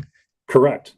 You know, and you might have done that, you know, in an early part of the event. You know what I mean? Because you get, like you said, you might get 3 or 4 sessions or cracks at it per day, and that's it. You know, maybe 2 before lunch, 2 after, and you know, and that day is done. You know, so you might have done it in session 2, or you might have, you know, weren't able to do it until session 4 at the end of the day, which was your last chance at it. So there is this pressure, you know, to do it right then, right now, and that's the only chance that you get.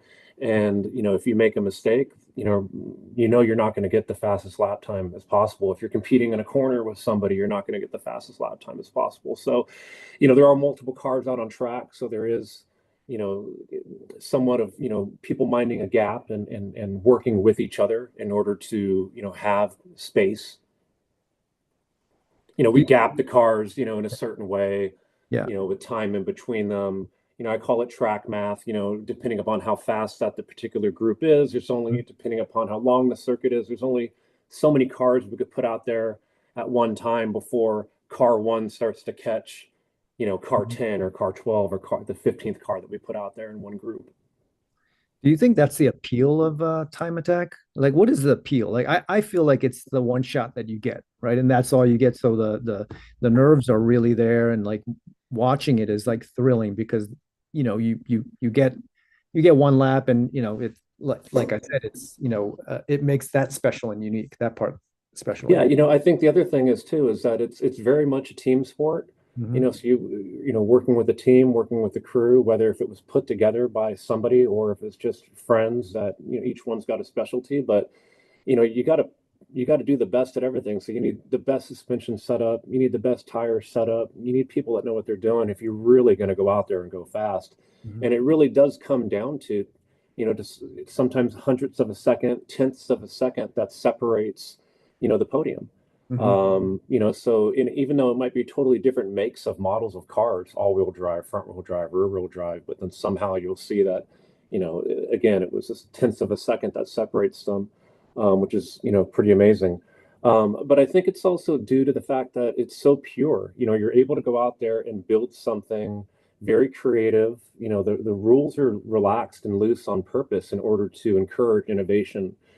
So, you know, you get, you know, people that maybe have professional backgrounds, semi-professional backgrounds in motorsports, or no backgrounds. They're just enthusiasts, and they're taking cues from professional race teams and things that they see that work, and they're applying it to their car that they go and compete in time attack a few times a year or out on the weekends. You know, you're also, as a driver, you know, there's no blocking, there's no team, you know, it's not a race, you know, it's really like, how fast can I really go in a perfect setting, if there's such a thing, you know? So I think that's another thing that gets drivers wanting to come back and builders wanting to come back, because it's like anything else. It's like you're never done. You could always go faster. You know, you always could have did something a little bit better in that lap, you know, or the car could have ran a little bit better. Therefore, there's always time left out there on the table. So you're always going out there and chasing it. So 20 years, right? I think that's, you know, quite an accomplishment in itself, and congratulations on that. I mean, what were some of your biggest challenges up until now, from 2004 to 2024? You know, I'd say it's wanting to build the popularity of the sport up, and being impatient, and hoping to always get more traction and whatnot. And also getting racetracks, the bigger tracks and whatnot, to kind of believe in like what you're doing as well. And have them partner up and get behind, to make it easier to produce these events. We've got a great situation at Circuit of the Americas. We do an event there each year, and a new partnership with Pikes Peak International Raceway. We just started doing an event with them this year, and we're doing it again with them next year, called Ascend, end of June. And it's great to work with racetracks that understand what you're doing, believe in it, and get behind it. The Ridge Motorsports Park is very similar up in Washington State. And of course, we've got our home at Button Willow, every November. The toughest thing is really, honestly, it's like any other business, is each year, putting together the funds, in order to do it. That's really the tough thing. And that kind of is a recurring thing this time of the year, as you're securing dates and tracks for the year coming up. I'd say, like almost anything else, money has really just been the biggest hurdle. There's never been a loss for passion or for the love of it. Myself and the crew that produces the Global Time Attack competitions, we all have always just volunteered our time. We've never been able to pay ourselves. Any money that, if there's anything positive, it goes back into trying to make it better next time around. Well, you mentioned popularity, so that's audience, right? You're trying to grow your audience, and you're you've been involved in content as well. What the social media landscape has changed a lot since you first started, and today, obviously. How do you think social media and online content has changed the way you think about the sport? Yes, you really hit it. Seeing, are you still there? Sorry about that. My screen went blank for a second. Oh, yeah. No, yep. Okay, good. I've really seen a lot, in terms of like, when I worked at Super Street, websites were just starting to kind of come around, you know what I mean? But there was no serious social media yet. Nothing big. So now, fast forward all the way to today, everybody's got a voice. So for someone like ourselves, it's more, there's so much more opportunity now to get the word out, to where before there was maybe only a few outlets, and if you didn't have a connection to them, or maybe a way to even afford to take advantage of what those outlets had, then you probably weren't getting heard, except for just within an earshot of your community where you were doing something like this at now. And with the with social media, YouTube, and the bigger ones like Instagram and whatnot, TikTok, it gives people an opportunity to get an audience and to have their ear. It's a whole nother thing in order to be good at doing that. That's a whole nother conversation, but the opportunity is there. So, I definitely enjoy, the differences and what has happened over the last 20 years in terms of like, the prevalence of social media, the whole online space, and how, we're even doing this right now. It's not something that was even possible 20 years ago. So yeah, I mean, we embrace the technology. I think as people in motorsports and racing, like you have to. So yeah, I mean, I look at it as something that, we're always looking at a way to do a better job of taking advantage of it, and again, just trying to put the sport in front of more people, and even more importantly, the drivers and their cars and their builds, getting them in front of more people, because it's pretty amazing a lot of the lap times that these people are doing, and they're all just regular people. They're I was just having a conversation with a driver earlier this morning. He's a creator, And this guy brings more views to more than the series, right? And I think you're encountering some of these, guys that, come in with great cars and, they can drive, but they have these huge followings. Who are some of the like standout, drivers or teams that have really done well in that area, for example, of like, promoting themselves on social or, getting their name out? Who do you know out there that's doing a good job with that?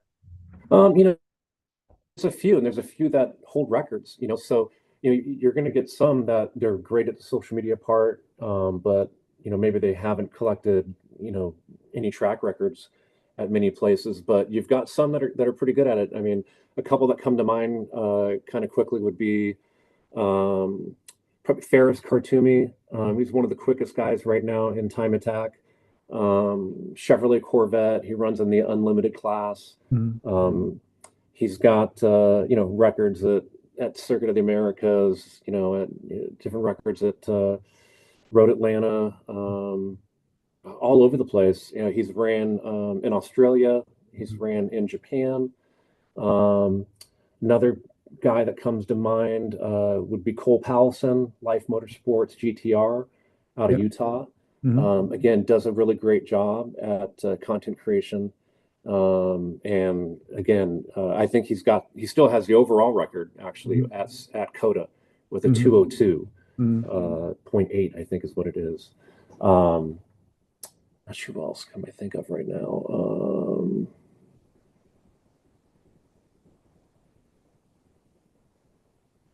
Kind of running a little bit of a blank right here. I apologize about that, but yeah, no problem. You are 100% correct, though. There have been some people where I'm looking them up and I look at their social media, and it's like, gosh, they've got double the amount of followers that we have on Instagram, or they've have quadrupled the amount of followers that we have on YouTube. Yeah, right. So yeah, that's an amazing thing too. We're definitely about putting time attack as a centerpiece. Yeah.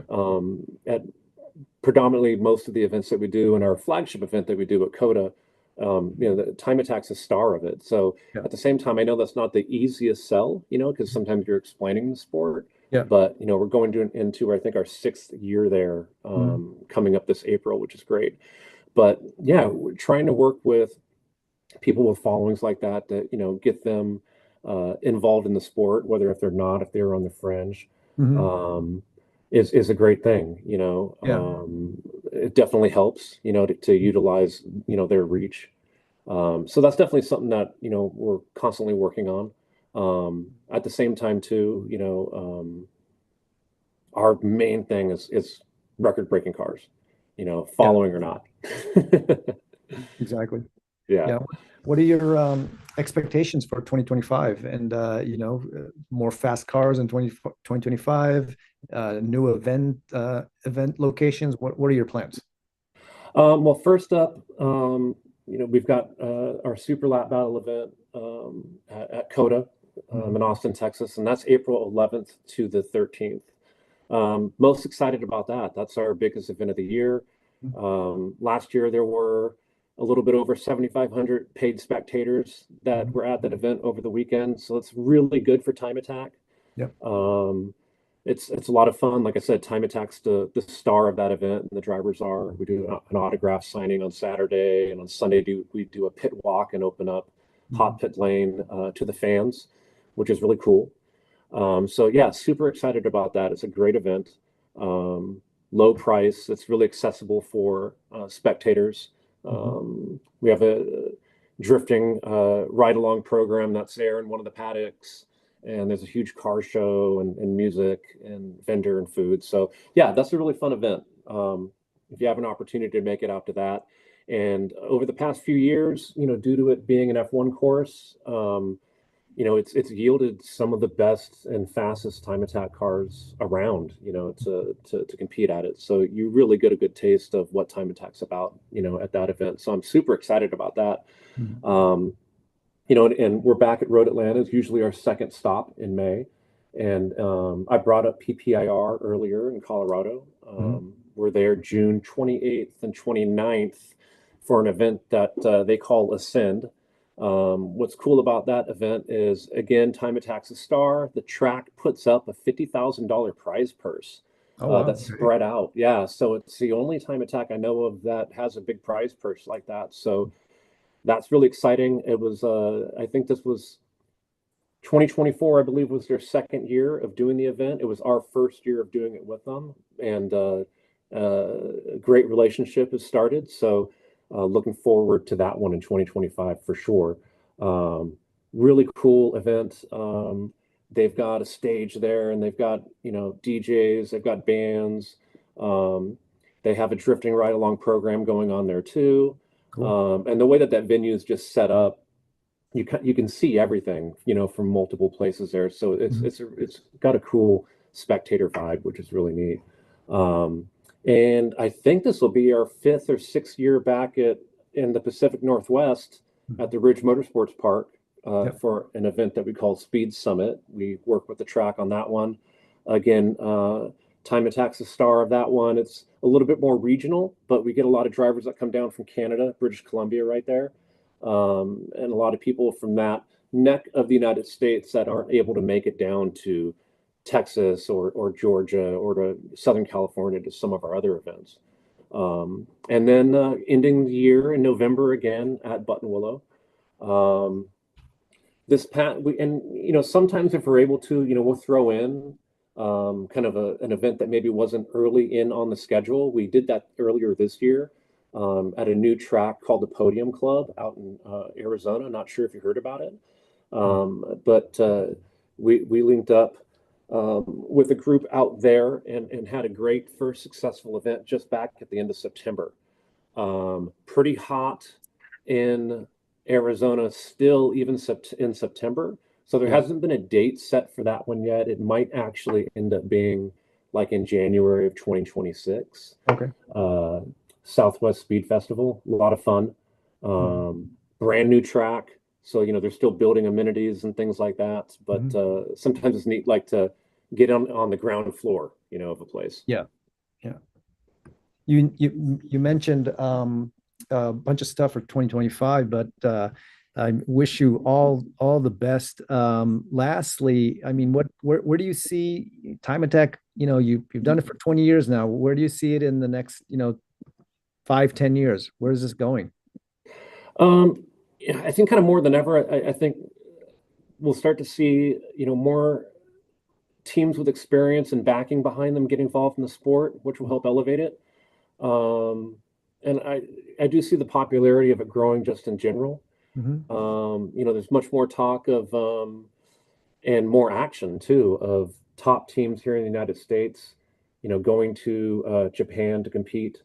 Which is where it kind of all started, going to Australia to compete, which is where the biggest event in the world happens once a year, Ian Baker's World Time Attack Challenge. All of those things help grow the sport. There's more cars and serious teams interested from Europe, Japan, and Australia that want to make it to the United States. So that's really where the future is going to lie, is going to be more international competition taking place, whether if it's cars going back and forth, or some type of combination of that. And I think what that will do is it will in turn grow the sport domestically here in North America too, which we'll be happy to be a part of and continue to throw these traditional and annual events at some of these tracks that we go to.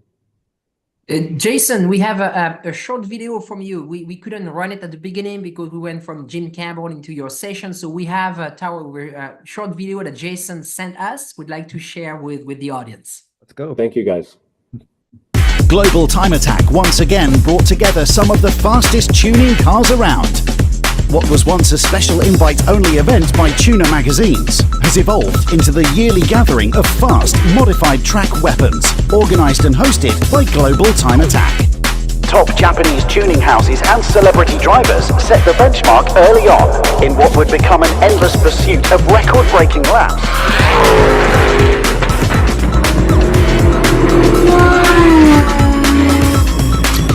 Time Attack is back at Circuit of the Americas for one of the sport's largest events in the world. We're back at Road Atlanta. Often regarded as one of America's best road courses, this circuit offers...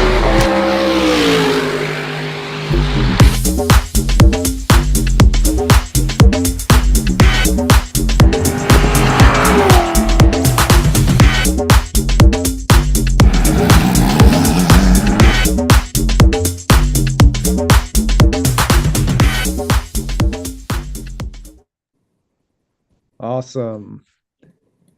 I love the cars. They're so wild. That's really like the biggest thing about Time Attack is just the extreme aero and just the meaty slicks. It's just, they're awesome.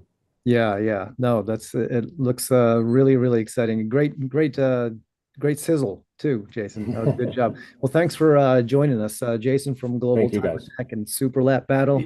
Wish you all the luck in 2025, and I hope to speak to you soon, man. For sure. We'll see you around. Thank you, guys. Thank you all. Thank you, Jason. Great job. And thank you, Taro. So we're going to run a short video from our partners, and we'll be right back with you for the next session. EPARTRADE is a digital platform that we've created basically to make life easier in the business community of auto racing. EPARTRADE, there is no e-commerce. It's literally a connection just like at a trade show. So now, any time of the year, a buyer could reach out to a supplier. When you see a product that you're interested in, all you need to do is click on request more information, and then from there, it is forwarded directly to the buyer or to the supplier. EPARTRADE really eliminates having to travel, closing down your shop. Now you have a place to showcase globally your racing product and technology.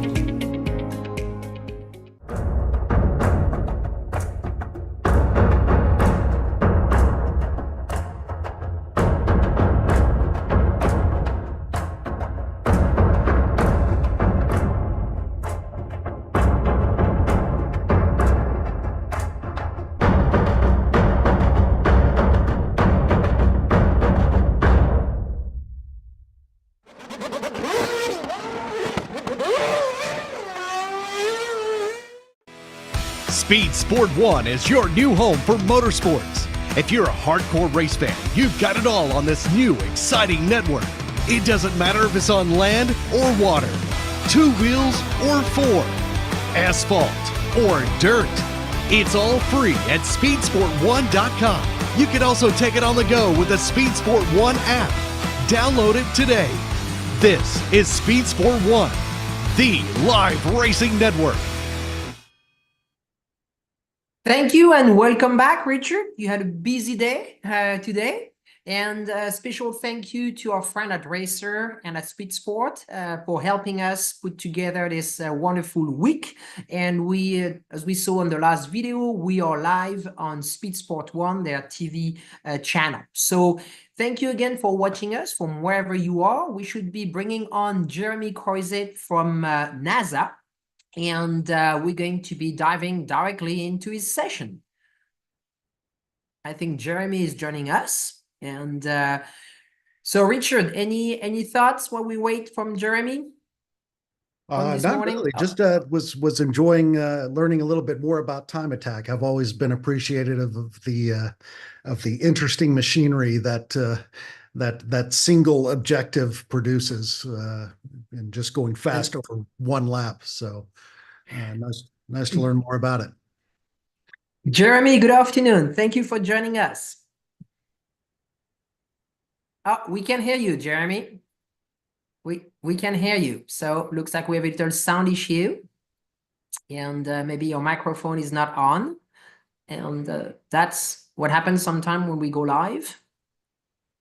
So no, we can hear you. Well, while Jimmie is fixing up, that's perfect. There we go. There you go. It auto-selected the output for the speakers as the mic, so which is not the same. Well, hello, Jimmie. Good to see you again.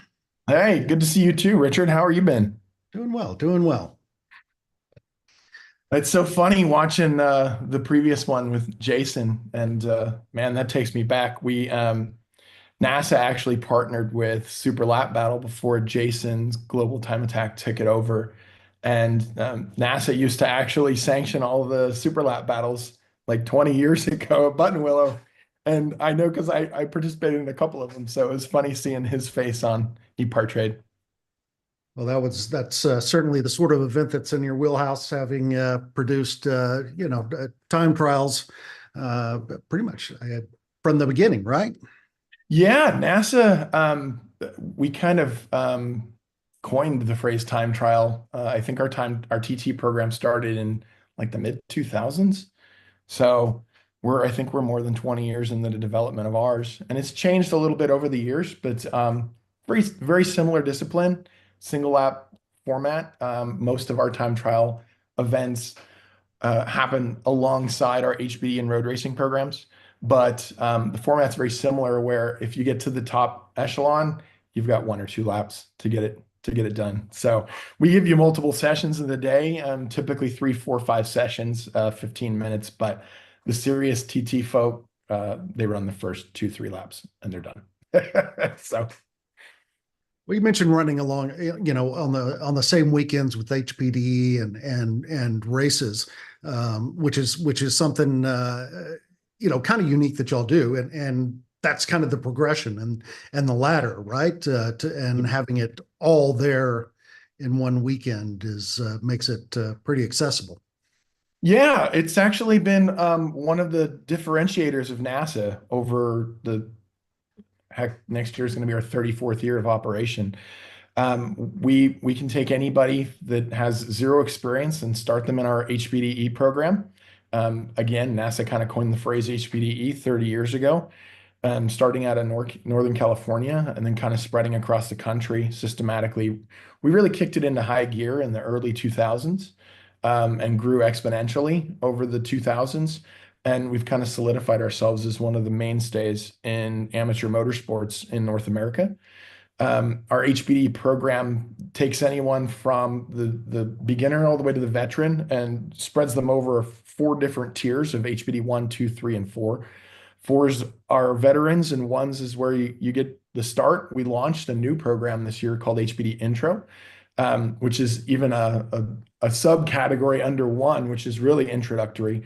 And the goal has always been the same: introduce as many people as we can to the wonderful world of motorsport. And that's really kind of been our mantra for the last 20 years. Excellent. Well, we've delved into the history a little bit. What are some recent developments at NASA? What's new in NASA's world? Growth. We've got now 15 regions across the country. We've got our membership tends to fluctuate, but we've grown to 25 to 30,000 members now across the country.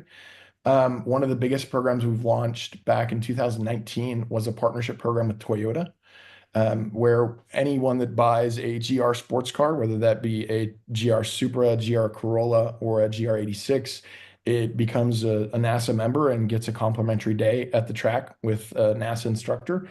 And that's been really, really influential to the market space as a whole. We've introduced literally thousands of people to the world of HPDE. And that honestly just continues to be the same challenge that we face day in and day out. I've been doing this for more than 20 years, and I still talk to people every day that didn't know they could drive their street car on a racetrack as fast as they want, and no one will tell them to slow down. And getting that message out seems to be the most important thing, because if we're really good at it, everyone in the market space grows from it. So what's kind of the, you're getting some of these people out on a track for the first time. What's the conversion rate, as it were? How many go on to do time trials or racing or just stick with the HPDE program? It's kind of a loaded question. Some of the folks come out and it's a bucket list thing they want to check off. I would probably say any market probably has the same challenge in whether it's camping or RVing or boating, you have the diehards, which, they want to go to the racetrack every single weekend and they live and breathe. And that's how I kind of got my start in the world of motorsport. It's what drew me to NASA, and it's what propelled me to running the organization 20 years later. And we have all shapes and sizes. One of the things that NASA, I like to say, does best in the entire industry is we're the most inclusive of anyone in motorsport. I like to pin our hat on that.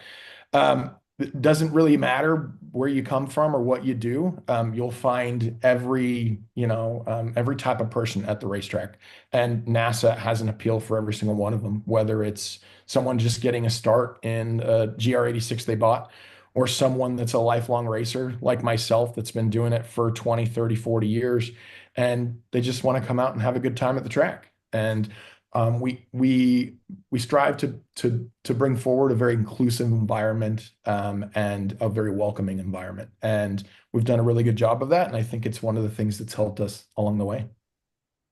Excellent. Well, running events at some like 40 something tracks every year. Yeah, we have, oh man, I think next year is going to be the biggest year we've ever had. We're upward of 60 facilities across the country. We've got more than 300 days scheduled.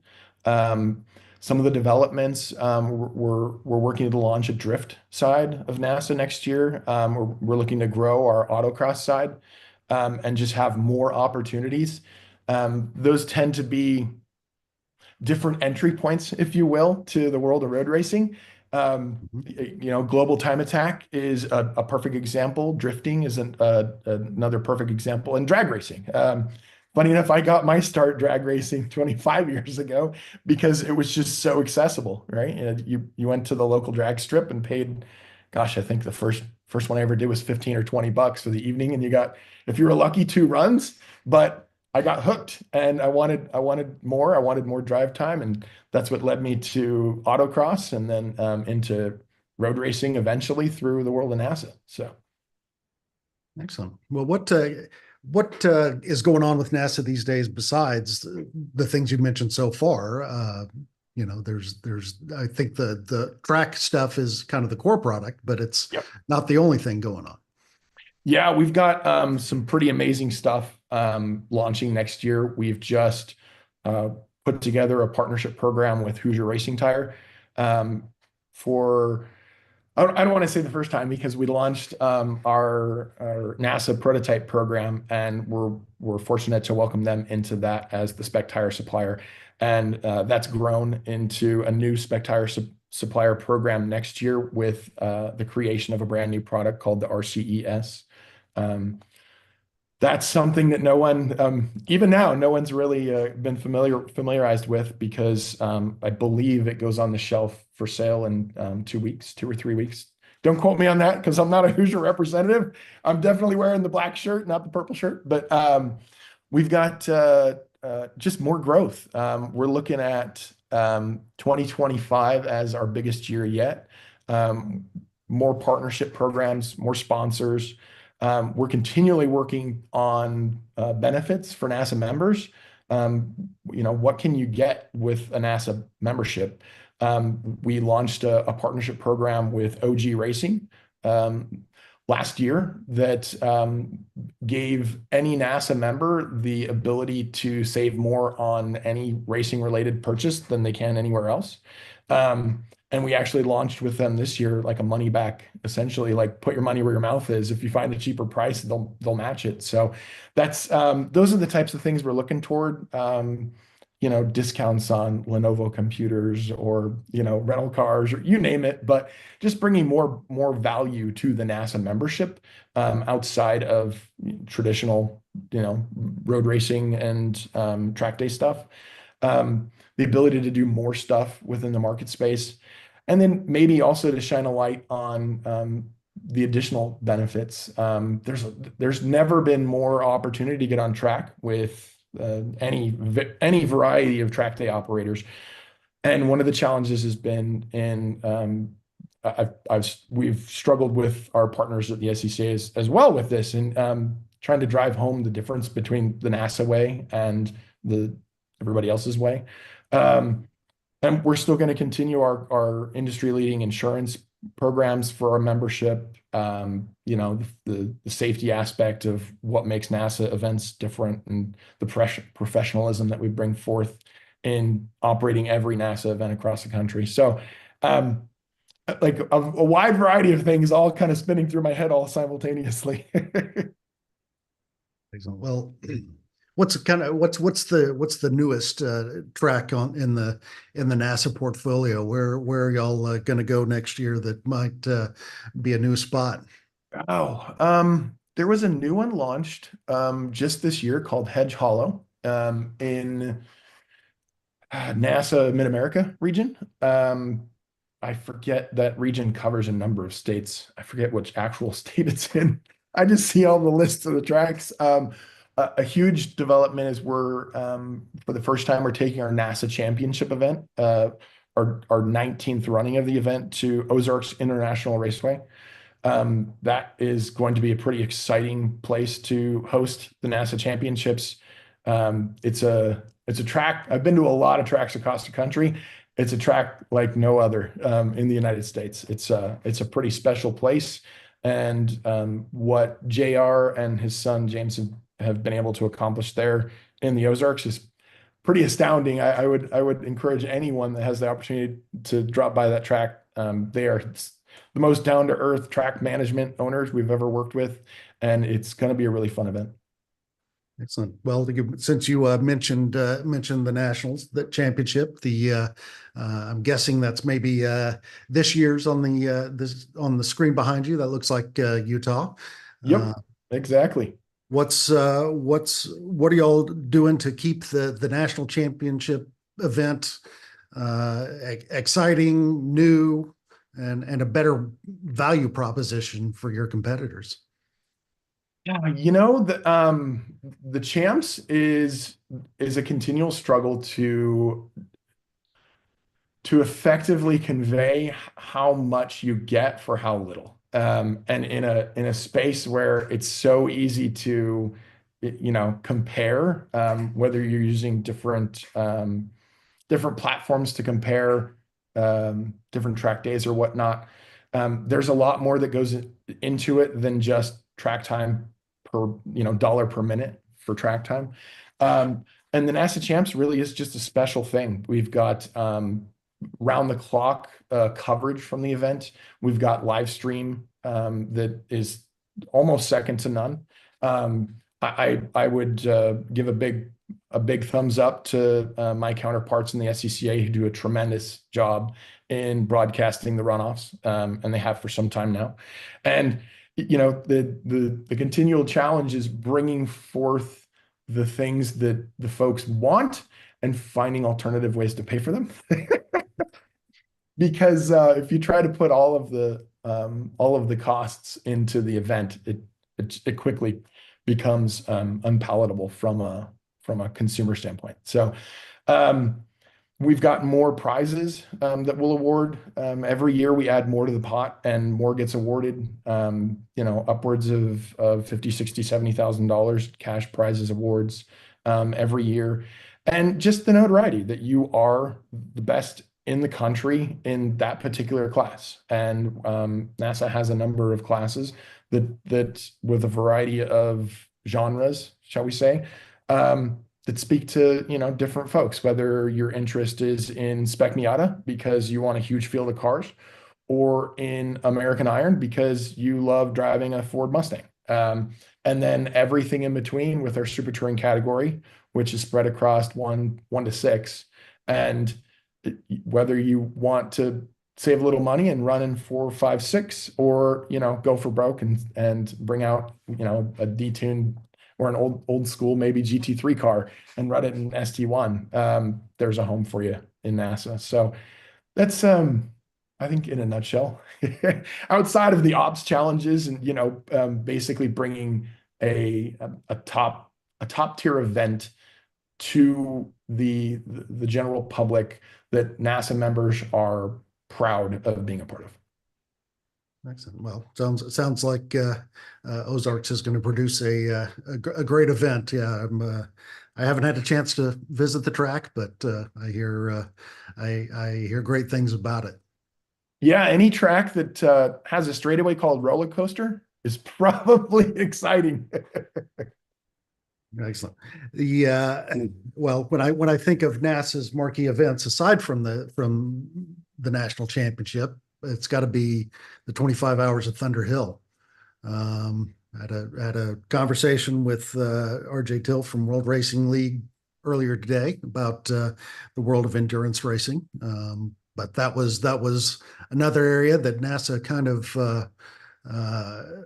pioneered, perhaps more so than the others, especially on the West Coast. Yeah. You know, how is it, still producing the what I believe is the longest endurance race, certainly in North America? Yeah, I can't sugarcoat this one. The 25 year, you hit the nail on the head, was a pioneer. And my partner in Jerry Kunzman, who runs the NorCal region of NASA, he decided to suspend the event last year with the thoughts of bringing back the 25 in 2025. I've left that completely up to him because that's been a pet project of his since the inception of it, since he decided to host a 12-hour and then had a fun-filled evening following it and said we should go for 25 next year, and that was the creation of the 25. That event's actually it's been a challenge. I'll put it that way. There's been some other market spaces or other folks in the market that have come up and done a really good job. Lucky Dog is another group that actually grew out of Northern California, and they basically hosted they just completed their actual Thunder Hill event. I think they label it 1,000 miles of Thunder Hill, something like that. And they've been hugely successful with adopting a very WRL-esque an event format, if you will. And they basically run during the day, and they run 2 long endurance formats. And it seems that the majority of the market space has kind of shifted to that sort of interest. I've been fortunate enough to run myself personally, the NASA 25 Hours of Thunder Hill 9 or 10 times, I think. I've kind of lost count, and I've been fortunate enough to win the event myself with my team, and it's the most arduous thing I've ever tried to complete in motorsports, is running a car competitively in a competitive class for 25 hours straight, especially in Northern California in December with the weather completely unpredictable. It was it's a highlight of my motorsports career for sure, and always will be. But it seems as though there's not as many people as one would hope that want to do that want to take on that challenge. And the other side of it is it's just hugely expensive to run 25 hours straight through the night. It's, I've had a number of the teams that, we've done a lot of market research, so to speak. And I'm probably being too forthcoming, but that's absolutely a good and a bad quality that I have. So the market space has kind of changed. And, you talk to team owners, and if the teams are what make the events happen, and if they can make more if they can make more money running a dual, race format, not through the night, of course, that's where they're going to move to, right? So I think there's still a place for it. I think, WRL's proved that there's still a market for long endurance format. And it's been it's been a challenge to keep that event going. At WRL, I got to give them props. They did they continue to do a wonderful job with their event in December at COTA. Again, another market disruptor, right? But NASA's been around long enough that the industry always has ebbs and flows, and the ones that are able to evolve and move forward are the ones that still exist. So that's what we continue to do. Well, having heard some highly entertaining stories about the 25 hour, I hope that event is able to return. I actually got a question pop up on chat. Is there any talk of creating a lightning class of lightweight cars to run together than with the heavier sedans and super touring? Oh, okay. Yeah, there has been definitely some conversation about that. I think I recognize the name that was associated with that question, and I'm gonna take a guess. It's Jeff out of the Roush Autosports camp. The Roush folks down in Texas have been pretty wildly successful with selling a new product there, and NASA, like most things, is a market leader in adopting, new things, technologies, whatnot. And those cars have found a pretty wonderful home in NASA. But the challenge there is it's a very different car, right? And when you try to mix something that's sub 1,000-pound with multi-1,000-pound cars, it produces some challenging racing. We saw a number of those instances with our own NPO1 program, NASA prototype program we launched in 2016, which has evolved into a new partner with Sebeco out of Georgia, and they're doing a wonderful job in producing that car. Again, the market's shifted there, and there's a wide variety of those types of cars now on the market.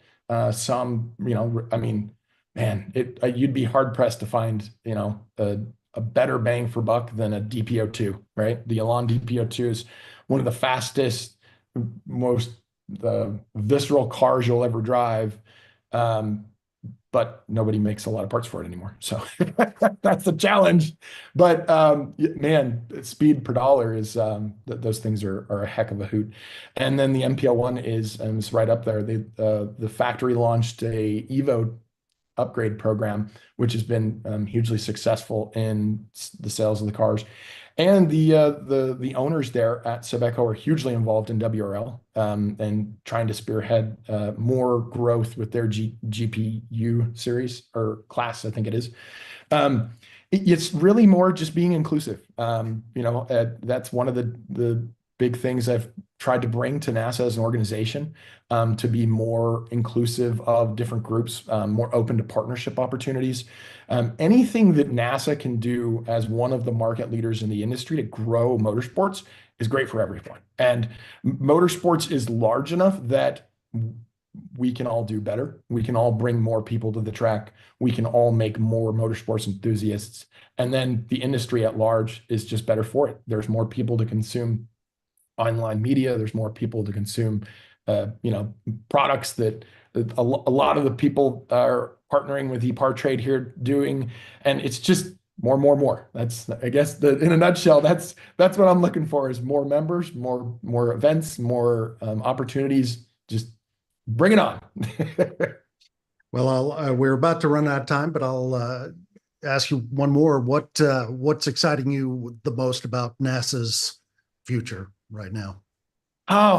We've got a couple classes that we're looking to launch in the next few years. Some of them are in development phase. Some of them are very close to being launched. Those are going to be really exciting. The opportunities that we have to go forth into the drifting and autocross side. There's a lot of folks doing that already, and we're not really looking to step on toes, so to speak. We're looking to just grow opportunities and bring more people to the track and do it in a more professional way. So I got to take 30 seconds to say a huge thanks to the EPARTRADE team, Francisque, Judy, all you guys are doing a great job. Really appreciate the opportunity to participate in this again. And, looking at the list of people you guys have had interviews with today is, it's pretty special. I put a feather in my own cap there to be a part of it. So thank you. Thank you, Jeremy. Appreciate that. For sure. It means a lot, and you're part of it. And and we want, it's very important. This week covers everything from professional level all the way down to grassroots, and that's what this industry is all about. So thank you very much for being with us. Stay with us. We're going to run a little short video from our partners who make this week possible, and we will be right back with you. Scott Lewis and Associates, the sales, marketing, and branding specialist for the automotive performance industry since 1988. We get our manufacturers on track by opening an extensive distribution network, providing product training to sales staff, creating fully integrated sales and marketing strategies, building successful industry partnerships, attending trade shows, events, and races, offering first-class support to customers. SLAI delivers solutions that win you sales. To get in touch with an SLAI representative, call 516-378-6100. Go to scottlewisinc.com or email info@scottlewisinc.com. With roots in the Midwest that date back well before the Model T, Fifth Third Bank has a long history of serving the needs of automotive companies. While much has changed over the years, our passion for helping businesses put cars on the road and on the track has not. Today, we are more committed than ever as a member of SEMA, a founding member of PRI, and a sponsor of multiple race teams across several racing series. For over a decade, Fifth Third Bank has been a staunch supporter of our industry and a great partner for many companies in the motorsports field. Our business has been growing extremely fast, and really we could not be where we are today without Fifth Third. They provided amazing strategic advice, the capital we need to support our phases of growth. They are true partners for me now, and what they do with their involvement in motorsports is untouched in this community. Where can we take your business? Fifth Third Bank. You work as hard as your truck, and you have no time for downtime. That's why more truck owners trust Blue Def, America's #1 diesel exhaust fluid brand. Each batch is guaranteed pure, so you can avoid costly repairs caused by inferior DEF. Demand America's best for your truck. Blue Def and Blue Def Platinum. Put trust in your truck. Thank you and welcome back to the program. Mr. Hammond, you open the day and you're closing the day, right? Open it and shutting it down. Exactly right. I think we just about got all the cats herded back inside the barn. What do you think? Well, I think you're damn right. I'm excited for having Kenny Schrader on next. He is just a delight. I've just enjoyed watching him throughout the years, and I'm just delighted he joined us this year. I'm getting ready to say Kenny Schrader being described as a delight. That's got to be my first question. Is whether or not, have you ever considered yourself being a delight, Kenny? All we need now is Kenny Wallace to go with Kenny Schrader, and we can turn over the rest of the show. That's a good idea. I think we're bringing on Ken any second. And while we wait for Ken, a special thank you. We've said it a few times during the day to our host who make this show so delightful, and then our sponsors and who make it possible. So Ken is joining us. I see Kenny Schrader on, and we're going to wait for his video to start. And Jeff, you will take us to the finish line. All right, we'll bring it on home for us. Close out day number 1 here for the industry show. And there is Mr. Schrader. Hello. How are you doing? Fabulous now that you're on. Well, Exactly this is a challenge. This is above my technology level. Well, we all made a bet whether or not you figure it out. Well, it was tough. I'm by myself in the motorhome on the side of the road at a gas station. So, I took a little while to figure this out, Jeff. I'm impressed. Hey, I got to say one thing. I got to ask you a question, Schrader. Judy said that having you on here is a delight. You ever considered yourself that you are a delight? She needs to rethink some of her life choices, doesn't she? Or maybe she may need to read your history. Yeah, right. Either way, she's got to do some reconsidering there. Okay, my friend. You're on the side of the road. So where are we headed off to now, Mr. Racer? The racing's done. We got canceled last weekend, which was our last race. That was going to be number 65 and 6, but we lost them to weather. So we are done till the first week of January.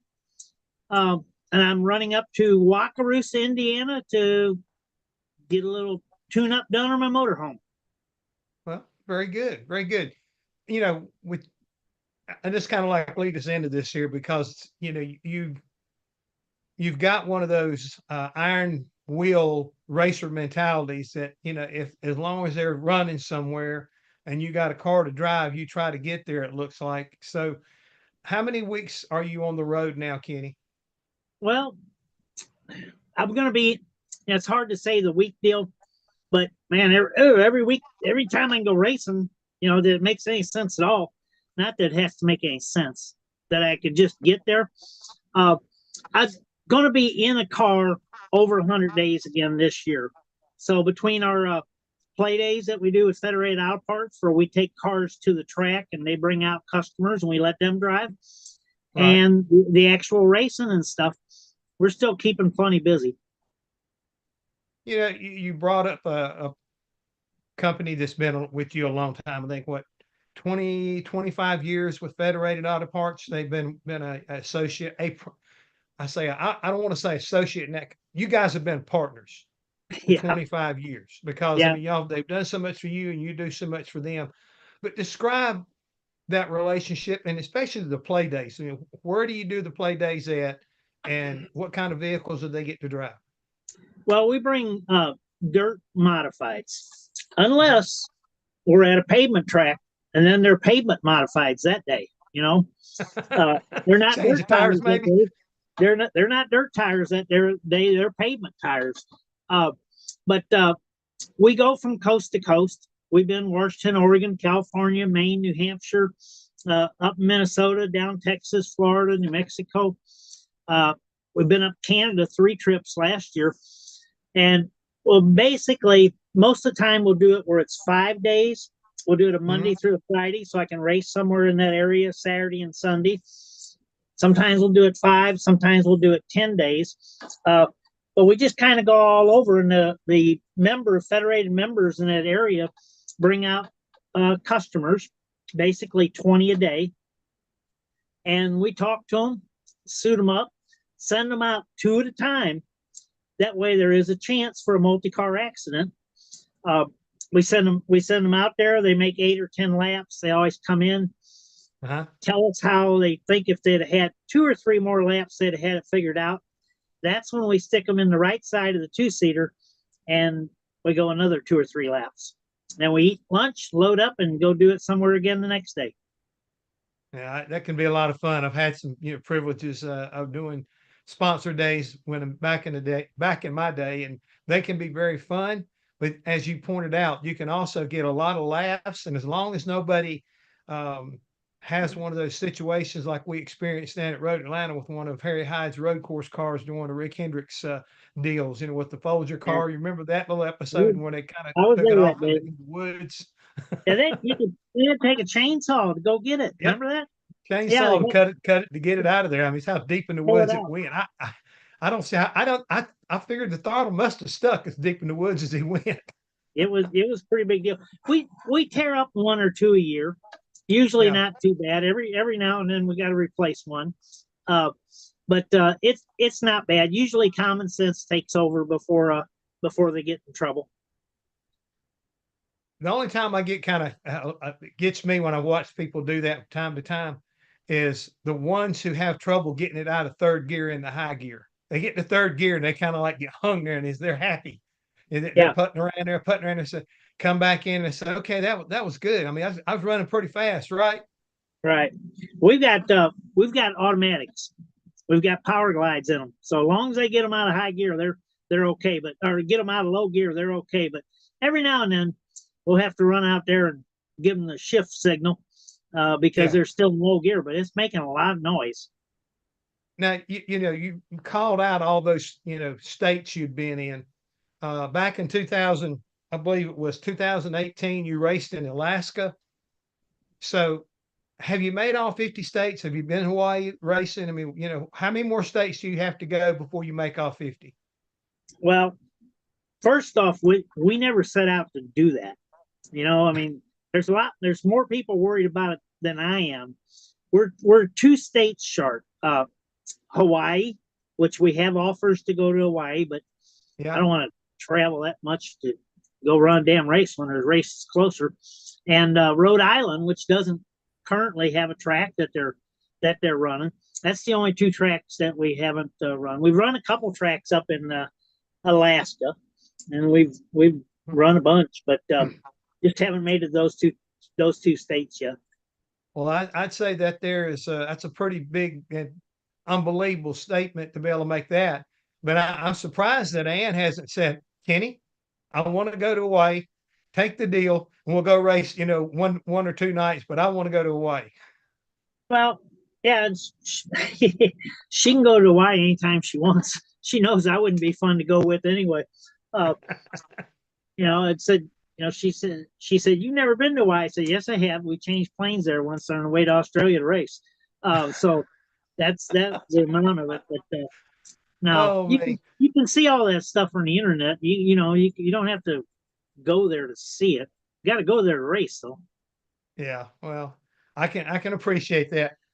Kenny, when you look back, and just so you know, I do watch from time to time you and Kenny Wallace doing your little webinars, your little podcast thing. We're not sure what it is yet, but go ahead. Yeah, but it's entertaining. But where I'm going with this right here is, he was talking about congratulations on 14 wins this year. In your racing season. We had a good year. We won 14, but the neat part about that was that was at 10 different tracks.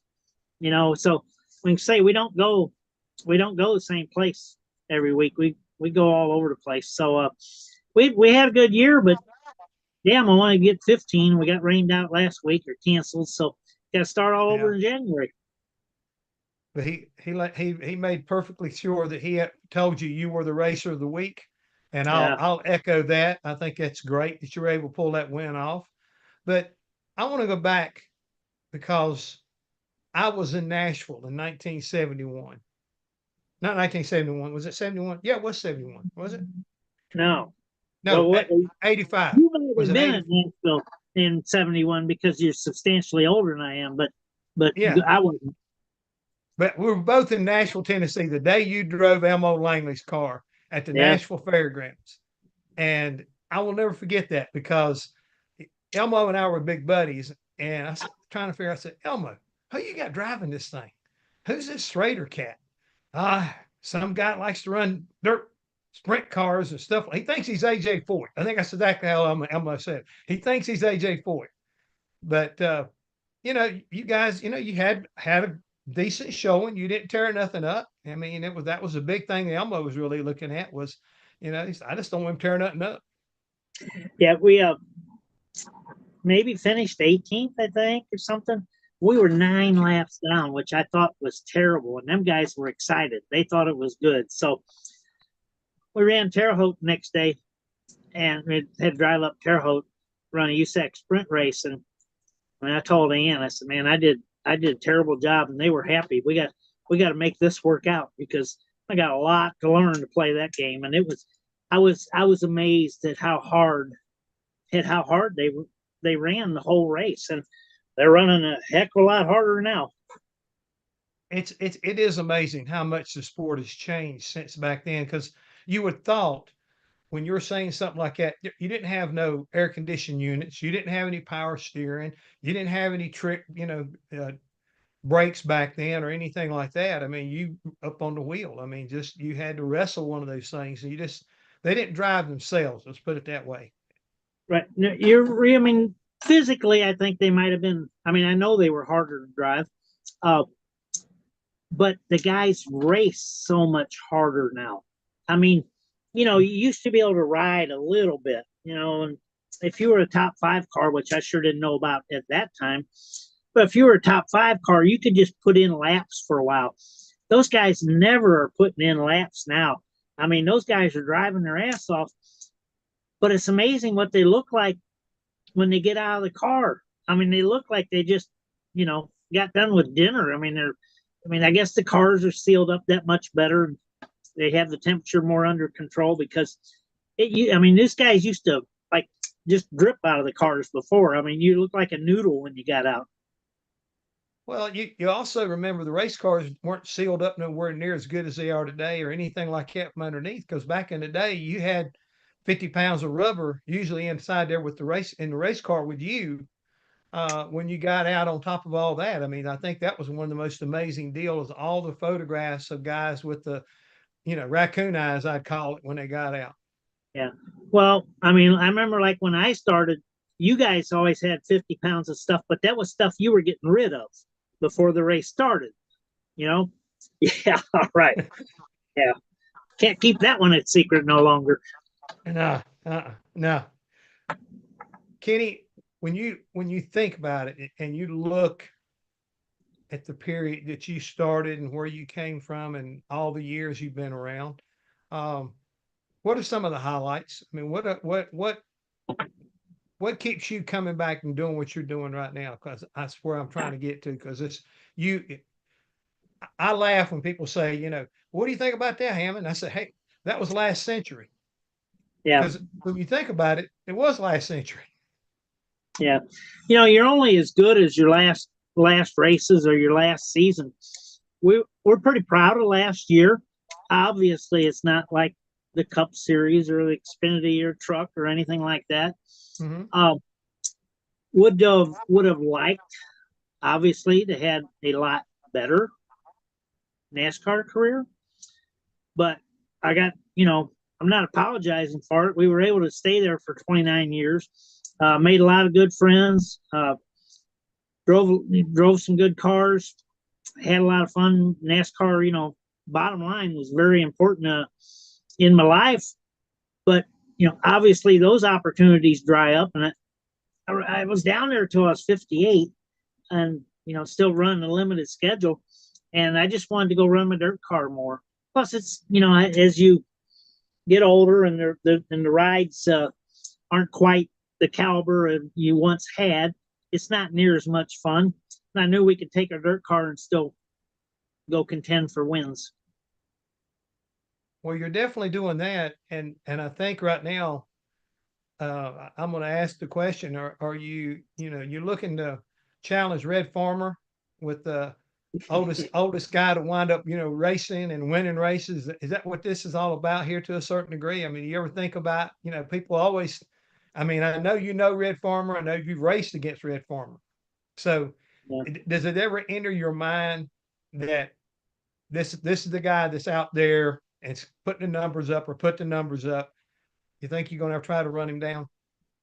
No, don't have a clue, Jeff. I'm just, as long as Federated's happy, we've been very fortunate that for a number of years now, Hunt Brothers Pizza has been our car also.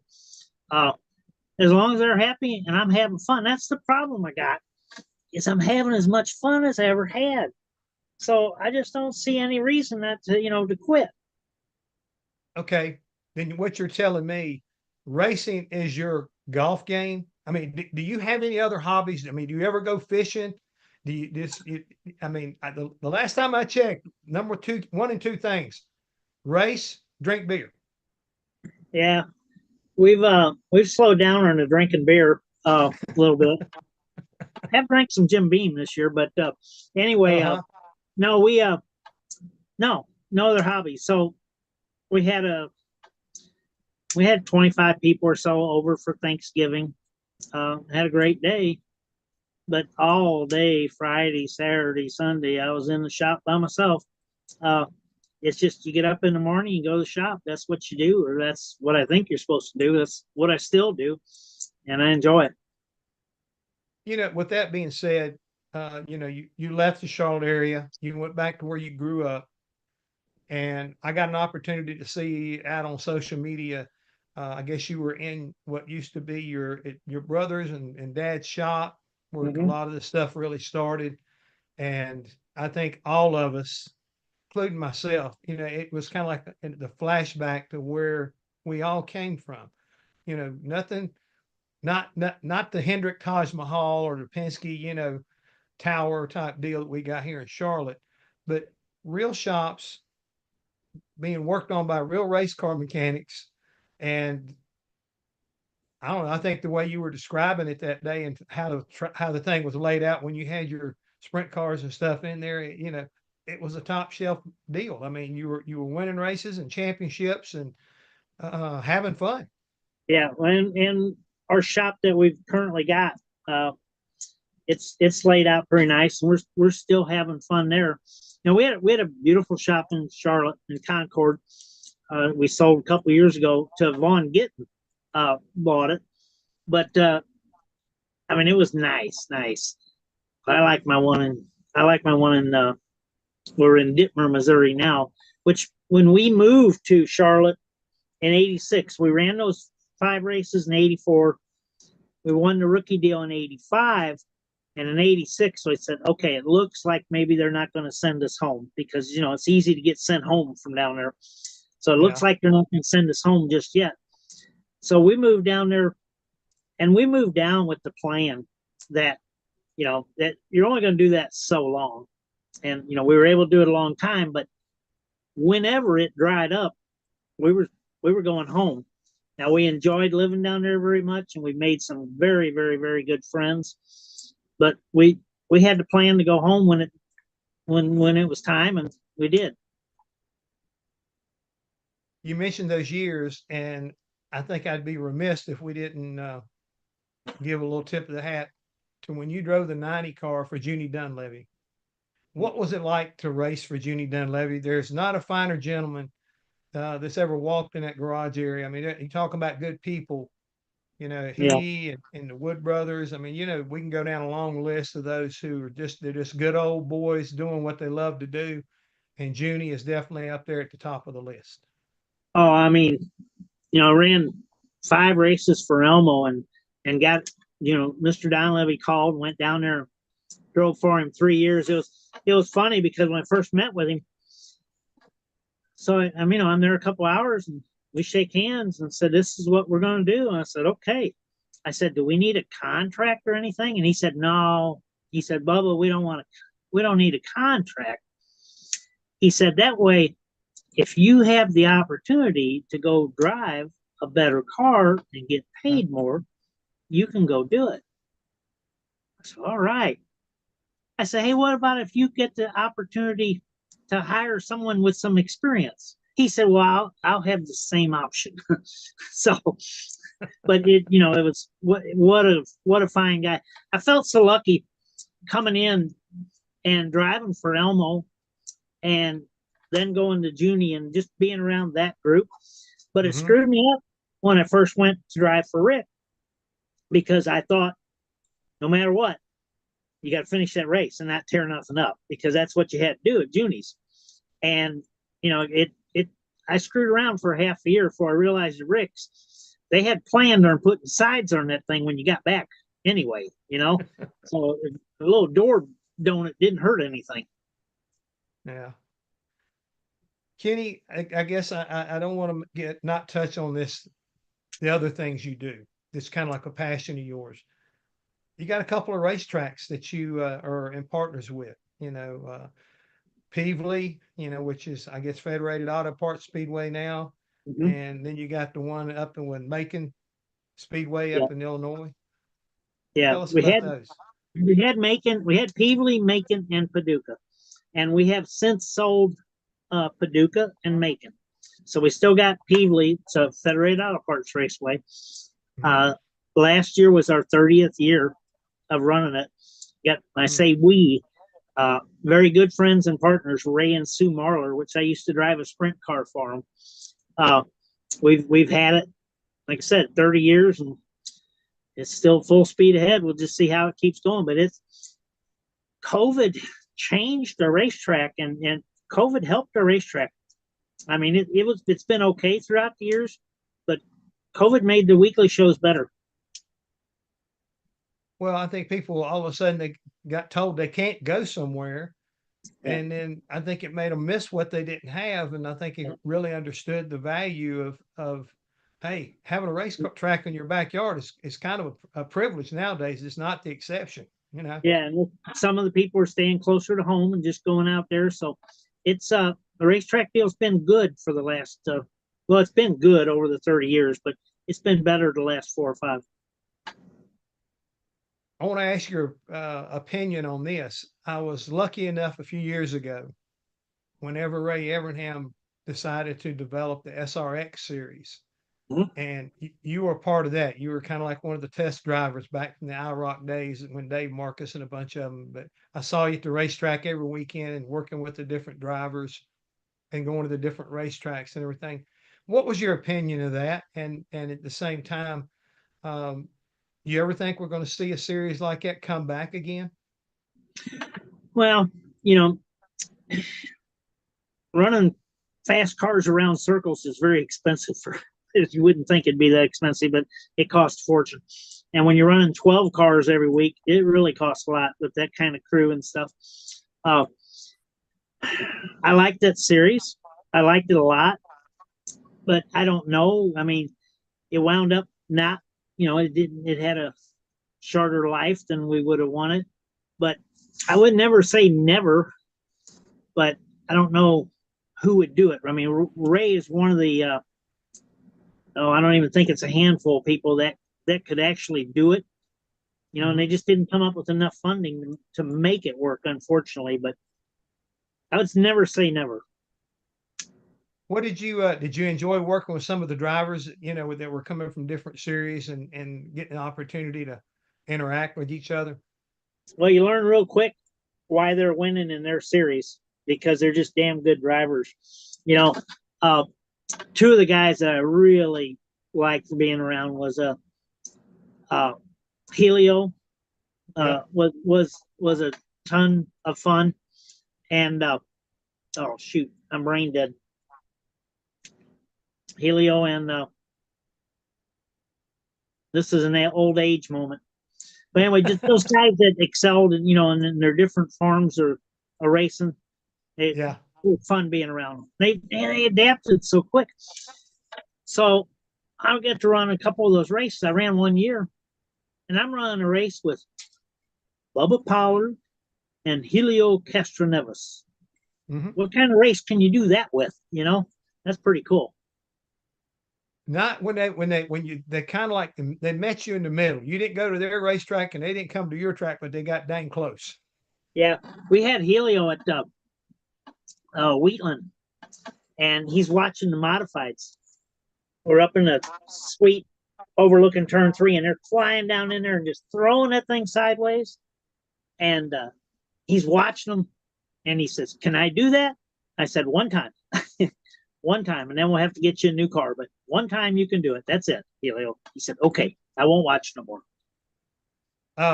We do have a question from Kay Myers, and she wanted to know, and this, I didn't write this question, I'm just reading it. And you're over 50 years of racing. What is your favorite car that you've raced and the favorite class that you've raced in, and why? Oh, I don't know if I got a favorite. Okay. I really don't. I mean, the midgets were a lot of fun. The wing sprint cars were a lot of fun. The cup car paid good.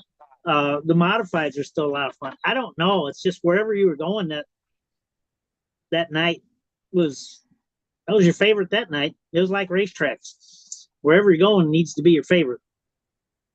And especially if you leave out of there with the trophy. Yeah. Yeah, that always makes it. It goes to the top of the list in a hurry. It moves right up the list. Yeah. At least when Kay asked the question, she didn't say, "Did you enjoy driving the chariots around the Colosseum in Rome?" Right. Well, my wife called me once from the cathedral over in Rome. She said, "I can't believe you didn't come on this trip. They used to race over here." And I said, "Well, yep, let me tell you what. I'm in Paducah, Kentucky, and we're still racing here, so it must be a bigger deal. It's just a bigger deal over here." As you were telling me earlier, my wife can go to Hawaii whenever she wants to, right? Yeah, I don't need to go. Yeah. Oh, me. So once you get your motorhome, where you going? You're just gonna drop it off and leave it up there? You towing your ride? I'm towing me a truck behind the back. Come home. Watch the races at the Dome this week. Got some people coming over in the Gateway races from the Dome there in St. Louis, Mm-hmm. and then go to PRI next week. Got to go to the PRI show, see all the good stuff there. Well, we appreciate you and you taking some time and spending it with us, even if it was on the side of the road while you're headed to somewhere else. But folks, I just hope the ones that were watching appreciate this man as much as I do. Like I said, I've known him for a long time. And if you can't see the passion he has for the world of motorsports, then there ain't a cow in Texas. I hate to tell you that, Kenny Schroeder. Well, I don't know how much passion it is, but I'm doing everything I can to keep from getting a job, Jeff. That's the only thing I really know how to do. Yeah, you're pretty damn good at it, at both parts. Okay. But And your thank you. boss, your wife, your boss, I'll go to Hawaii with her. Well, you give her a holler. You got the phone number. You give her a holler because I'm not going. Never Thank say you never, very Kenny. much. Somebody may come out there, a promoter may say, I got a boatload of money right here. We'll go to race. Now, I don't Yeah. need a boatload of money. I'll go to race. But I'm not going just to go. You can sit on a beach anywhere. Yeah. Well, thank you very much, sir, and we'll probably see you next week in Indy as well. So thank you very much for being with us today. This concludes our show. And Jeff, we had a very busy day today. And again, thank you for hosting all these great sessions. And we will be back tomorrow morning at 6 a.m. Pacific, actually 5:45 with our welcome. And we're going to start the day with Steve Phelps. We have a big lineup tomorrow. We have Steve Phelps, Justin Marks, Greg Buffles. We have got Tony. Just like it's a who's who again. So again, thank you very much. And we'll let you end the show, Jeff. I just want to thank everybody who's been a part of. Oh, well, we just lost Jeff. Sorry. He froze. So anyways, what a stellar day we had today. I don't know how you could do any better, but every day this week is packed, and there's something for everyone. Thank you very much. So